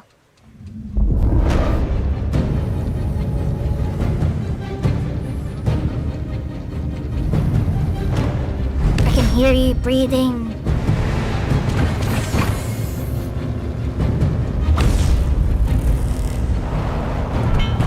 Nice.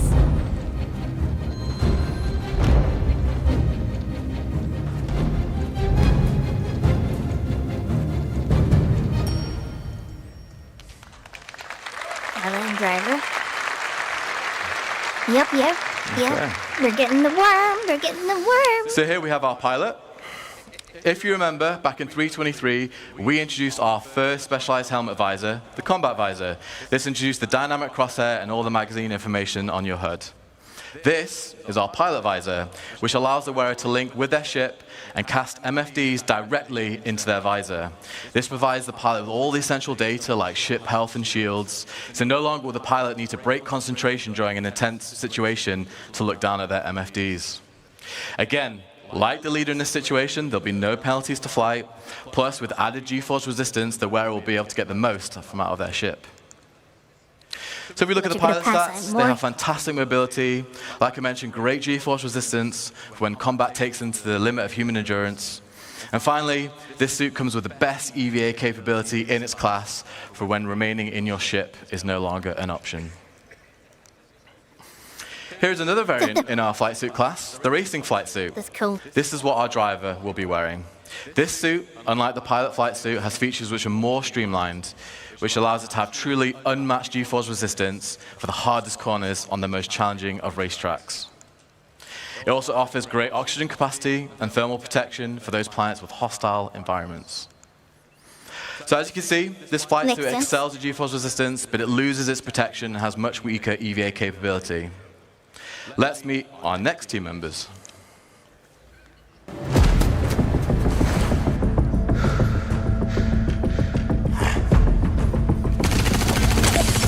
You hear this grunt?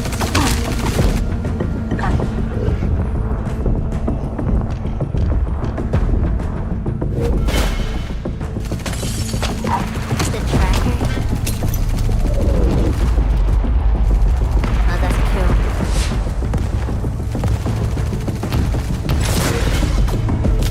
There's a whole lot of mirror armor coming.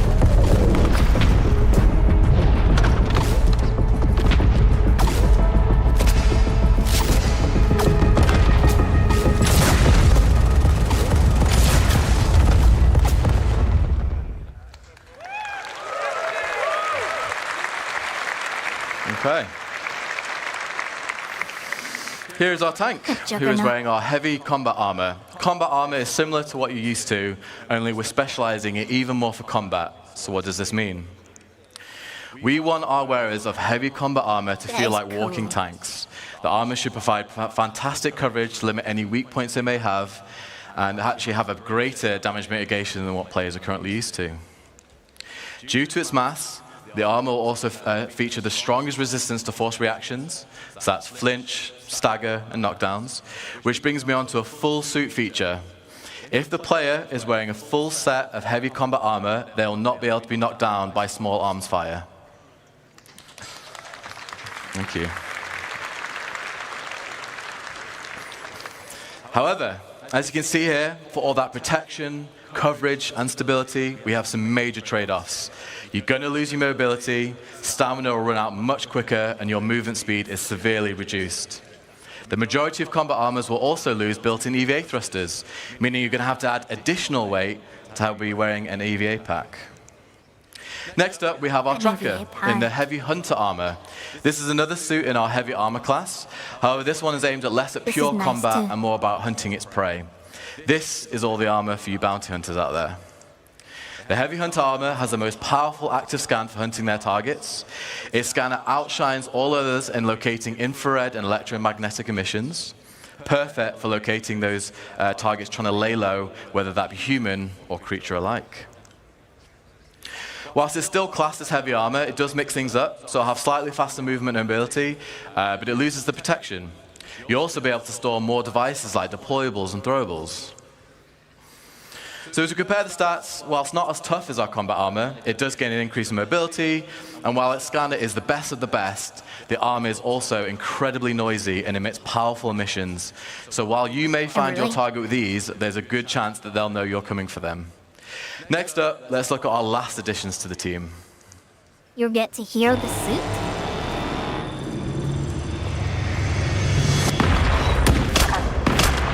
Sniper. Fuck it, Pete's again. Oh, nice. That was good.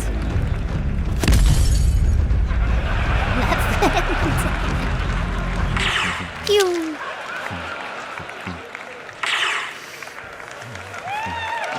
All right. Nice.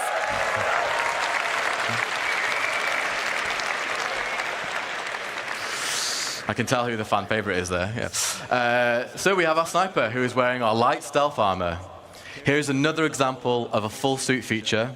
If the wearer has all pieces equipped, so that's helmet, core, arms, and legs, due to its mass and the suit's material, their missions will run so low that they will be undetectable on radar. Nice. With it being light armor, it also has a great level of mobility and traversal speeds, meaning should the wearer be spotted, they can quickly escape or reposition with ease. And remember, with it being light armor, no flight restrictions. So with the best stealth and fantastic speed, it's a must for any players looking to assassinate, infiltrate, or in this case, be a sniper. However, the protection provided is minimal. You don't want to be engaging in a full-on firefight in this suit. And just to reiterate, folks, as well, like great specialized armors like this one and all the ones that you've seen today, you're going to have to put the work in to have these at your disposal. And finally, surround our group, we have that one friend. We've all played MMOs, right? We all know that one friend. That friend's me. No. They ignore all the rules and the strategy. They can only play for 30 minutes a week. They might prefer a bit of glint on their sniper scopes. Who knows? Well, here at CIG, we also support that friend, so they're on the roster too. So, we have our group. What do you guys think? Were you fun? All right. Yeah. All right. Ooh, I like the changes. So let's see what they face ahead and if they're up for the challenge. And to talk to you about that challenge, please welcome to the stage Senior System Designer, Zach Priest. You've been great. Thank you. Give me a second.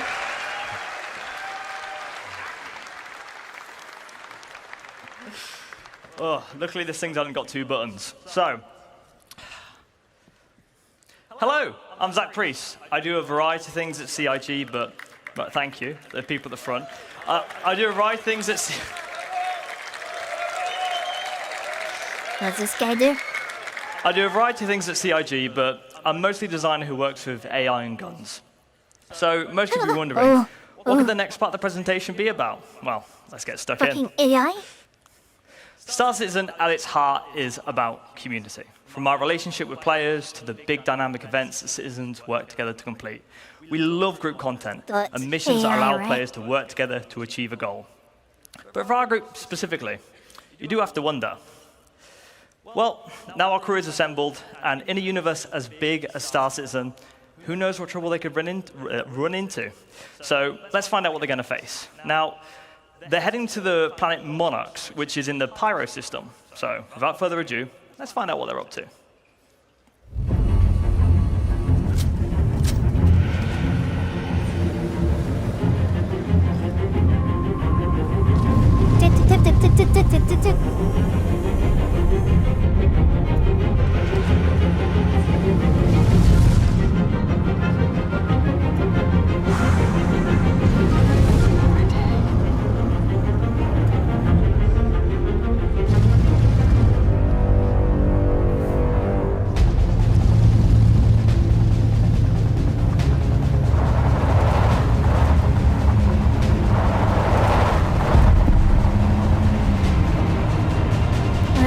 Oh, wait. It's the worm. It's the fucking worm.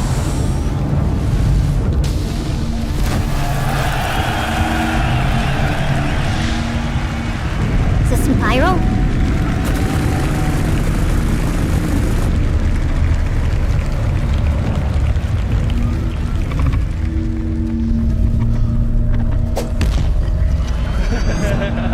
That worm.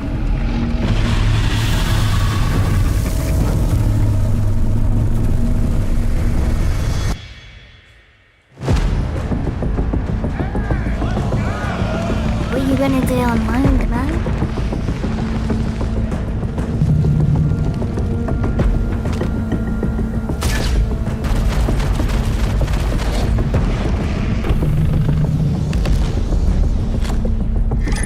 Spits out massive rocks. Oh damn, it's like clusters. It fires down clusters. Holy crap.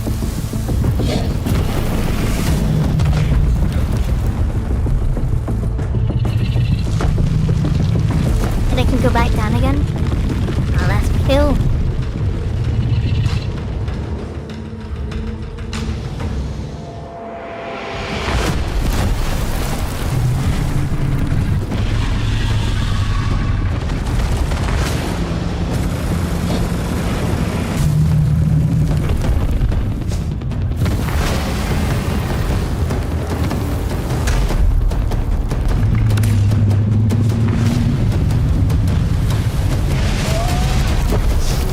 What the fuck was that?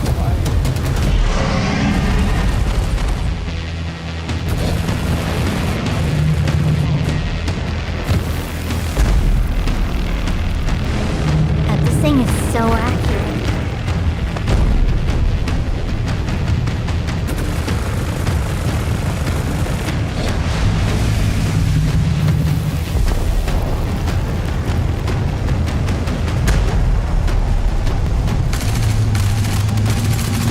Yeah, I don't think you can see much better.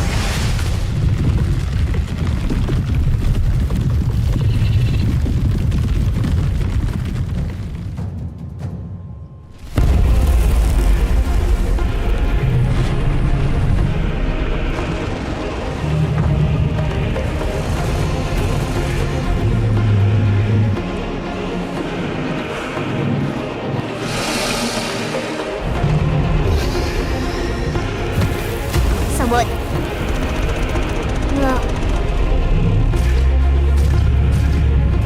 is it like, do you get loot from this? Like, their mechanical modules that it's eaten or something?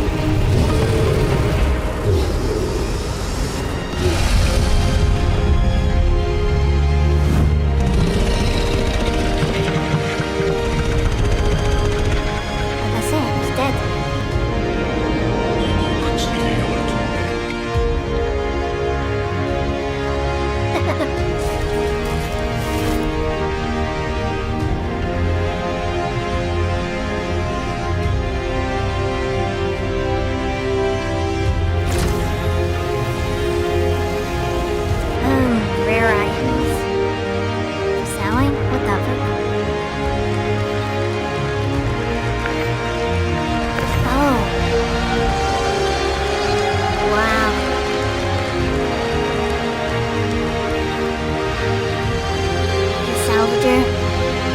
Wait, is it fading away?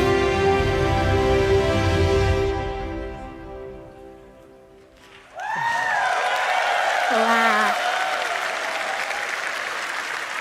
No, it's a worm. We announced this thing many years ago. That was cathartic. Absolute cinema as far as I'm concerned. The teams at CIG have worked so incredibly hard to get to the point where what we just showed you was no tricks, no hacks, just gameplay of the Valakar. Valakar. I love you too, Groncy. I want to give a huge long. thank you to all the people who put in a lot of work Wanna to get to some the point pyro? where what we just showed you is gameplay. As you can imagine, ground vehicles? all of that is work in progress. We have some good polishing to do on it, and we didn't want to hold it off. We just wanted to give you an honest view of where we are. That was from a build last week. Never so want to go to Pyro. Yeah, this is the armor section. With that said, monster hunting is coming to Star Citizen. And the best part was starting off this epic series of fights with the infamous Valakar, who some of you may remember from 2016. This absolute monster of a creature is 300 meters long. I mean, they built and the sees your squad light to fight fighters against it, right? just as puny little ants. You're going to It's a need to hidden assemble your quickest Easter and egg most nimble thing. pilots to dodge the Valakar's ranged attacks, as well as your fastest drivers to bait out the Valakar from the surface, as it's the only way to bring this mighty creature out of the ground is by disturbing the surface with a ground vehicle. But how does the Valakar stack up to our crew?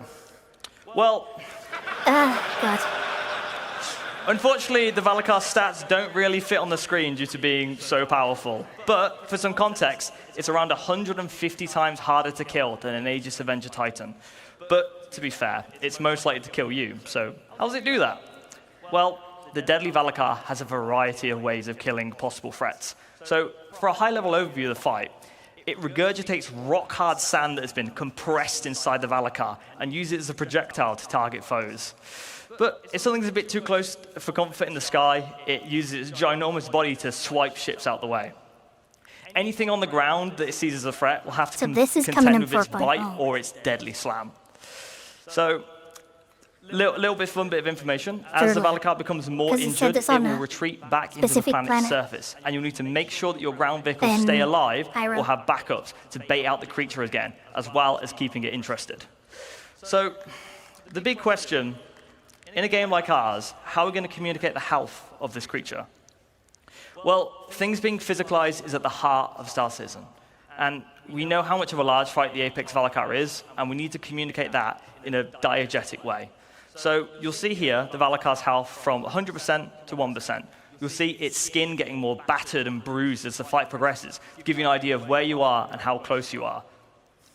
So the nice thing about this, it communicates the Valakar's health without needing any UI or health bars and just purely keeps you immersed in the experience. So, number one question, why do you want to kill the Valakar? Well, because it's fun, but I know you sweaty gamers, so it's got loot, also known as harvestables. The Valakar has two very valuable harvestables. Firstly are its pearls. You'll need to mine growths on a variety of locations of Valakar to reveal these pearls. And once you've destroyed the growth skin, you'll see disgusting squidgy innards. But next is its big apex teeth. These are within its mouth, and you'll need a very strong tractor beam to be able to yank these things out. And these harvestables will not all come out at the same quality. So you'll be able to learn more about that and how harvestables are going to be used tomorrow in crafting your home. So a fun thing here is you'll see the character is standing within the Valakar's mouth as well. So when it dies, it keeps its collision, meaning that you can climb on it, land ships on it, and it's essentially your playground. But this really shows how big it is. But how big is it really? Well, fun bit of information. When we first made the collision for this model, Star Engine actually gave us an error saying, like, no living thing needs to be this big. You've accidentally added an extra 0 onto the size. But to give you an idea of the sheer ridiculous scale of this monster, you'll see here an Idris. Anyone who's done Xenothreat knows how big the Idris is. You feel like an ant when you're in the Idris, and this makes the Idris look small. There's also an Aegis Avenger Titan here as well, but if you look even closer, there's actually a Copion in this image. I'll give you a second to try and spot it. There is. So well done to anyone who spotted it. So it's big. So for some fun numbers, it's 250 Copians long, 47 Aegis Avenger Titans long, and for our American friends, that's about 3.5 football fields. But lucky for our Copian friends, the Valakar actually comes in different sizes. So you'll be familiar with the variants we've done before with our quasi-grazers and our Copians. They're in different biomes and they have different aesthetics. But moving on, we want to also introduce different creature sizes. So these sizes will have unique behaviors, animation, audio, and harvestables associated to each size. So for our first size, we have the juvenile. These juveniles will respond to stimulus such as noisy footsteps and loud mining beams. This will cause them to burst out the ground and attack anyone who's disturbing them. And you'll find these in caves near valuable harvestables and minerals. So for our next size, adults. The adult Valakars know not to pick fights and tend to remain to themselves. However, if you exterminate too many juvenile Valakars, this will cause adults to show up, which are 3 times larger and a lot more angry.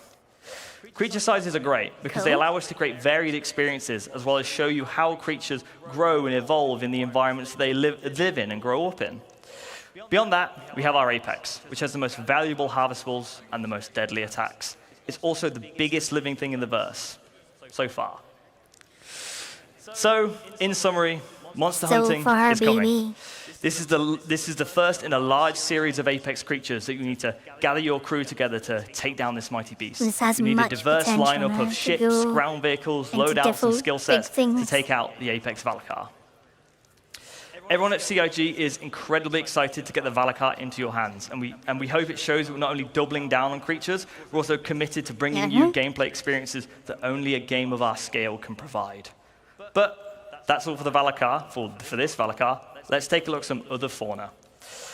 Now, the Valakar is very exciting, but I also want to share with you the bigger picture for creatures. So let's start with some Valakar variants. Variants so far have typically just had alterations to their loot and appearance. However, we want to go further with what variants can be. For example, what if the Valakar evolved and grew in a swamp environment instead of a desert planet? Or if a Valakar never made it to the surface and only lived in drowned caves? These are the kind of questions that make sci-fi one of the best mediums.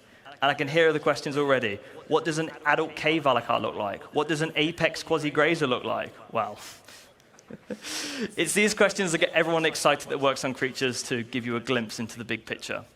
All of these variances and differences and new creatures make up what we call our fauna matrix. The fauna matrix is basically our creature encyclopedia. So these concepts should show you that we want to get more weird and wonderful with our creatures. We've started off with more traditional animal references like dogs and birds and cows. But now we're in a position to create the things that we love about sci-fi, which is the weird and the unknown. So looking at where we're going, all of our creatures have been defined for the road to 1.0. We've ensured we've got a rich, diverse, distinct roster of creatures to make each of our planets feel special. As well, as considering unique elements of various planets, ensuring that they're populated with appropriate creatures. We've been designing creatures in mind so that planets' ecosystems influence their behaviors, designs, aesthetics, and harvestables. With that being said, I would like to give you a sneak peek at our fauna matrix. The whale. That's all from Where's me. The whale? I'm very happy to bring the Valakar to all of our backers. Show us it's the really whale. like nothing else you've played before. I'll leave you with this last video. Enjoy the rest of CitizenCon, everybody. Whale. Whale.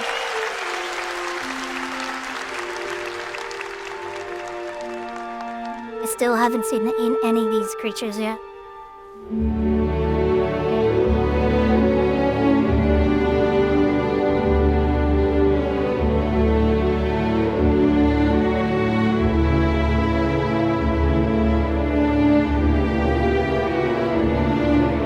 Oh, they have a lot.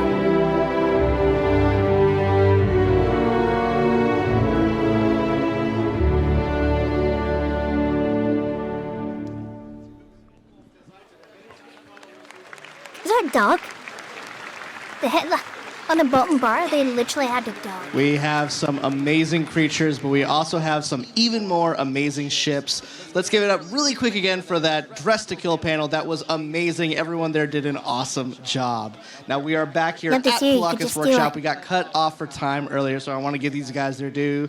As you can see, they are makers of awesome Star Citizen miniatures. I mean, just look at the Retaliator, look at the Razor, look at all the Hornets. We have some awesome miniatures here, hand-painted, hand-created by these guys. These are works of art, and if you guys haven't come over to the Palakis Workshop booth yet, if you're at CitizenCon, come check them out. And I'm here with the people behind Palakis Workshop. Let's ask them a couple questions. How's it going, guys? How's your CitizenCon so far? Good?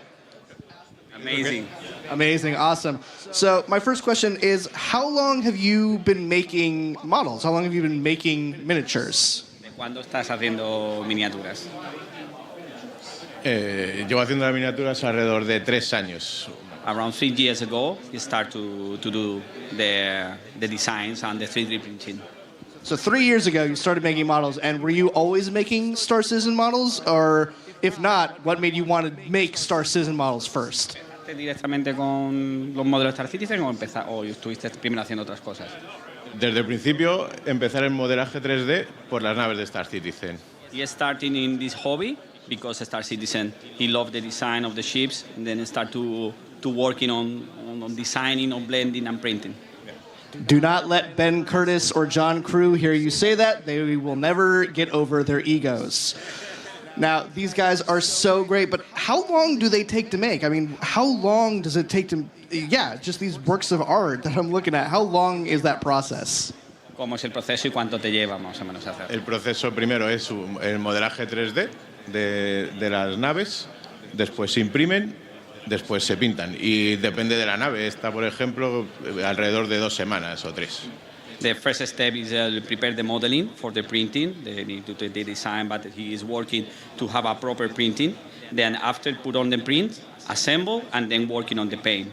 Then depend of the paint that he's using is taking more or less. But for example, this one here, this Redeemer is taking around 2 weeks to have the complete process. Sorry, I moved the mic away. That is 2 weeks from concepting to creating that fully painted. Fully painted is 2 weeks. That's a lot quicker than I would have expected. That still is time. But that's honestly amazing that it only took 2 weeks. And finally, my last little question for you guys. Obviously, I do minis, I do D&D stuff, but nothing to this scale. What is your advice for people who are just looking to get into hobbies like this? What would some good advice for people who are just starting out? ¿Cuál sería tu consejo para alguien que se quiere iniciar en la impresión de modelos 3D?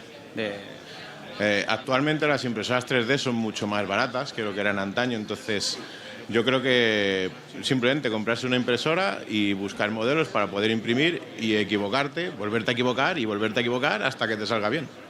Just to say that now is more easy than before because the price of the printers go down a lot. Then after that, just start to unload models. I start to printing and get mistake, broken models, get mistake, broken models, and now you will learning process till you start to be able to make 9 pieces like that one. So try again, and eventually you too will be able to make models just as good as Palakis Workshop. Thank you guys so much. It was awesome to have you guys here. I'm going to cut it over to my good friend Sam, who is at the Xi'an Workshop. Let's get a little out of this world and see what she has right here. Sam, over to you. What is next? Hi again, everyone. I'm over here at the Xi'an booth, and I'm going to introduce you to a very famous guy in the Star Citizen scene. Been around for a while. Yeah. Would you mind introducing yourself and a little bit of your background with the game? Jason, ist denn Chris the Hero Noah? This was Xi'an for, hi, I'm Chris Hero. And in my booth, I translate the names of the attendees into Xi'an and write it with a calligraphy brush on special calligraphy paper, and for everybody free to collect, free of charge. That's amazing. I can see that as the day has gone up, you've kind of done a few more different kind of calligraphy on the wall, and I can't wait to see this kind of grow as the convention goes. So how would you say that a beginner could kind of get started with learning an alien language? I think the easiest way to learn Xi'an is as a primer to watch the videos Britton Watkins made. These are available on the Star Citizen or Star Citizen YouTube channel. And then after this, we have our Xi'an Linguistic Institute. And you can learn the language. We have experts even for Banu and other languages, and you can find everything you need, every tools and learning materials we created. Yeah, so this is the way to go. Amazing. So, yeah, you mentioned that you've got a few folks kind of coming to your booth. You're doing a little calligraphy for them. Are you just mostly doing people's names? What kinds of things are you doing with your calligraphy? Yeah, just the people's names. Sometimes, mostly phonetic translations. So because the alphabets doesn't match, there's no F in Xi'an, for example. They do have a little bit translations, but yeah, it's very interesting, and I think it's a very cool service for the community for me. Absolutely. Well, it's an absolute honor to have you here yet again at CitizenCon, and I hope we'll catch you at more CitizenCons going forward. I'll pass you back over to Dan, who is going to go check out one of our other community booths. Dan? Thank you so much, Sam. Now, guys, it's been a long week. I think most of us here This guy doesn't know if he wants to and no one stand or does lean. drinks better than Bar Citizen International. Now, you guys have been killing it this week. I don't know if you guys have been here in Manchester this whole week. There's been a Bar Citizen every single night, Monday, Tuesday, Wednesday, Thursday, and Friday. You guys went all out. You had an entire city block takeover on New Wakefield Street. I was there. It was massive. How many people were there again? We had about 2,600 people, which is 4 times larger than what we had in LA last year. So it's big. So, for those who didn't hear, 2,600 people, 4 times larger than the Bar Citizen they had in LA last year, which I was at that as well, was massive. So you guys have been killing it with Bar Citizen International, but what are Bar Citizens? For people who maybe don't know, what is a Bar Citizen? Yeah, so it's really any event that you want to go to, anything can be considered a Bar Citizen. If you got 3 or 4 people with pizza and you're just talking about the game, that is a Bar Citizen. Now, because of all the great things that are coming out in the game coming up, and we get to see, we assume that these are going to grow and they're going to become massive. So Bar Citizen International was put together to help coordinators, either veteran, need assistance, or brand new people. And it's been great because the number of people that are here that are like, I want to run one of these. Well, we've got you. Fantastic. I know you guys have, registered events. Obviously, people can maybe go rogue and do their own. But how many registered Bar Citizen events have you guys had in the entirety of Bar Citizen International? Yeah, so we have about 600 events that have established over the last 10 years. So you can see about 60 of these, and then you guys go through with your Bar Citizen World Tour. But you're right, there are many of these that just happen naturally. And so it's really great to see everyone so excited about this. And for those citizens that are here, they're like, all right, you're saying this, I'd really like to go. Well, we built some stuff. I mean, obviously we built a bar for you. But for any of these citizens here, you can quickly just join these Discords and find all those great experiences that we had last night. You can find it locally. So we're really excited to see how this grows, and we can't wait to do this again. Well, we are always excited to be at a Bar Citizen. If you guys haven't been to one yet, they are fantastic. And yeah, I guess last question is, what's next for Bar Citizen International? Well, what's next for us is working with all the coordinators to figure out that next step. We want to find ways of kind of creating that concierge program for the coordinators that have been doing this for 5 to 10 years because they put a lot of effort into this. And at the same time, how do we streamline this for new people that just want to raise their hand and say, I'd like to do this? So. Awesome. Well, as a community producer, I can't thank you guys enough. Nick, good seeing you again, bumping into you yet again here at CitizenCon. I think that, unfortunately, is it for us here at CitizenCon today. Don't worry, don't cry. I see the tears forming. Be brave and be strong. We will be back tomorrow. But Sam, any last words from you? Yeah, it's just been such an honor to talk with all of the community this year, and I can't wait to show you guys some more tomorrow, so make sure that you tune in then. Yeah, and thank you once again to our sponsors Versa. Thank you again to VKB. Thank you again to Scan Computers. We could not have had CitizenCon without you guys. Thank you to Tobii for your cosplay competition. You guys have helped make the CitizenCon the best one yet. There's no more? And I think that's it for us. So from Dan and Sam here on the show floor, we'll see you guys again tomorrow. We have one more panel before the very mysterious redacted at the end of the show. Exactly. Let's head over to that panel, shall we? Thanks again, guys. We'll see you tomorrow. Bye. Let's go. Okay. I've almost got full mobility They're back. going to reveal all the systems. You know, when they tell you Chris Roberts isn't ready, go take a run. Don't take it literally. All right. Find also, quite frankly, if I may say so, find someone that looks at you the way that Scrap from Bar Citizen International looks at someone doing a CitizenCon interview. That was just so intense the whole time. All right. As they said, as Dan and Sam said, we have one more presentation left. It's a big one. Beyond Pyro. We're looking at what's next beyond our next star system, which just went to PTU, yeah? Viva Cati, all right. I've been in this world for so long. So please welcome to the stage one of my favorite people at CIG, and I don't say that lightly. A man whose last name took me 3 years to learn to pronounce correctly, and I'm still not entirely certain I did it. Please welcome to the stage Star Citizen's creative director, Mr. Ian Leyland.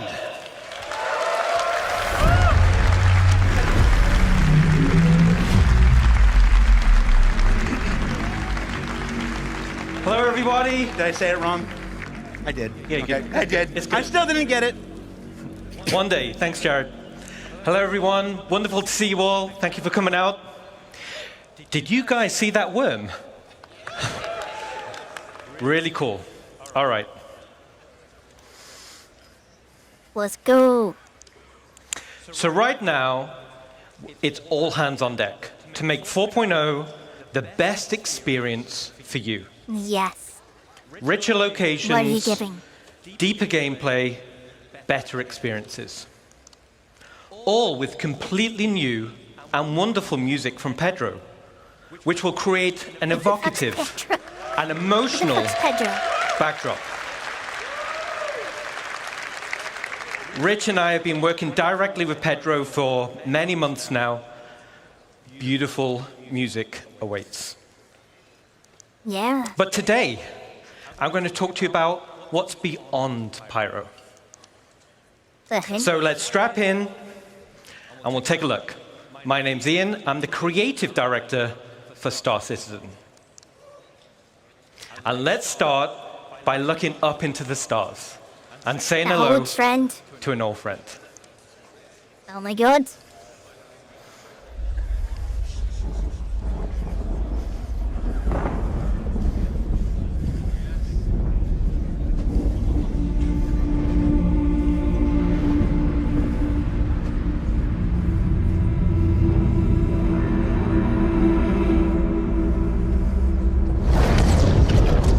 Oh, you think that's going to share me? You fuck.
Awesome. All right. So this is Nyx system. Nyx was discovered in 2582 by Carl Larry during the height of the newly formed United Empire of Earth's territorial expansion. Its most defining feature, and the source of its name, is the sprawling black dust cloud, that occupies most of the system. The dust cloud severely hampers visibility and can interfere with your ship's scanners. This system does, however, border with Vandal space.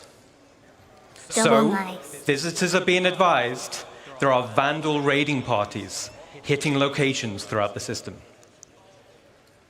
But, despite this, a small community has formed in the system, and this is on an asteroid in the belt between Nix 2 and Nix 3. And this asteroid is called Delamar. Delamar?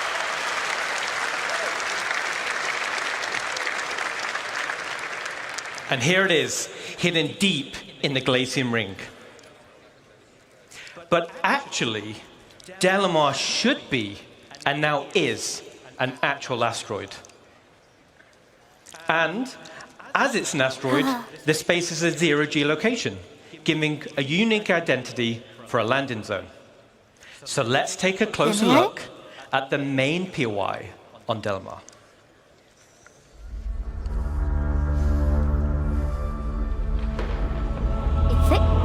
This is Levski, right?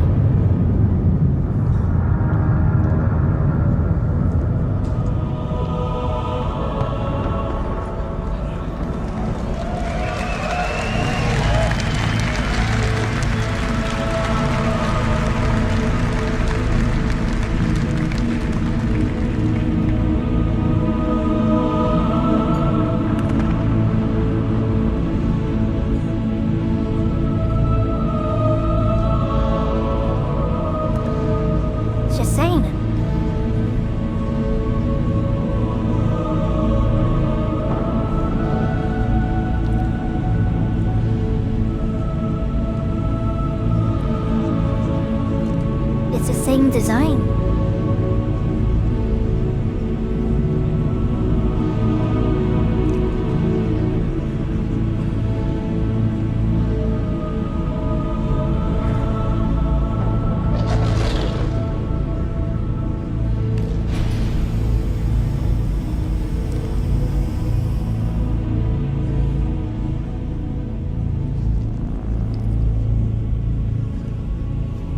Box. All right.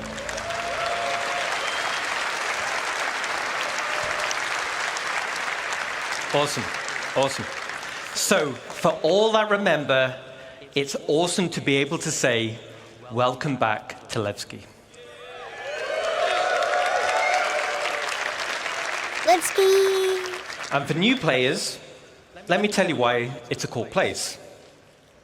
This used to be an old mining facility, which was mothballed and then abandoned. There is an internal network of abandoned tunnels and mine shafts, and these are now populated with refugees, fugitives, and criminals.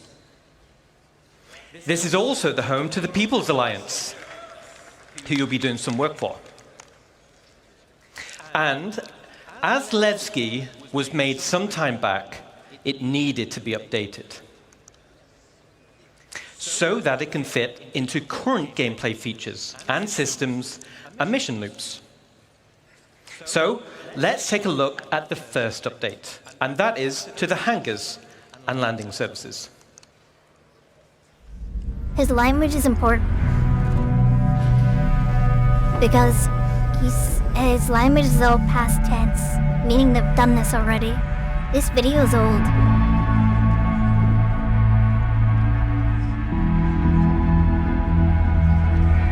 No, fucking.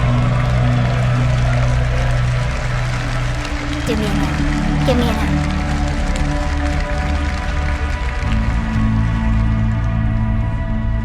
It's ready for 4.0, right?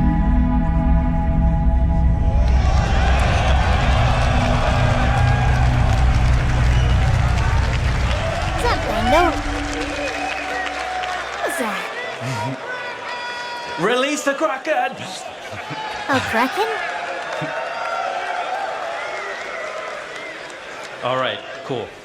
So Levski is still perched over the borehole, but now has a suite of hangars that are arrayed around and inside the borehole. We're also increasing the quantity of hangars. This is to meet the ever-expanding players per server to remove hangar wait times. And this pass will be done for all landing zones in the game right now. And for players that don't want to store their ship, docking services will be added high up on the cliff walls. Now, other than hangars and docking services, there are other ways to enter the location, which are also getting new updates. Let's take a look.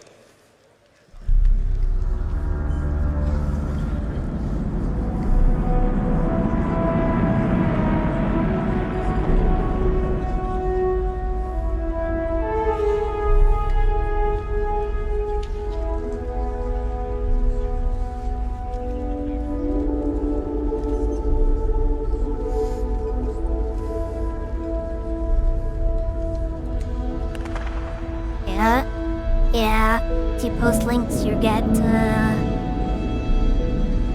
to buy the bot.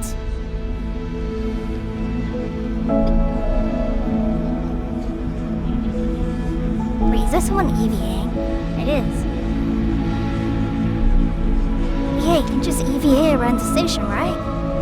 Because it's in space.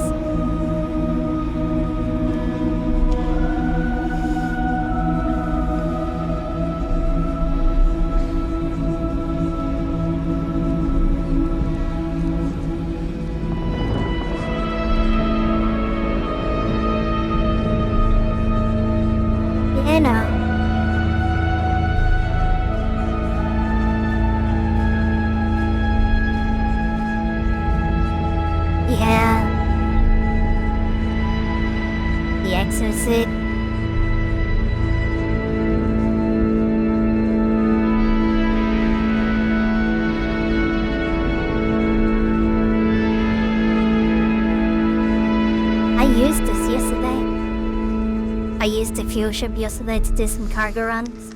All right, awesome.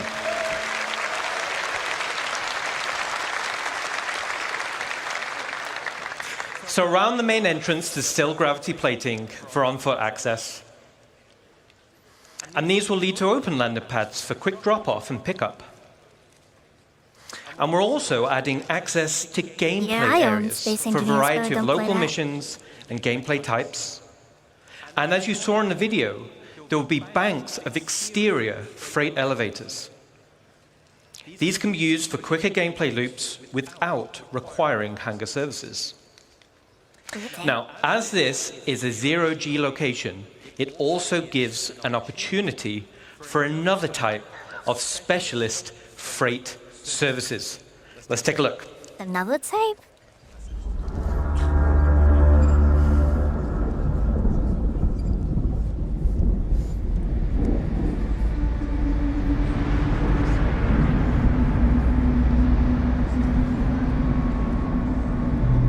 Or just go straight through?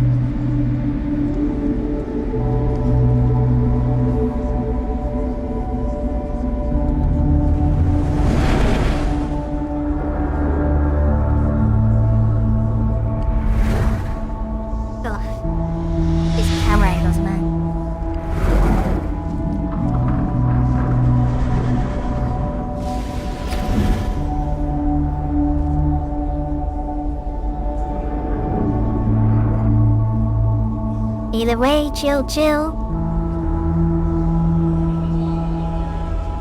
Oh, we're gonna get to load our ship externally? Yeah.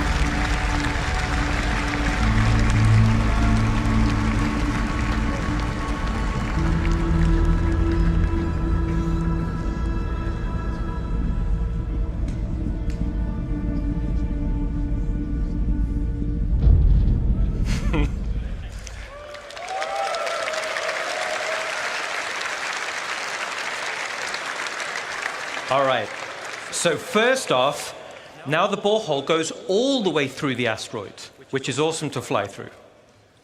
And down at the base of the asteroid, there will be banks of exterior zero-G freight elevators. These will be priority access for Hull Series ships. So for all the Hull Series folks, we got you covered. My whole D, baby. The same functionality is also coming to space stations in both Stanton and Pyro. Oh, nice.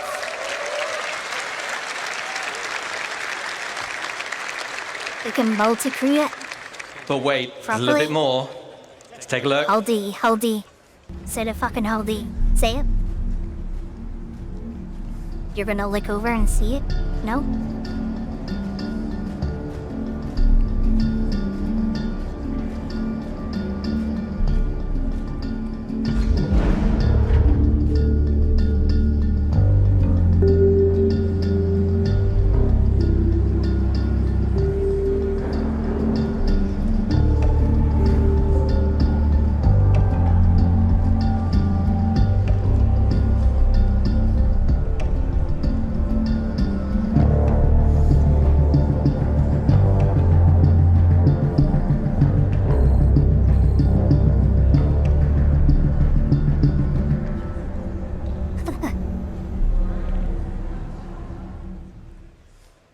What? All right, cool.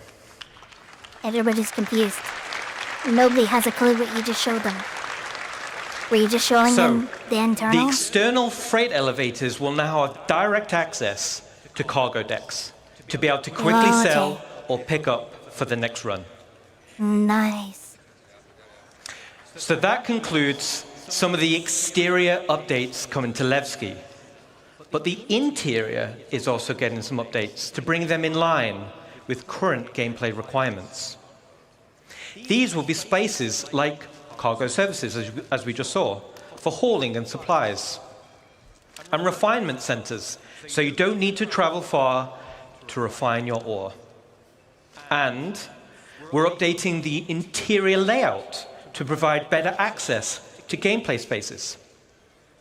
So to conclude, Nick's system will be the next system after Pyro. Yay! After Pyro, so it's not coming during. Delamar is now a physical asteroid with a 0G play space. All right, not so much. And we're updating Levski to fit current gameplay mechanics and gameplay loops. And most importantly, we're adding local areas for gameplay content.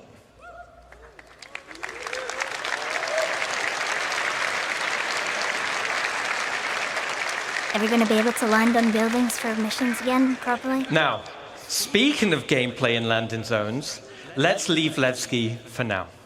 And let's jump to Rainy Arcop, which is missing the most gameplay spaces right now. So we're continuing the Building Interior initiative. We're adding additional districts to landing zones, which are gameplay focused.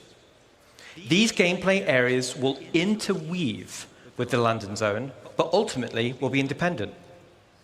So for Area 18, let me introduce you to the Municipal Works. And this will be split into two locations. The actual Municipal Works, which will be an open-world sandbox area for all players, and the lower Municipal Works, known locally as the Depths, which will comprise of several instanced levels. So, how do I get to the Municipal Works? The Municipal Works is accessible in multiple places in Area 18. Some will be available to everyone, and some you'll need to unlock with mission progression. As an example, here's a map of Area 18 Central. And as I said, there'll be various access points throughout the landing zone, and some will be easier to access than others. These access points will lead to transit systems, taking you deep into the underbelly, eventually reaching the Municipal Works. And the Municipal Works will have spaces like maintenance, filtration, and the sewer network, which is what we're seeing here. It's a very exotic place. So down here, it's an open world sandbox for you and other players, very similar to contested zones in Pyro stations. It's an area to do local missions, like exploration, repair, or even pest control. But the main purpose is provide access to the depths. And these will be instanced areas. So, what is an instance area? Well, an instance area works in the same way as an instanced hangar. And as the name says, it's a separate space for you and your group. But why do we want to do this? Really? This gives us the ability to create tailored missions that will provide a mixture of content like combat or exploration or puzzle gameplay, and fundamentally allows us to design challenging, meaningful content.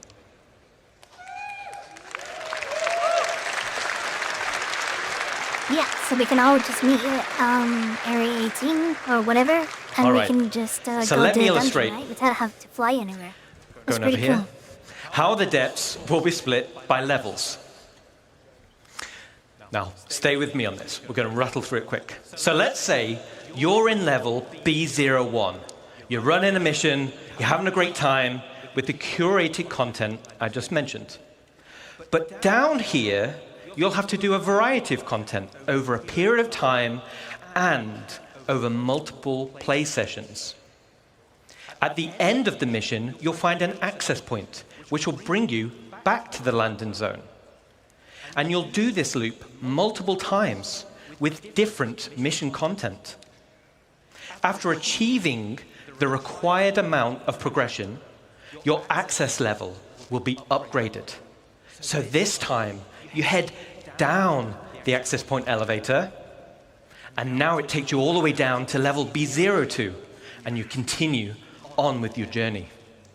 How many is there? Now this is your new area with different mission content, new rewards, and a new access point back to the LZ.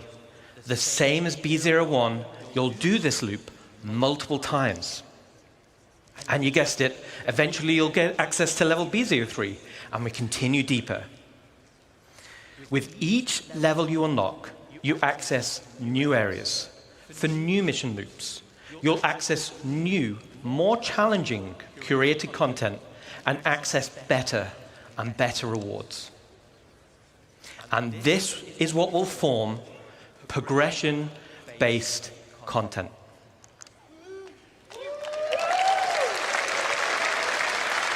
Okay, but how deep does it go? Just 3 levels? So as I just described, was a very condensed version of an actual play sessions. But this still describes the unique gameplay experience. Landing zone areas which will offer long-term gameplay progression. So that concludes this section on gameplay spaces for landing zone. We're excited to show you more. All right. So we're going to head away from ArcCop for now. Let's look again into the stars, and now we're going to talk about solar systems. All right. Oh, here we go. Stanton system was the primary system in the game. It serves as a lawful system. It's protected by the UEE and will continue to be evolved and updated as we balance it with other systems. Then we have Pyro system, which we've spoken about at length, and this will serve as the primary unlawful system and is the perfect contrast to Stanton. Then, as we just saw, we have Nick's system. It's not a totally unsafe system like Pyro, but it depends on where you go. Space for one more. As it borders Vandal space. See that little bit of red? That's Vandal space right there. And the UEE does not protect this system. But we've got a little bit of space there, haven't we? Yeah, we fucking do. It's a little.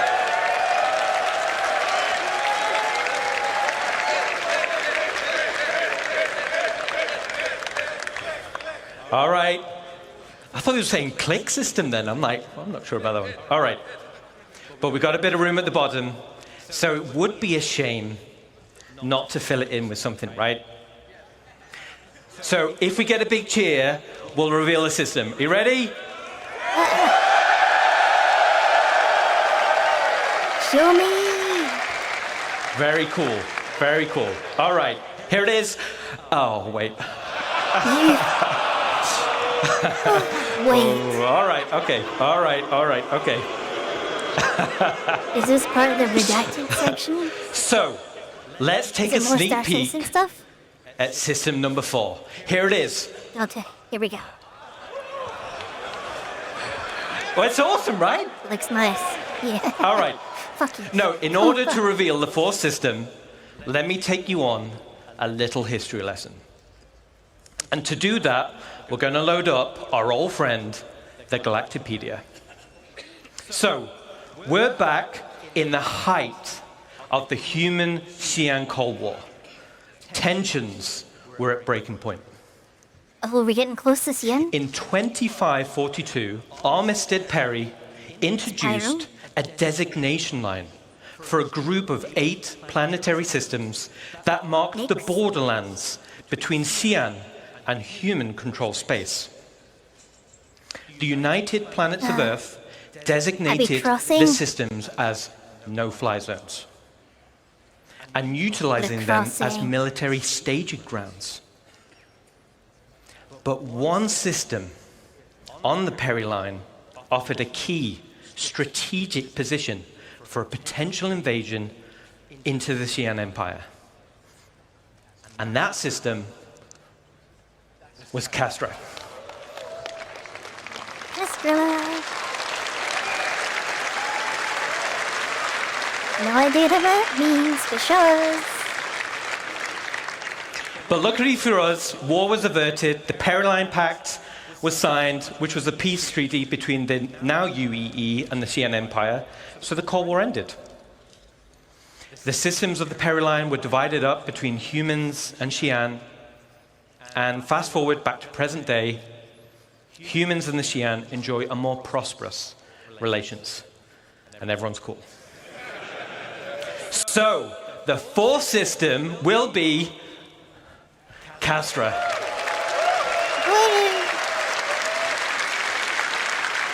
2544.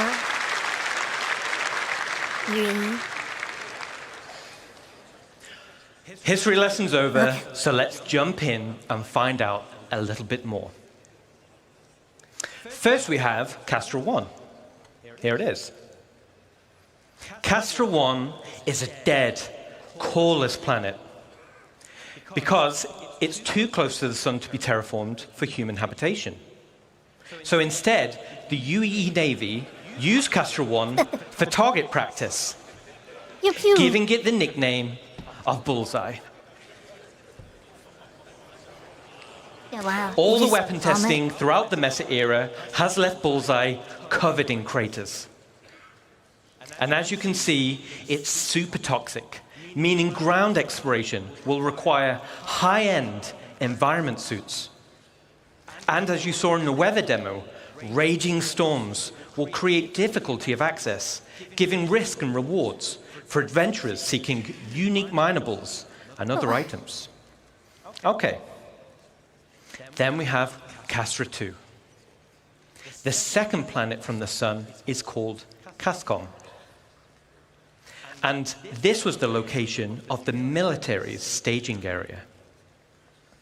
Since the system was opened up to non-military settlement, it has since become a center of trade and tourism, but is still considered an Earth-centric traditionalist system, which prizes citizenship above all else. Let's head down to the surface and check it out. Breaking through the clouds, you'll find a landscape full of Great Lakes and lush crimson forests. And as you saw in the CTG presentation, you can see how we're going to make these worlds with the new technology. High up on the mountain range, here at the highest peak, we can just make out the landing zone called Sherman.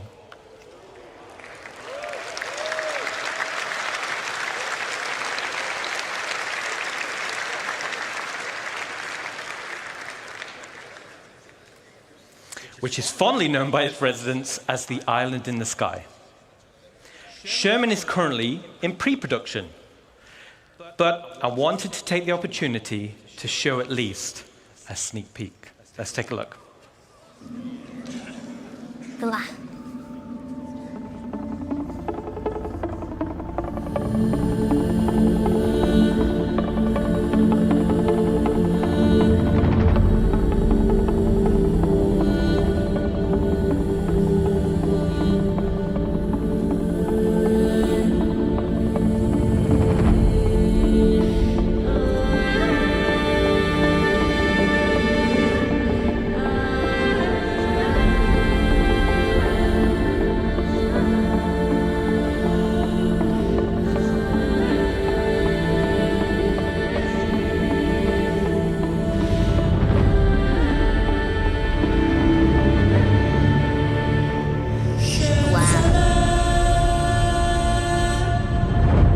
Very mountainous.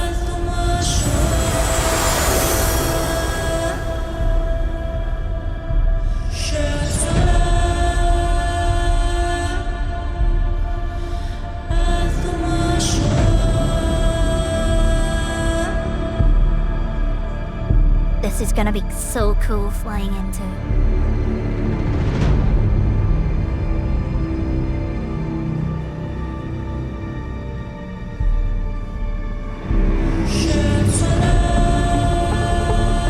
Like a military port.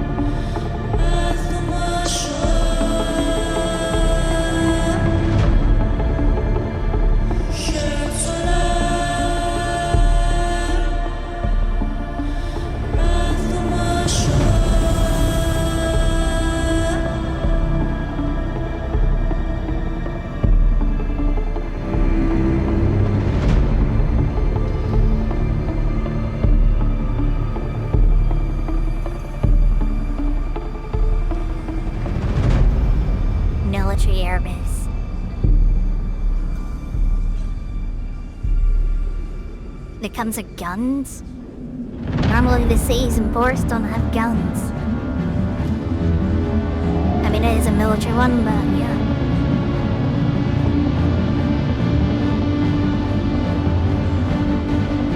Idris. Have they announced in their release of the Idris?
baby. It's my baby.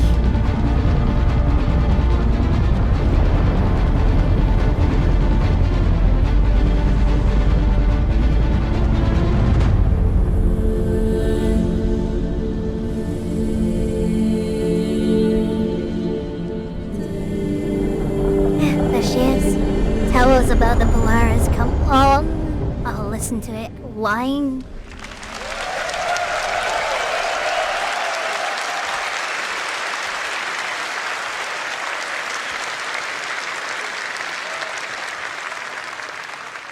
Awesome.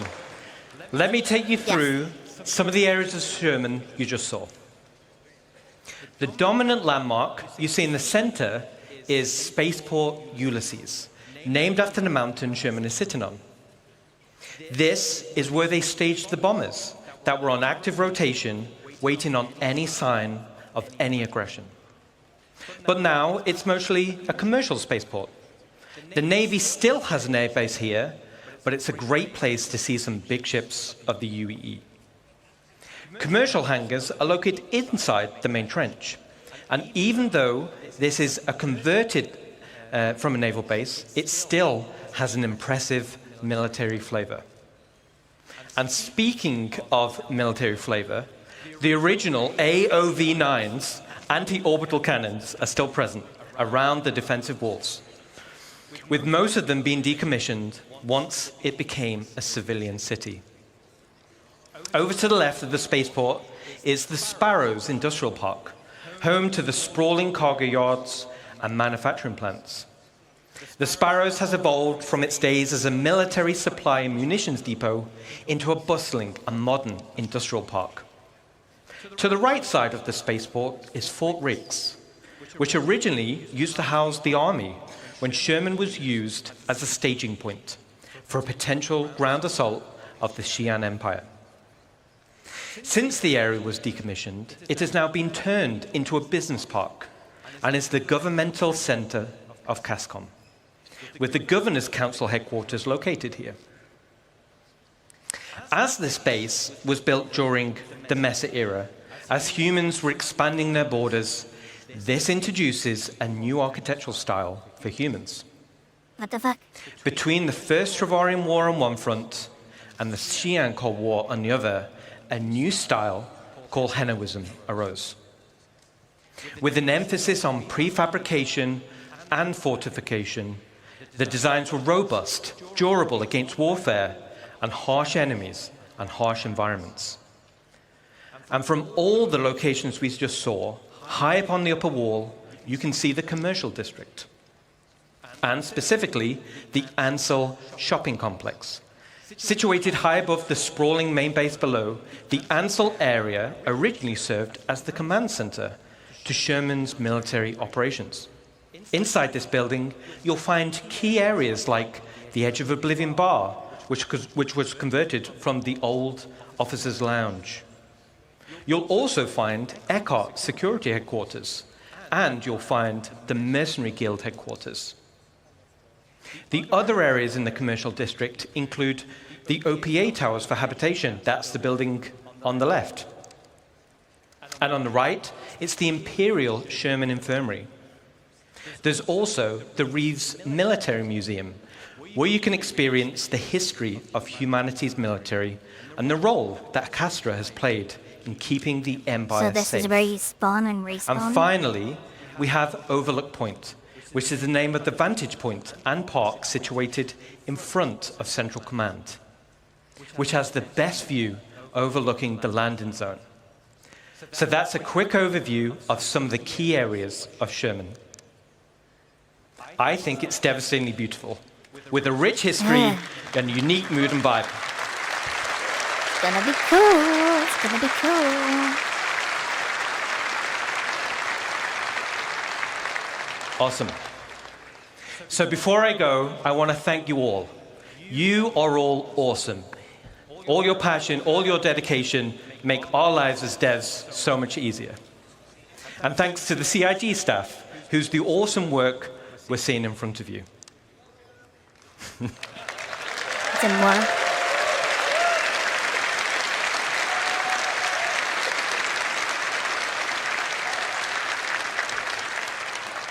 So thanks again. You are all amazing, passionate, and enabling us to dream big. Enjoy the rest of your show.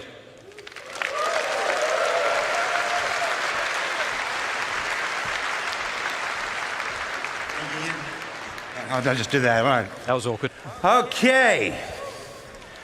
We're just about at that time. Before we get there, I do have a couple announcements.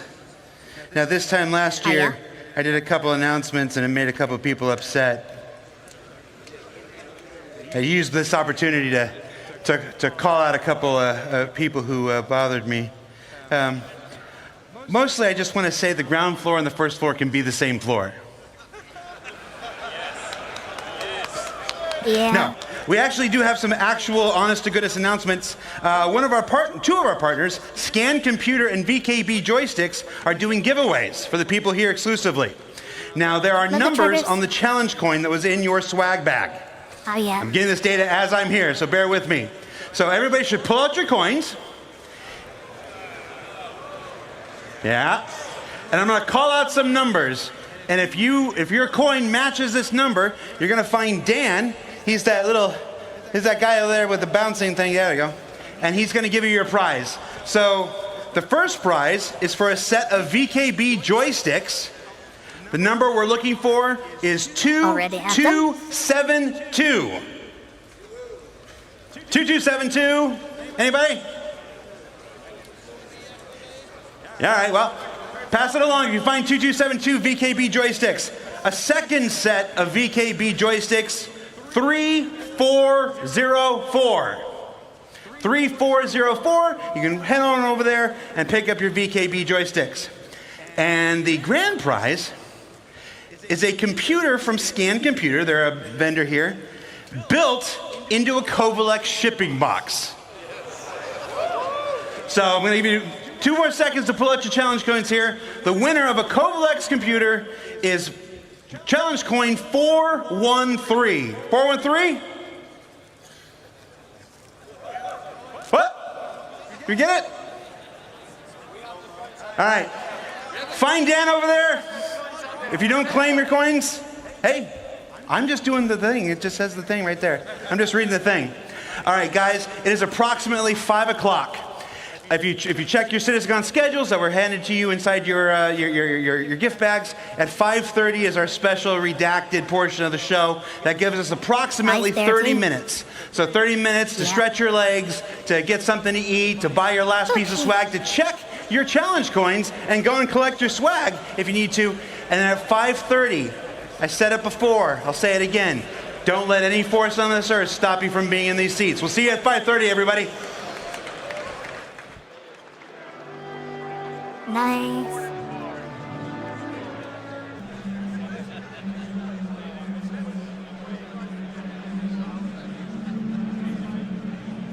Yeah, but they have limited insurance on them, right? It only was 6 months, 12 months, or something like that. But here we go. It would be this chip that just collects dust in here and here. But if it disappears for some reason, then you have to petition about it. Raise a ticket. We're connected, mother trucker.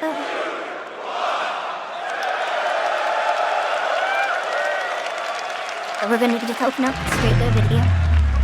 Fuck yes. Our command have confirmed that our Navy don't just go around operations. Running down to This is an SSN news flash, delivering the news you need. A statement issued by the VOIP Naval High Command Office has revealed that a Vandal incursion into the has been stopped. Newsflash. More coverage. Oh, spy bus.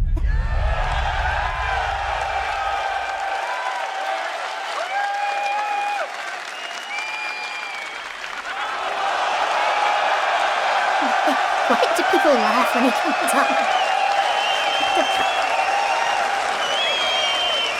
Right, what did he promise to this time? I hope you like what you've seen so far in day one.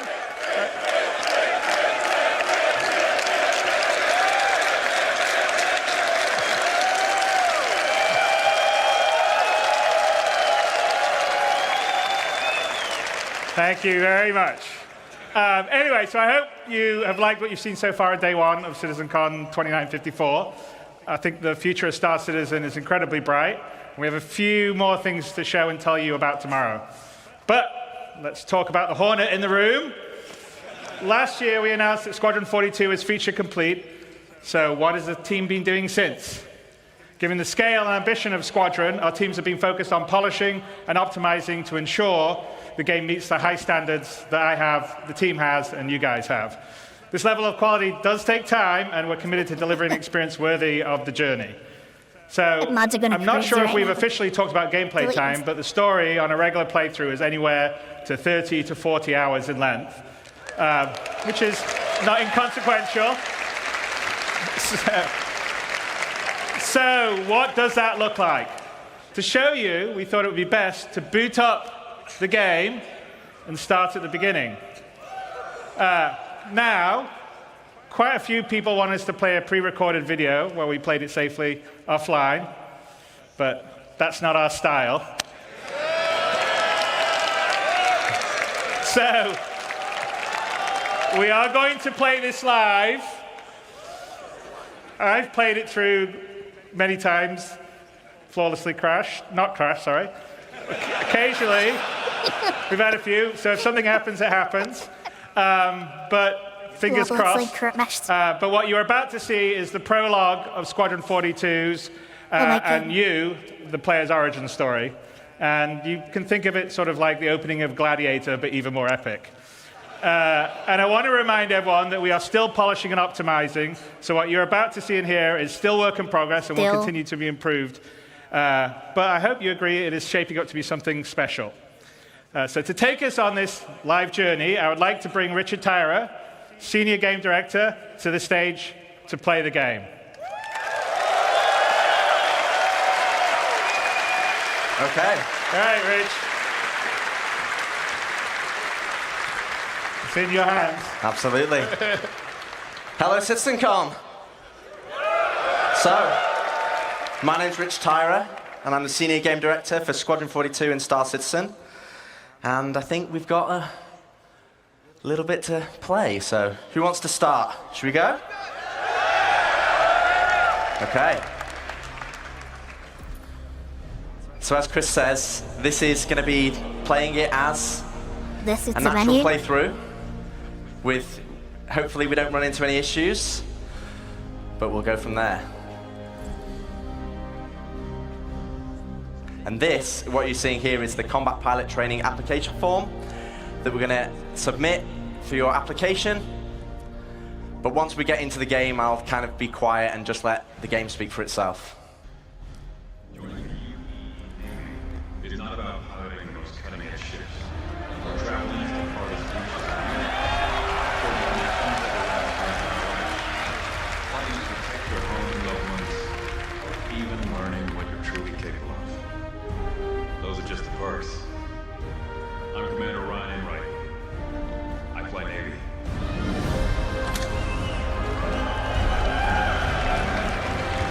Yeah.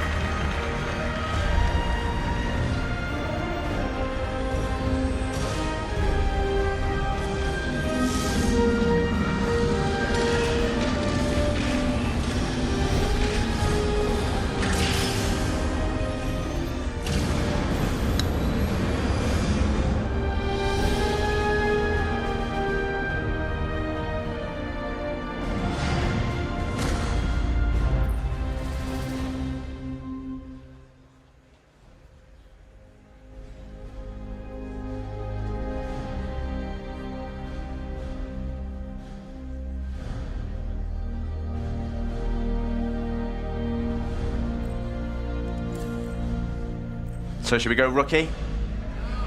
No, Legatus? Which one? Yeah, let's do it.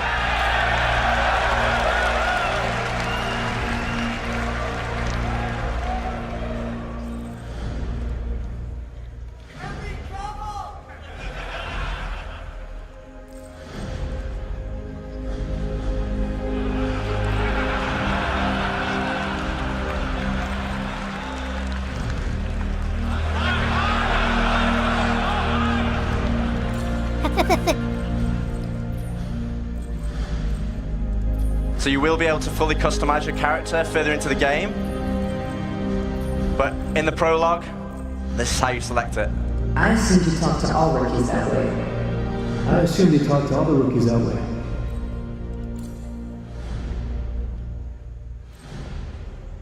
Should we go?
Yeah, this is the old stuff.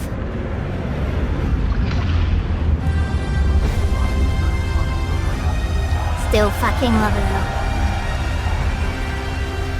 Scimitar, reposition heading 038. Copy that. Adjusting heading now. Reaper Squadron. Thanks for joining us. What's your sit rep? In position, holding now. Understood. Stand by for further orders. All flanks. Bishop wants to lose formation on that baffle so we don't clump up. Copy that.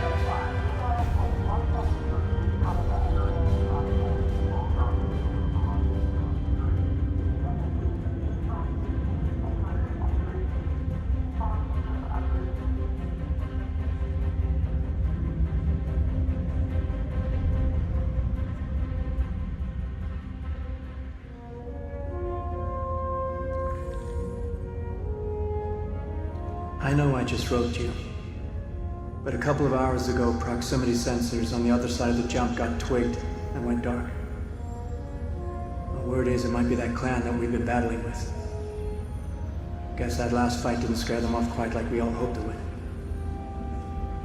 Honestly, we've been out here so long, I don't know what to pull for anymore. I just wanted to let you know. I'll write as soon as I can. Stay safe.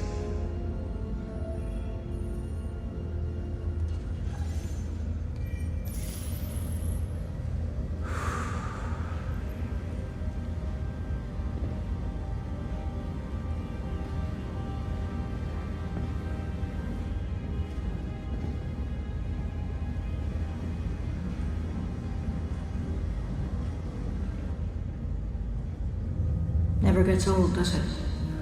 Sir. Eddies. I used to do the same thing when I was first coming up. Post up to the flight deck whenever I could to watch the launches.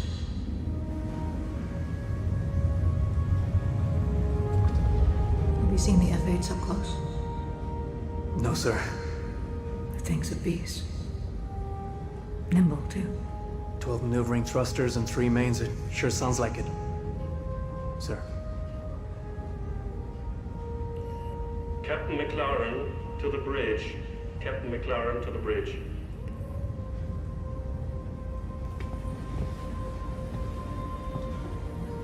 I saw you apply to the Flight Academy again. Yes, sir. Keep your head up. Took me a couple times before I got in. Thank you, sir.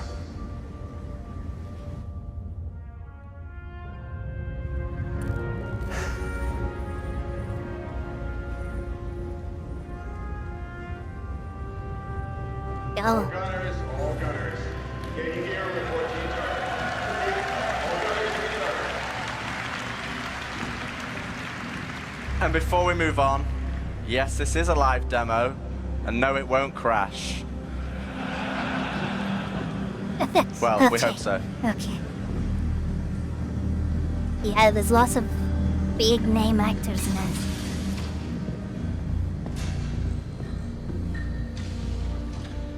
Are we in an Idris? We're in an Idris right now, right? Oh snap, I forgot to tell.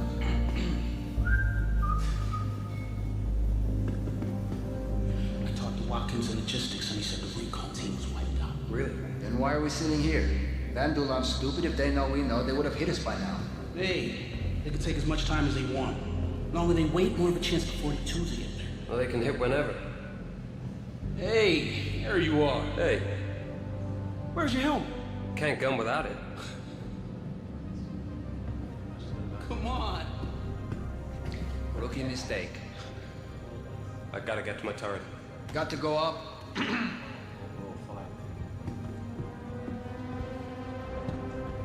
Jacob's told me the Vandal tried to board ships, and I haven't been able to sleep since.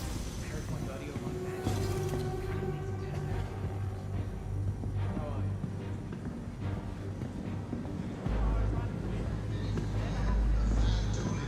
heard we aren't getting any reinforcements.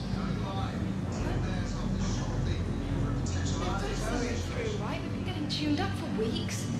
It's this Polo Initiative horse shit. screen My tearing. command's been freaking out about having to make cuts, so everybody's taking hits. Winslow and the Banshee told me they got denied on extra ammo for their main gun. Almost like the suits on Earth 1 and attack. Yeah, you should oblige with them. Let a couple of hours slip off.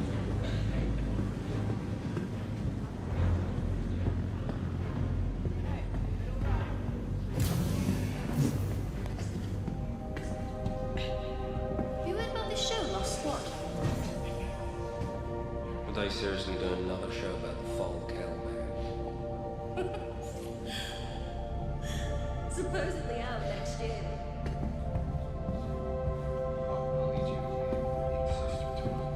Okay? Take him to Lake Perrin. He's old enough. You know, teach him what I taught you. And do me a favor. Help your mom.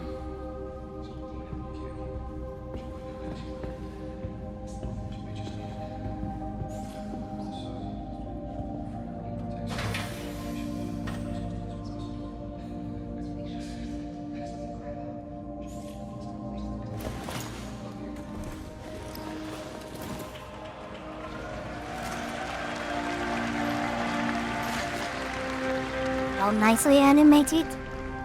No skipping, nothing.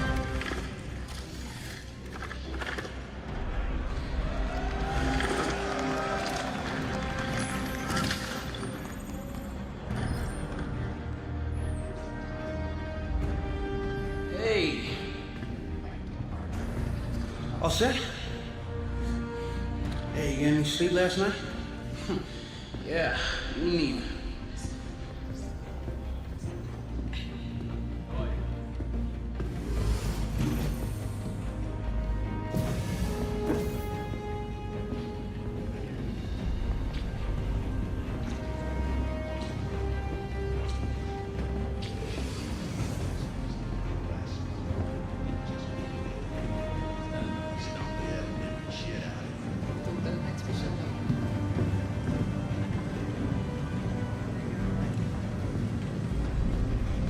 Oh, bad news.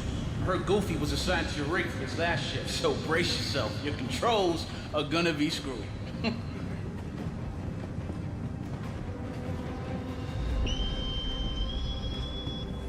This is Captain McLaren. SitCon upgraded to orange. All reserve personnel get to your stations. Looks like this could be it.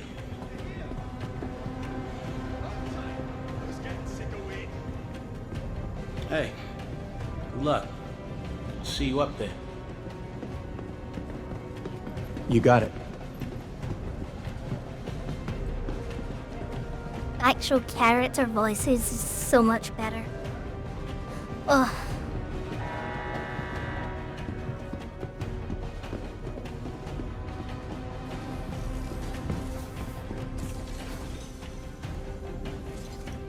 God damn it, Goofy, get the hell out of there! So glad you could join us. Want you calibrated and ready to fire in 5, here?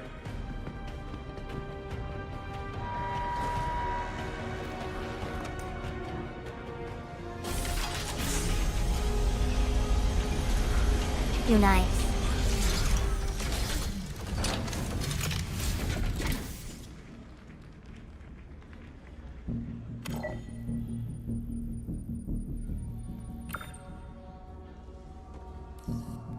I don't know how the hell Goofy uses this thing with those settings. I'm just gonna do a full reset so you can get operational. Just follow the on-screen instructions for the calibration program. Stand by. We'll start with tracking. Since we're out here hunting a Vandal clan, I'll load up one of their ships for you to follow.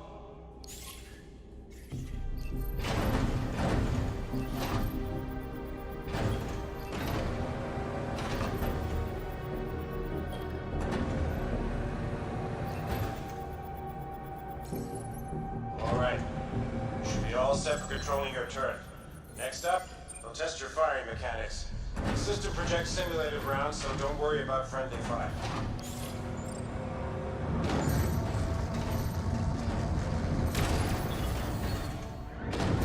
Simulated rounds, that's cool.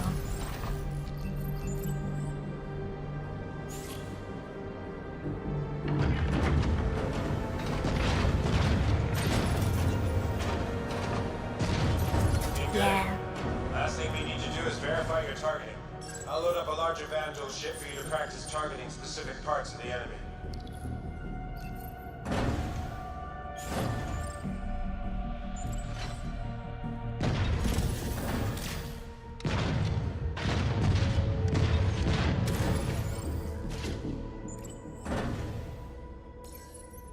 Okay, your targeting is tracking solid, so that should do it. Checking the other gunners, and they seem to be up as well.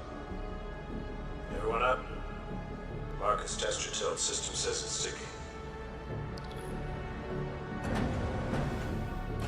Moving now, sir. Seems fine to me. Good. All right, people. Eyes open, mouths shut. Any idea what's happening, sir? You covering your sector and staying off comms. At least that's what should be happening. My money's still on the drill. What'd I just say? Sorry, sir.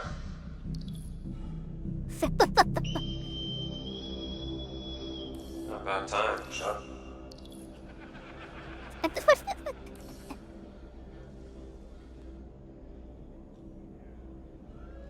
Attention, Second Fleet. This is Admiral Bishop. For 6 months now, we have faced an elusive enemy determined to see the Empire burn and every human with it. There have been battles. There have been losses.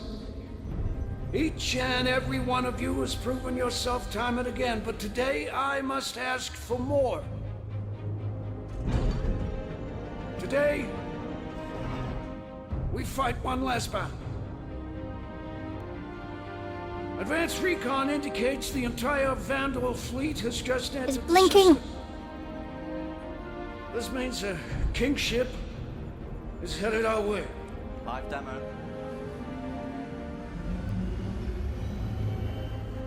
Now, some of you will not survive today.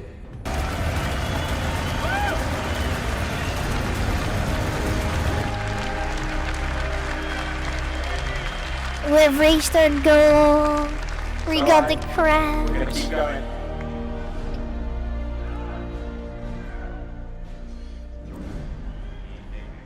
It's not about piloting the most cutting-edge ships.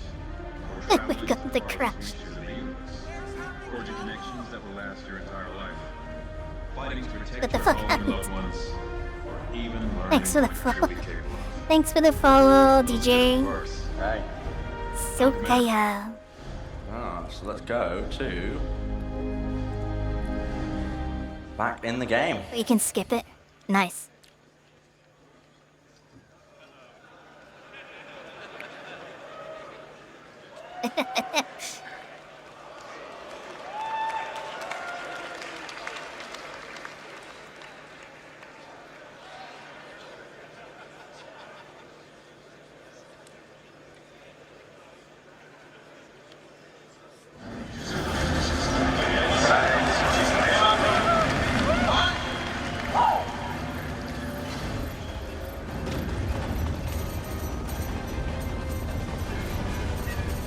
Target down. Well, Good kill.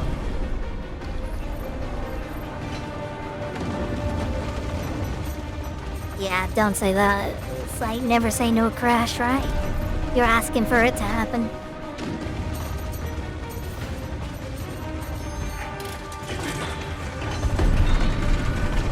Good job. Seriously. The reloading is so cool. Gauntlet, I've got bogeys I can't shake. I need a brush off. You got your pilot. All right, gunners. Protect our fighters. Tracking's on.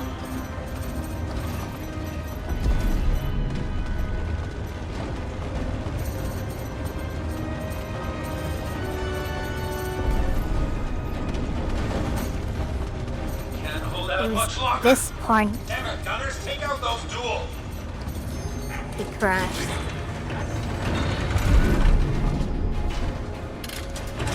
Thanks for the help, Copper. You got it. Get back in there. Will do.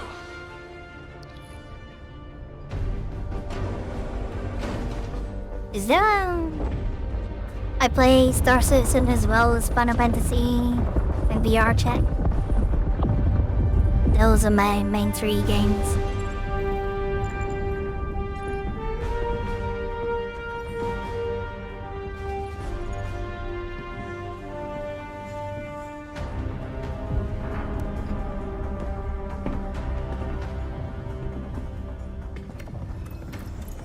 August. Shift your position back and drift 8 degrees off x-axis.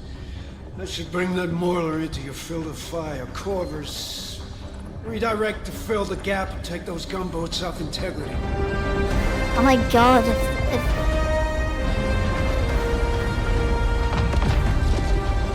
we have radar systems in ships like this already. If it looks like that when it's done, oh my god. Scimitar, your turn to play bait.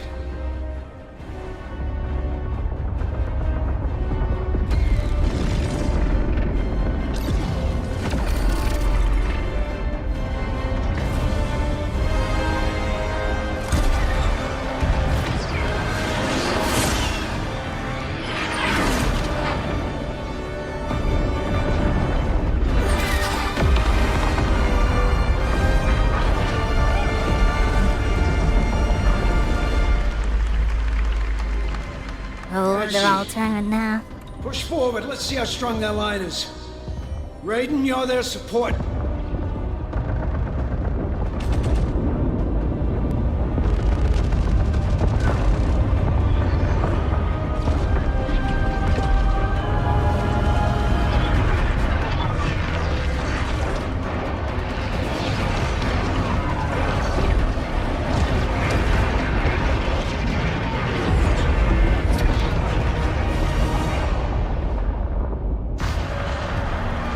Multiple impacts, sir. Could have been capital ship fire. No, it's too focused. It's more like heavy fighters. Do we have a line on them? Turrets have been taken out, sir. Gauntlet, come in. We need you to sweep up some fighters on us.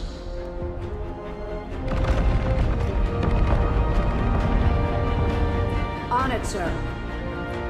Get us in close. Aye, sir. You're up, turret gunners.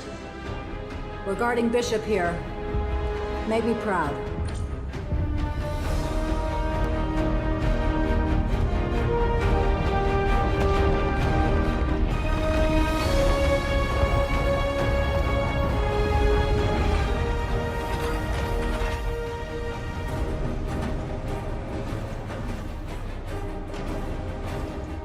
You heard the captain? Want those dual ships fried and crispy. Copy? Aye, Captain. Copy that. On it, sir. Let them have it, gunners. It's us or them.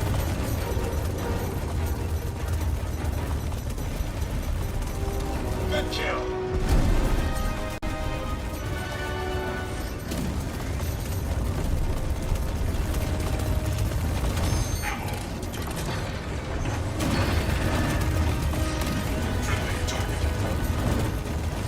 Oh, friendly. Those fighters knocked out Gary's shields. Enemy bombers are incoming. Take them out. Tracking target.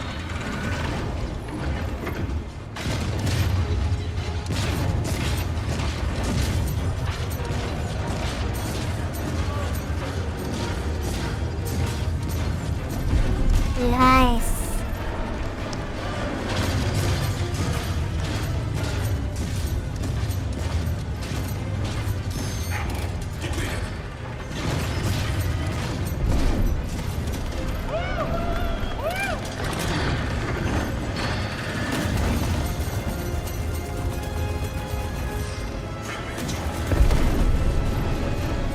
You're shooting the bango, man. The more Vandal bombers trying to enter the Gary again. Let's focus up and keep them out.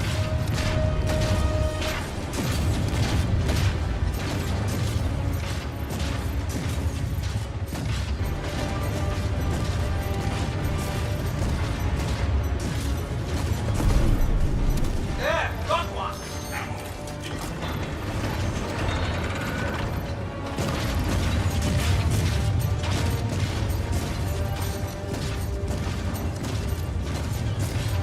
Yay! We should play it together sometime. Outstanding. Thank you, sir. Good job.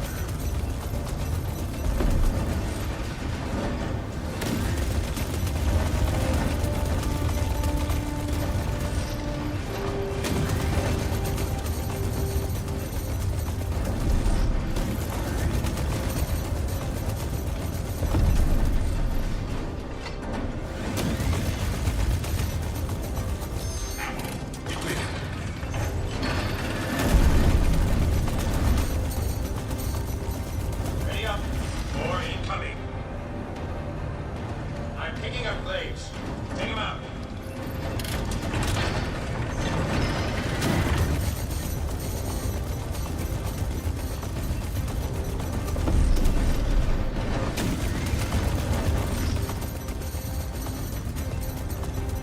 Here we go, target down! What?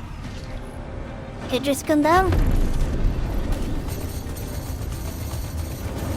Yeah?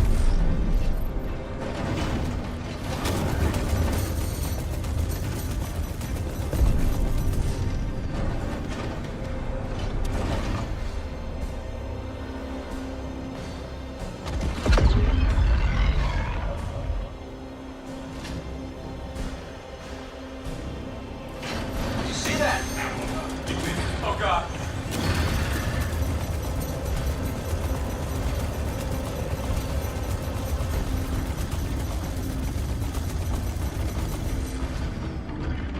Lego. Gotta take out that hunter's small turrets.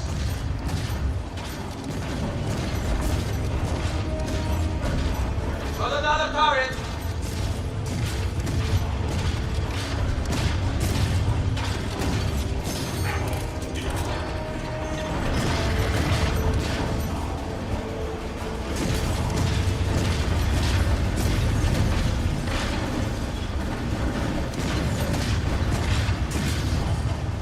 All the debris getting in the way.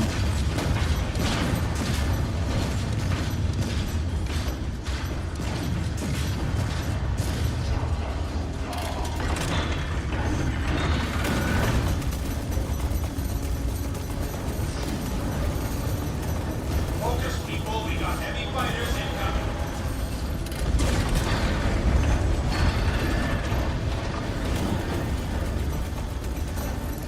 There's too many of them! Waste them.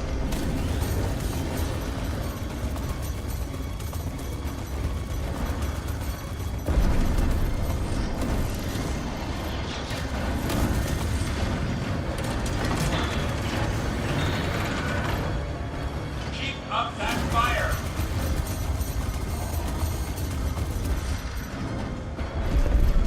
Get ready. Hornet's coming around. All gunners, get ready to target the main turret.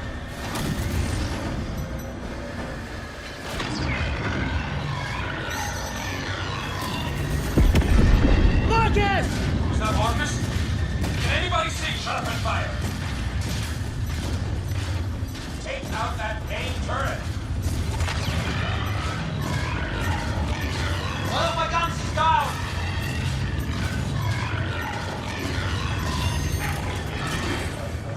All gunners, take out that turret. It's your only target right now. We won't survive another hit. Turret down!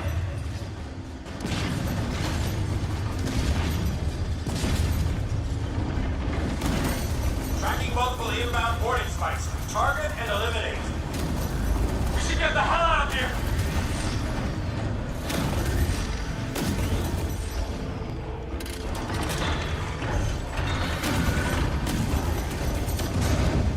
I need help! I need help!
Wow. August is down. Repeat. August is down. Flight ops. Scramble any available support ships to pick up survivors. This thing is chewing us up, sir. Break engagement with this destroyer. Align for a run on the King ship. Weapons. I'm gonna need you to cook up a firing solution on that King ship. Hit him with everything we got. So, all of our weapons even focused? Have to do something. Right, Mr. Krause? The Van Duel aren't gonna blow themselves up. Yes, sir. Wait, next time we take a hit, drop our shields an extra 30%. Hear that, Shields? Sir. Navigation. Sir. Adjust heading. 10 degrees port. Aye, sir. Let's get their attention.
Generator's down, sir.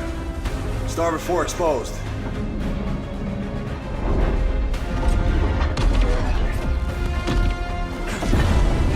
Sir. Hit them again. Waiting on you, Mr. Krause. They're gonna kill us.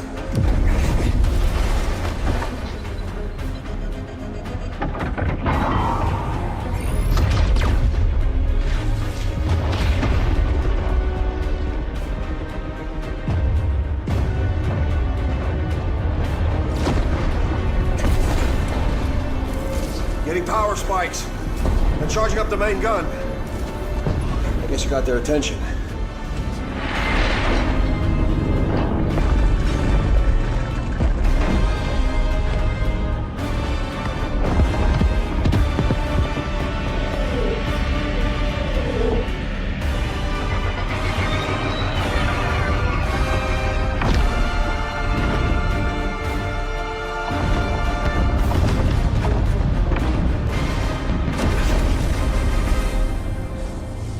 These like the mining layers then? Go? What do you mean go? Oh. All right, people. 5 seconds out to the parade. Warm up, Cal. You got point.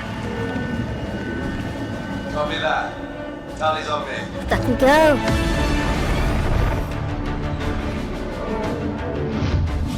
Flight. Echo Flight, prep for boost.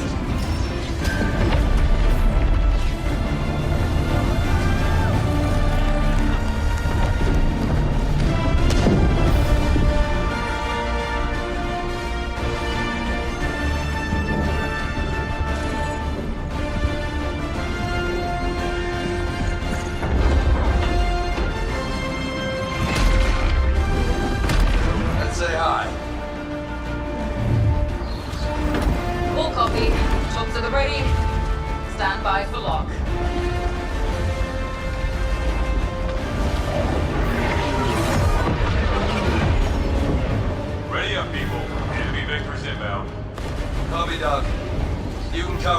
front of that shield, Jenny. Copy. Hey, Roger. Take Charlie and Delta and screen up those fighters. Beetle, Mug, you're at me. Then we run a double switchback. Copy that. Charlie's maintain vector. I'll clear your shot. Got it. It's basically just an interactive movie.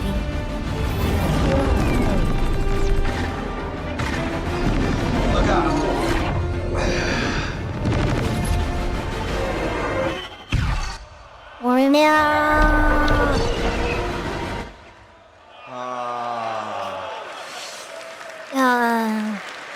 No. Cheers. You don't want that. No, but don't. It took a long time to get there.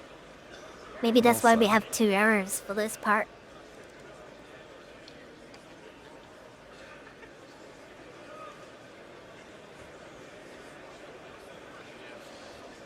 Well, Must be. I don't know, I skipped past it. What's that? Do you want me to go to the error? No, but what was the crash? I just skipped past it, because I just went straight I in. just want to know, there's something wrong with this computer. It's literally, I literally played this last night full. Our QA played it, like 10 QA today played this beginning to end. Didn't have the crash. And this one is, it's so annoying. Well, should we go to we need to mid-battle replay the battle again. You gotta play Let's do it. it. You know We're the gonna story. go again. We're gonna keep going. oh no, we're gonna do the battle again. I'm not doing that again. That is so freaking annoying. See, he's just like us. He's just like us. He gets annoyed with the crash hits as well. I don't give a shit. It's still amazing. Seriously.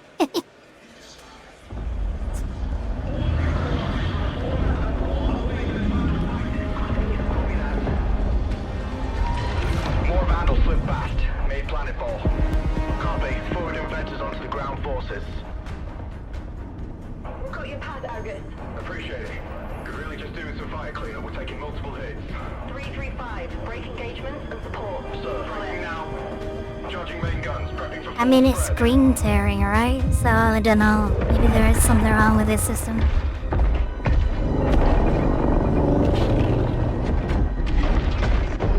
Any effects on target? Countdown. Hostile captured. Bearing down. Copy that. Radius inbound.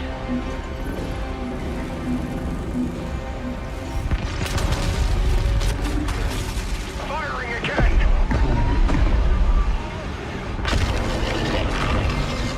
Getting a weird power spike from the King ship.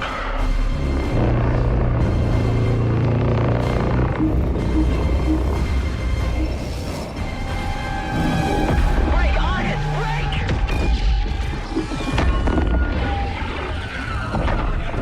Argus is down. Repeat, Argus is down.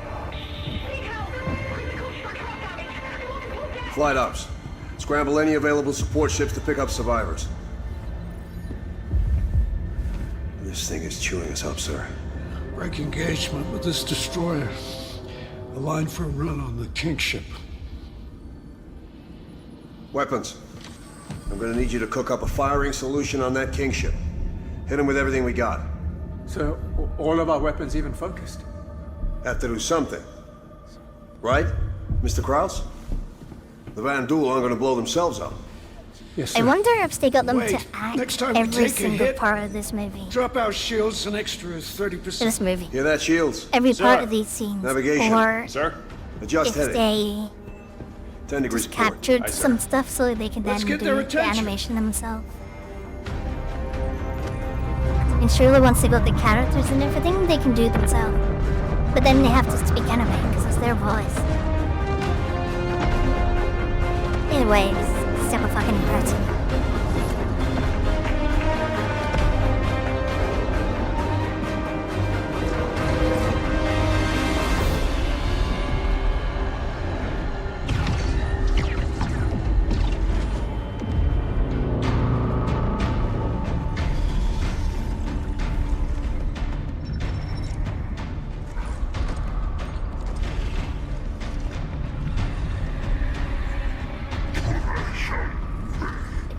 Are we ever gonna get to be the Vandal? As a race, can we choose them?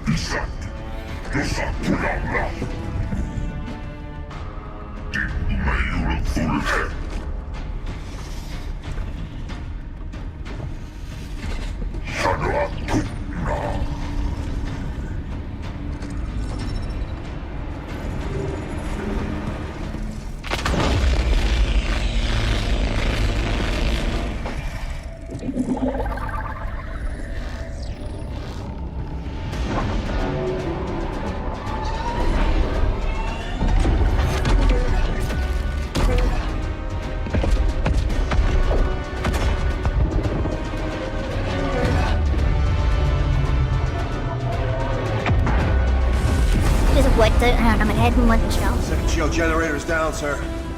Starboard 4 exposed. Let's see. Sir.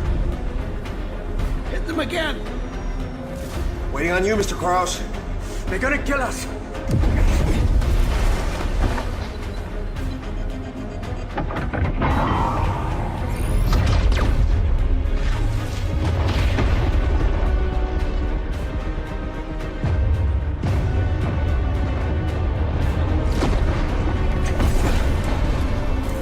Getting power spikes. And charging up the main gun. I guess you got their attention.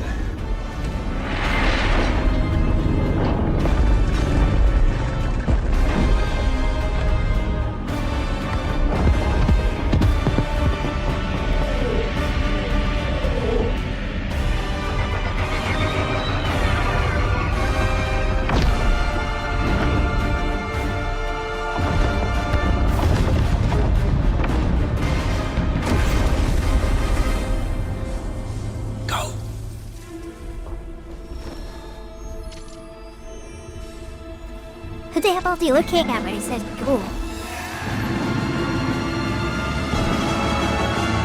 Alright, people. 5 seconds out till the fray. Warm up, Cal. You got point. Copy that. Tally's on me.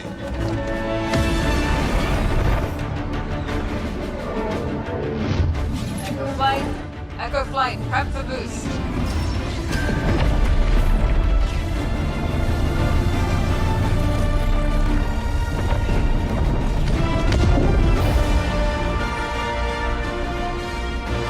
The music, man.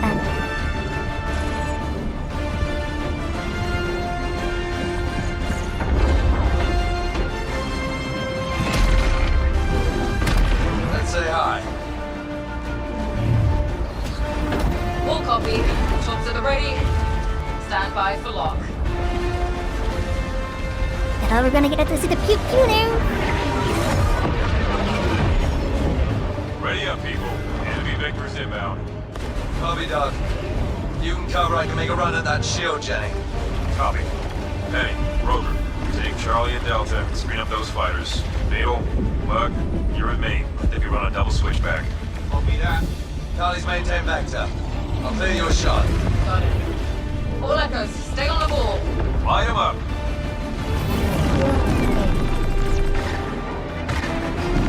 Look out.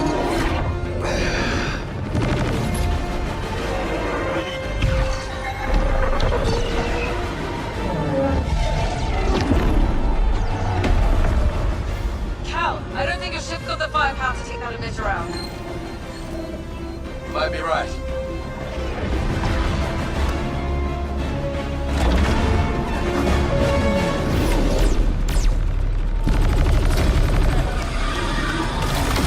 Could you use it around it?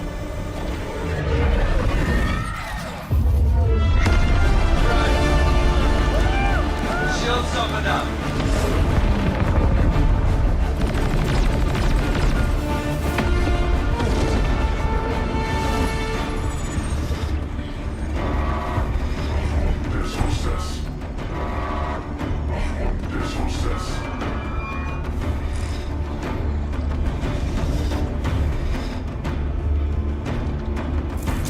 Shields up!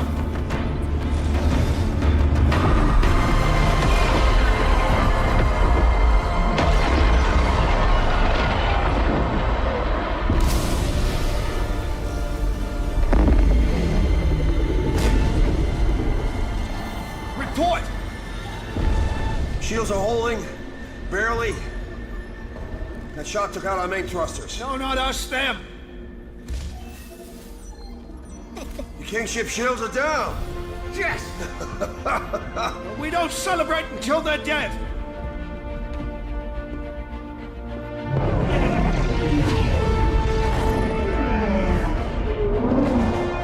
Yeah, there's still the wind. Mando, shit, Mando.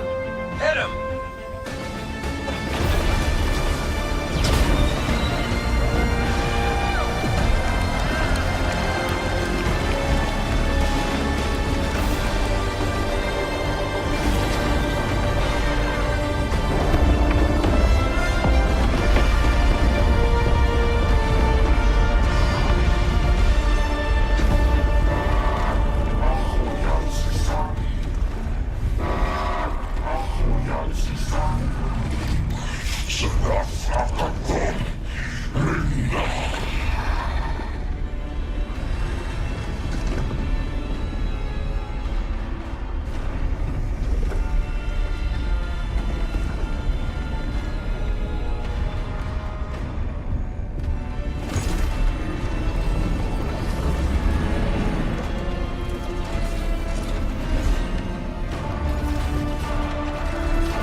Simulated ship.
Kingship's headed right for us. We evade? Shot took out the main thruster, sir. I'm trying to get the auxiliaries online. I'm getting a rapid increase in the Kingship's energy signature. Looks like they're trying to go critical. Even if we dodge, we won't get clear of the blast range on auxiliary alone. Attention fleet. This is Admiral Bishop. You are ordered to immediately withdraw. I repeat, withdraw. All non-essential personnel are dismissed to abandon ship. If you want to volunteer to stay, we could sure use your help. All right. Tell the gunners to concentrate all the power they've got. Maybe we can take out this Kingship before it hits us. Yes, sir. Logistics. I want every ounce of juice pumped into those guns. If we don't need it to breathe or shoot, I don't want it.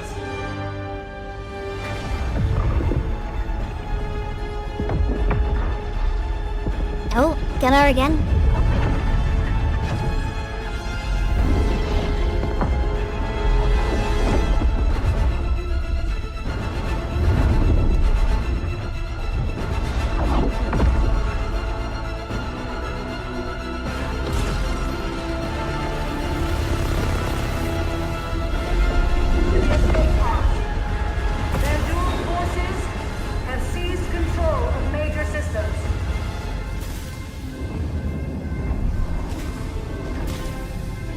Oh yeah, that's right, you do a humpy gun.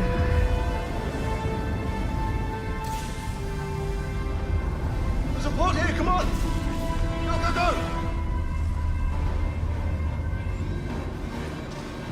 Come on! Come on, come on! You sure you want to go that way?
Still less armor, man.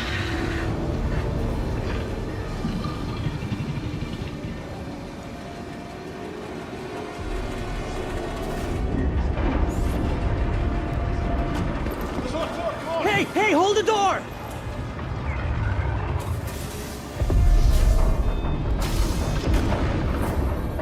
They're mate, and then they get blown up enemy, right? Should've waited. I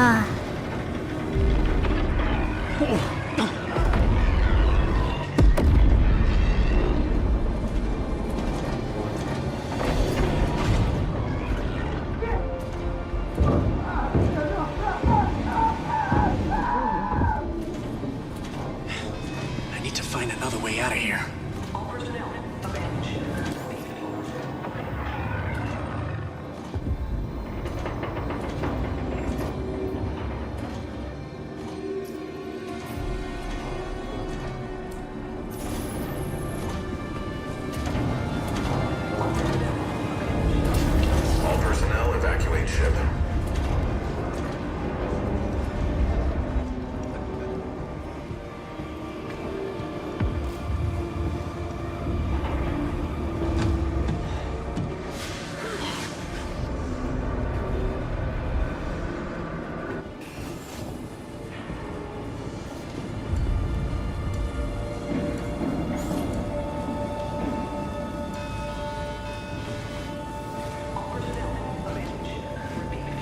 Unfortunately, we're not going to see this level of detail in Star Citizen. This is just single player.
This?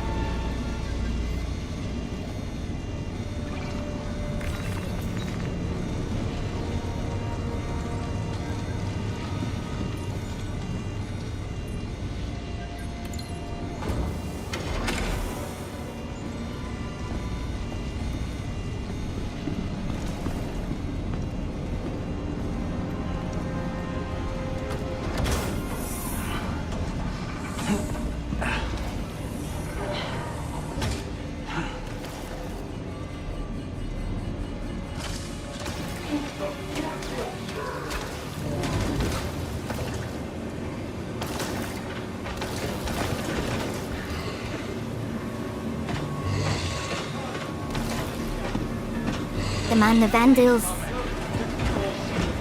So cool.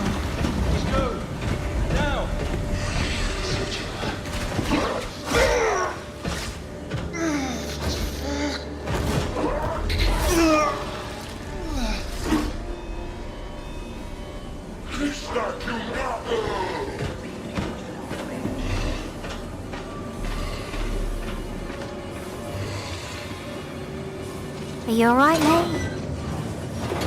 Alright, no right. Let's get out of here.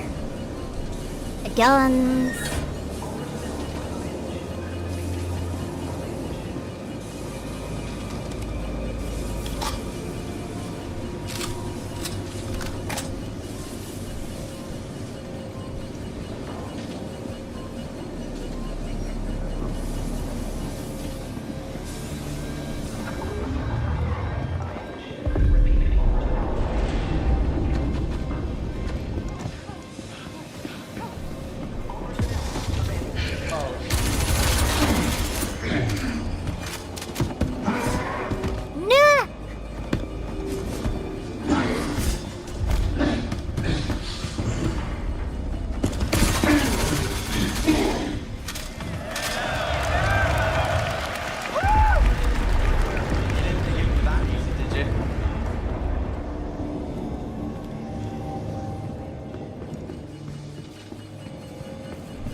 Alert.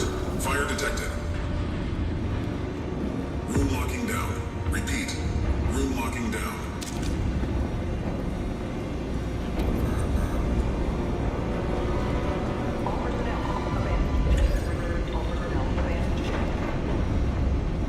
Fire extinguisher. 4.0.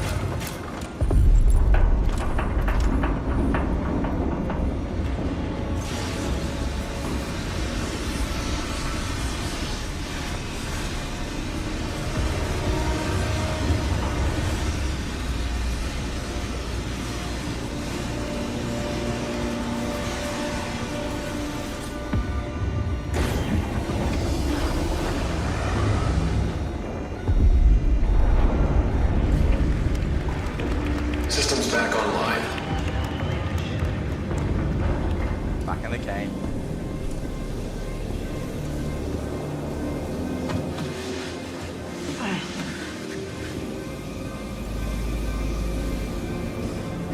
But he's still got his gun.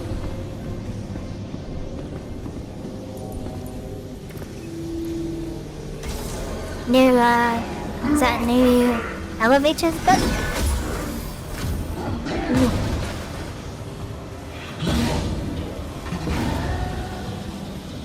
Breach detected.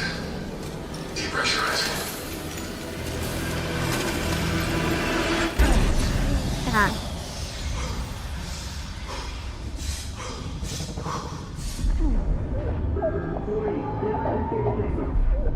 Damn, this is not a place you want to be.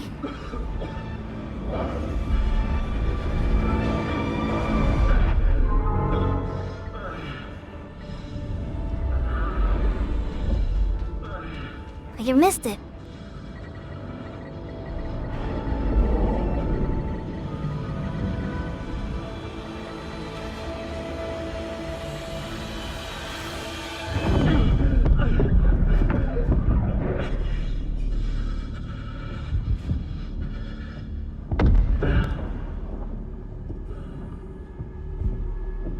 Oh.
Does he even know where he's going? I mean, like, obviously he does because he's played it before, but...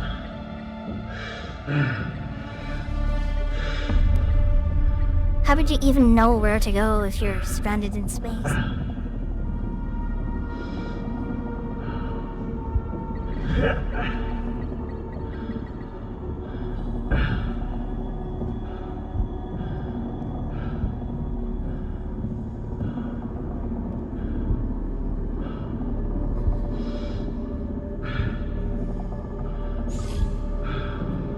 And if you didn't already realize, I don't have an EVA pack.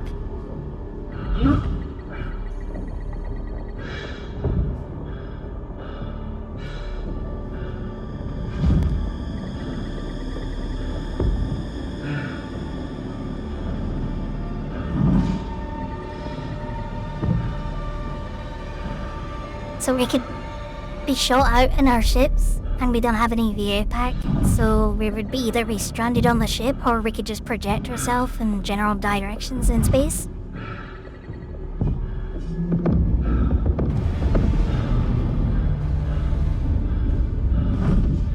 Don't? Well, there you go. Now there's more chunks. Where do you go from here, huh? You wanna go there?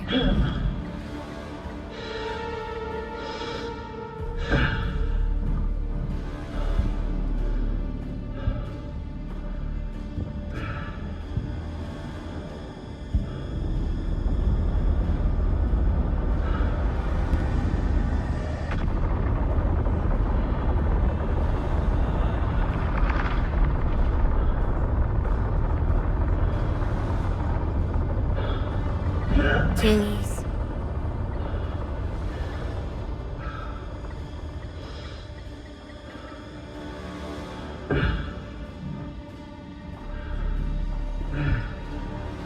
And his impact changes the motion of the object he's hitting as well. Nice. Are you gonna hate gravity when you go in here? No? Still no gravity in here?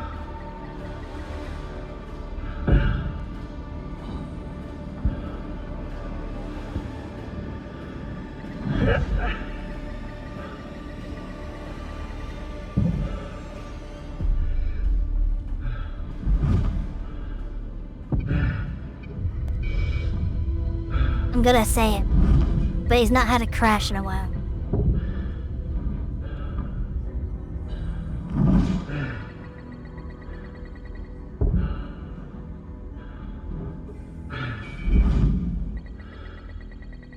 He might be gone for a ship or something. Warning, oxygen low.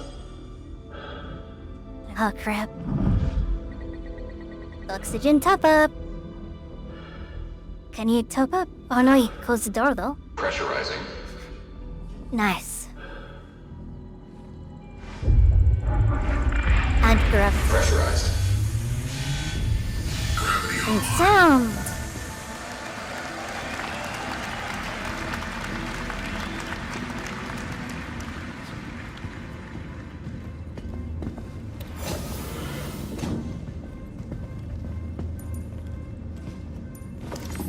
Why would I do what? What did I do?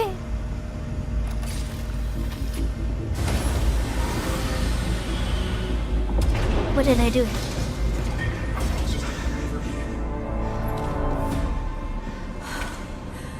Thought I was the only one left. So did I. Look, I need your help with something. Follow me. We're running low on power, so we have to reroute our energy from our shields to our thrusters to change direction.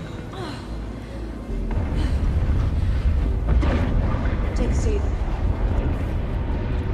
I need you to steer the ship. Time for your first piloting lesson.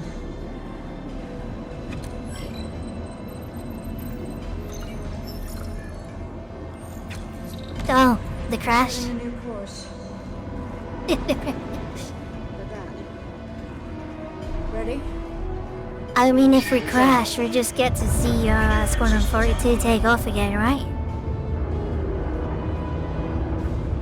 So from this time, we get to see the thing get shot. What is this?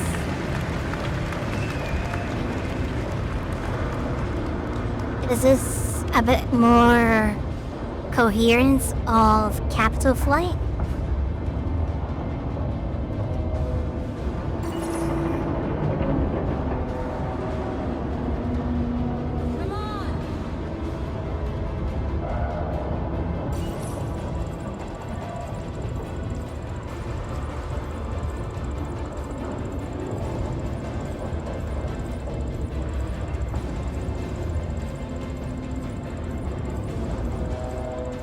They would. Good. Good. Hold that. Shifting power back to shields. Shields? Shit's on right now. Pew! Engaging autopilot. Cordless! I ordered you to fall back! Can't do that. You're dead in the water and we can help. The situation's under control. You are to reverse. You can't kill it. Not before it takes you out. We are boarded and burning. This is the only way. Come on, Dad. Lock your course. Get off that thing. Both of you clear? Aye, aye. Rachel! I will.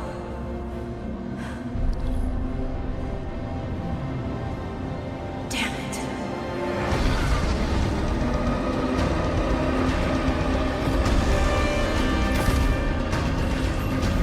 These are mines, right?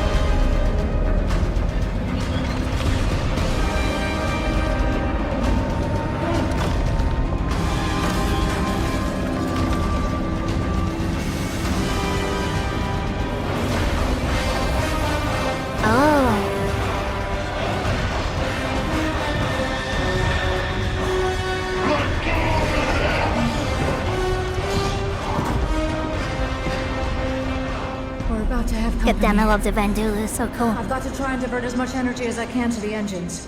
So I'm gonna need you to hold them off. Go now. Yes, sir. Oh, hello? She's phasing out of existence. Yep, don't look at her. Don't look at her. Yeah, just keep going. Pretend you never seen anything. No, the game doesn't crash. Disabling safeties on But the she's fine, reactor see? to boost some extra juice. Here they come!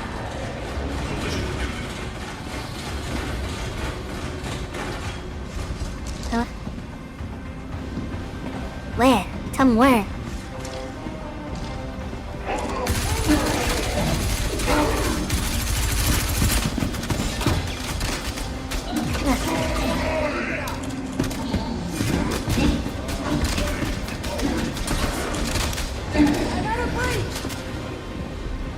He's got his ass handed to him, man.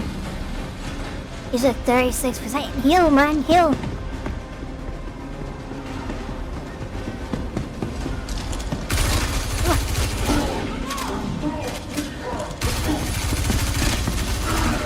Oh, the dice left him. It's either avoidance or like going left and right to try and avoid gunfire.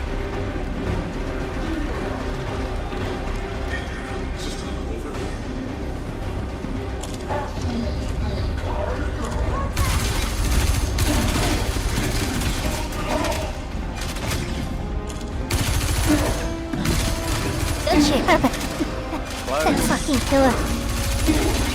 Nice work. On me, quick!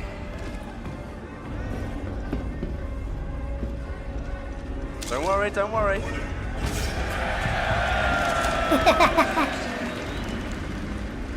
Ejection system offline. The escape pod door is jacked. I need you to manually override the door.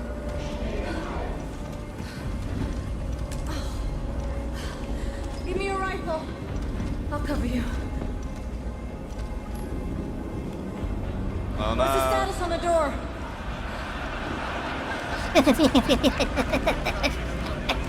Typical Star Citizen NBC. Jared, you can roll the next bit.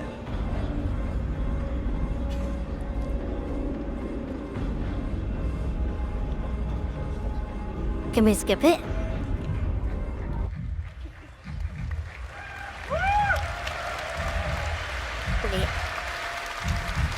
go down.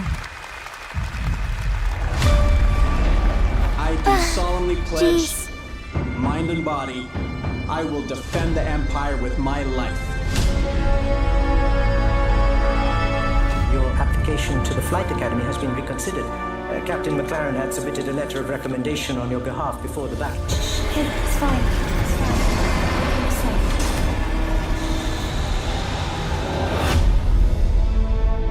We may be a small crew, but the work we do matters. Welcome to the Stanton. I'm Eugene Morrow. I'm Petty Officer Webster, Chief Mechanic. This will be your new home. We got you flying with Lieutenant Commander Colton. He's one of our best. Sir? Who the hell are you? I'm your new wingman, sir. The name's... You want me to learn your name? You live long enough for me to care. Baron Actual, you're clear to launch. Launching in 3, 2, 1.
Alright, well, we did say we were doing it live, risking the demo gods, and they brought their raft down on us.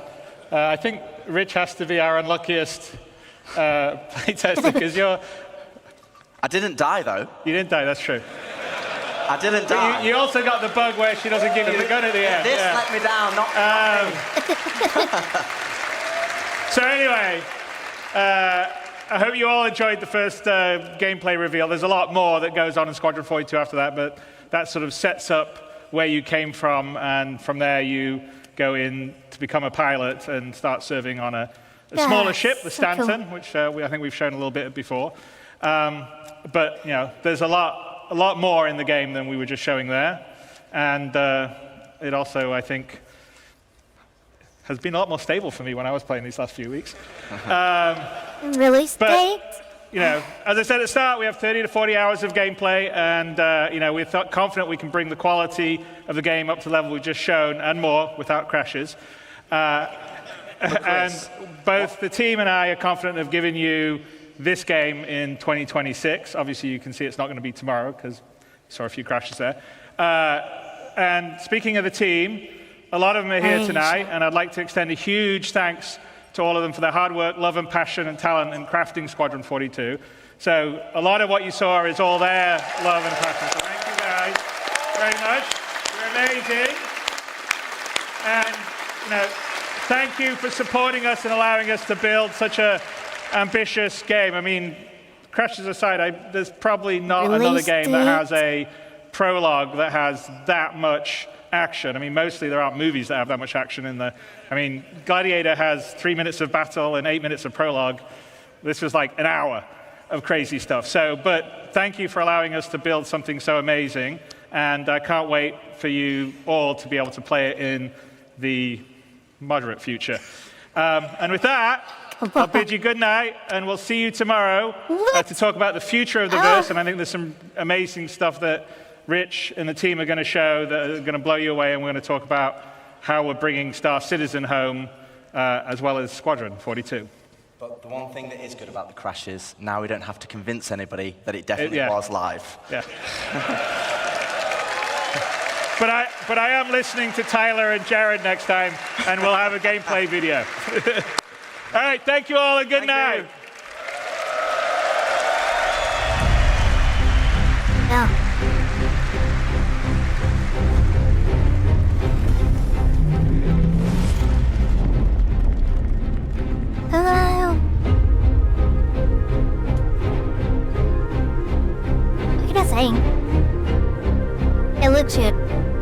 better than losing. The crashes, I mean, whatever. But what they've shown so far looks promising for the future, I guess. But again, we are getting 4.0 before the end of the year. That is their claim. They've said that. I mostly care about Star Citizen more than Squadron 42. I will buy Squadron 42 eventually, but yeah. We'll see. We will see. Anyway, I have to DJ from 11 p.m. tonight. I had 4 hours of sleep or something last night. I DJ'd to 5 o'clock in the morning, and then I woke up at 9 or something. And yeah, got ready for the stream, so I'll be doing it again tomorrow. No, I don't get a big concierge. I'm over the 5k limit.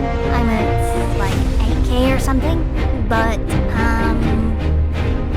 it doesn't come with my concierge because the date that I got the concierge, I only get Star Citizen with my concierge. Which is ridiculous. I mean, you think if you spend over 5,000, they can spare like 40 or 60 bucks for fucking access to the game. But hey, maybe they'll rectify that? I don't know. We'll see. Yeah, I really loved what I seen. It's good. And we can skip back to all the good stuff.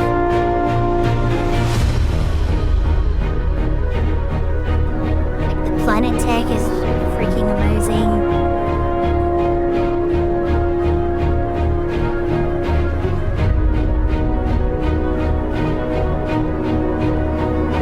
No new ships? Do you believe it? Like, no new ships yet? Obviously, tomorrow is about base building and all that stuff, so they might open access to purchase some of the base building ships and stuff. Seeing as it's relevant, or they might announce some new ship around base building or some of the new tech that they're bringing in. So, yeah. Who knows? I mean, Star Citizen's always got development. The problem is with Star Citizen that everybody hates is they keep bringing, oh, we can do this, and we're going to bring in this new feature. I was like, well, can you make the fucking old features work first, and then talk about the new things? But I understand from their perspectives of sometimes there's no point working on developing or fixing things when the new technology that they're working on is potentially going to break it even more and then redeveloped. So, yeah, I mean, I understand that server tech is really important right now, which is the main focus. That comes out in 4.0. Once that comes out, they're still going to be heavily focused on it and improving it. But at the same time, they can then move a lot of resource to bringing and polishing things out, because they need this for 1.0. They need the game to be solid for 1.0. So yeah, it's gonna be interesting.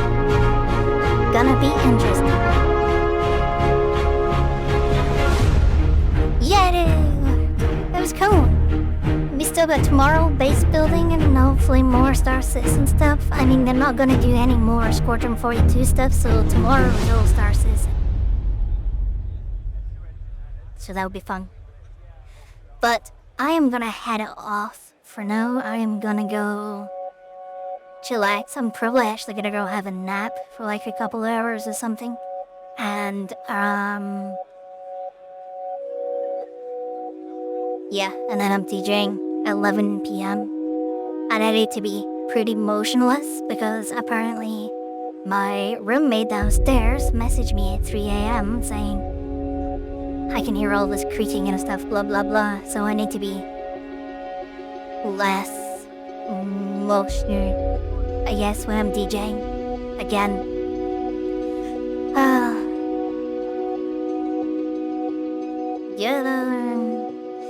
Probably after CitizenCon, I'll probably actually jump into the current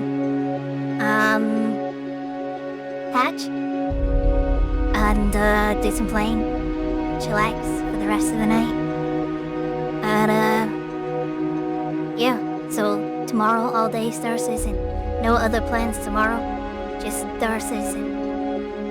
Yay! But yeah, I need to go rest because I got a DJ later. CitizenCon, love it. It's been great. I will see you all. Oh, they just ended the stream. Nice. I will see you all tomorrow if you're here. If not, I hope you're having a good weekend. And yeah. Have a good night, everybody.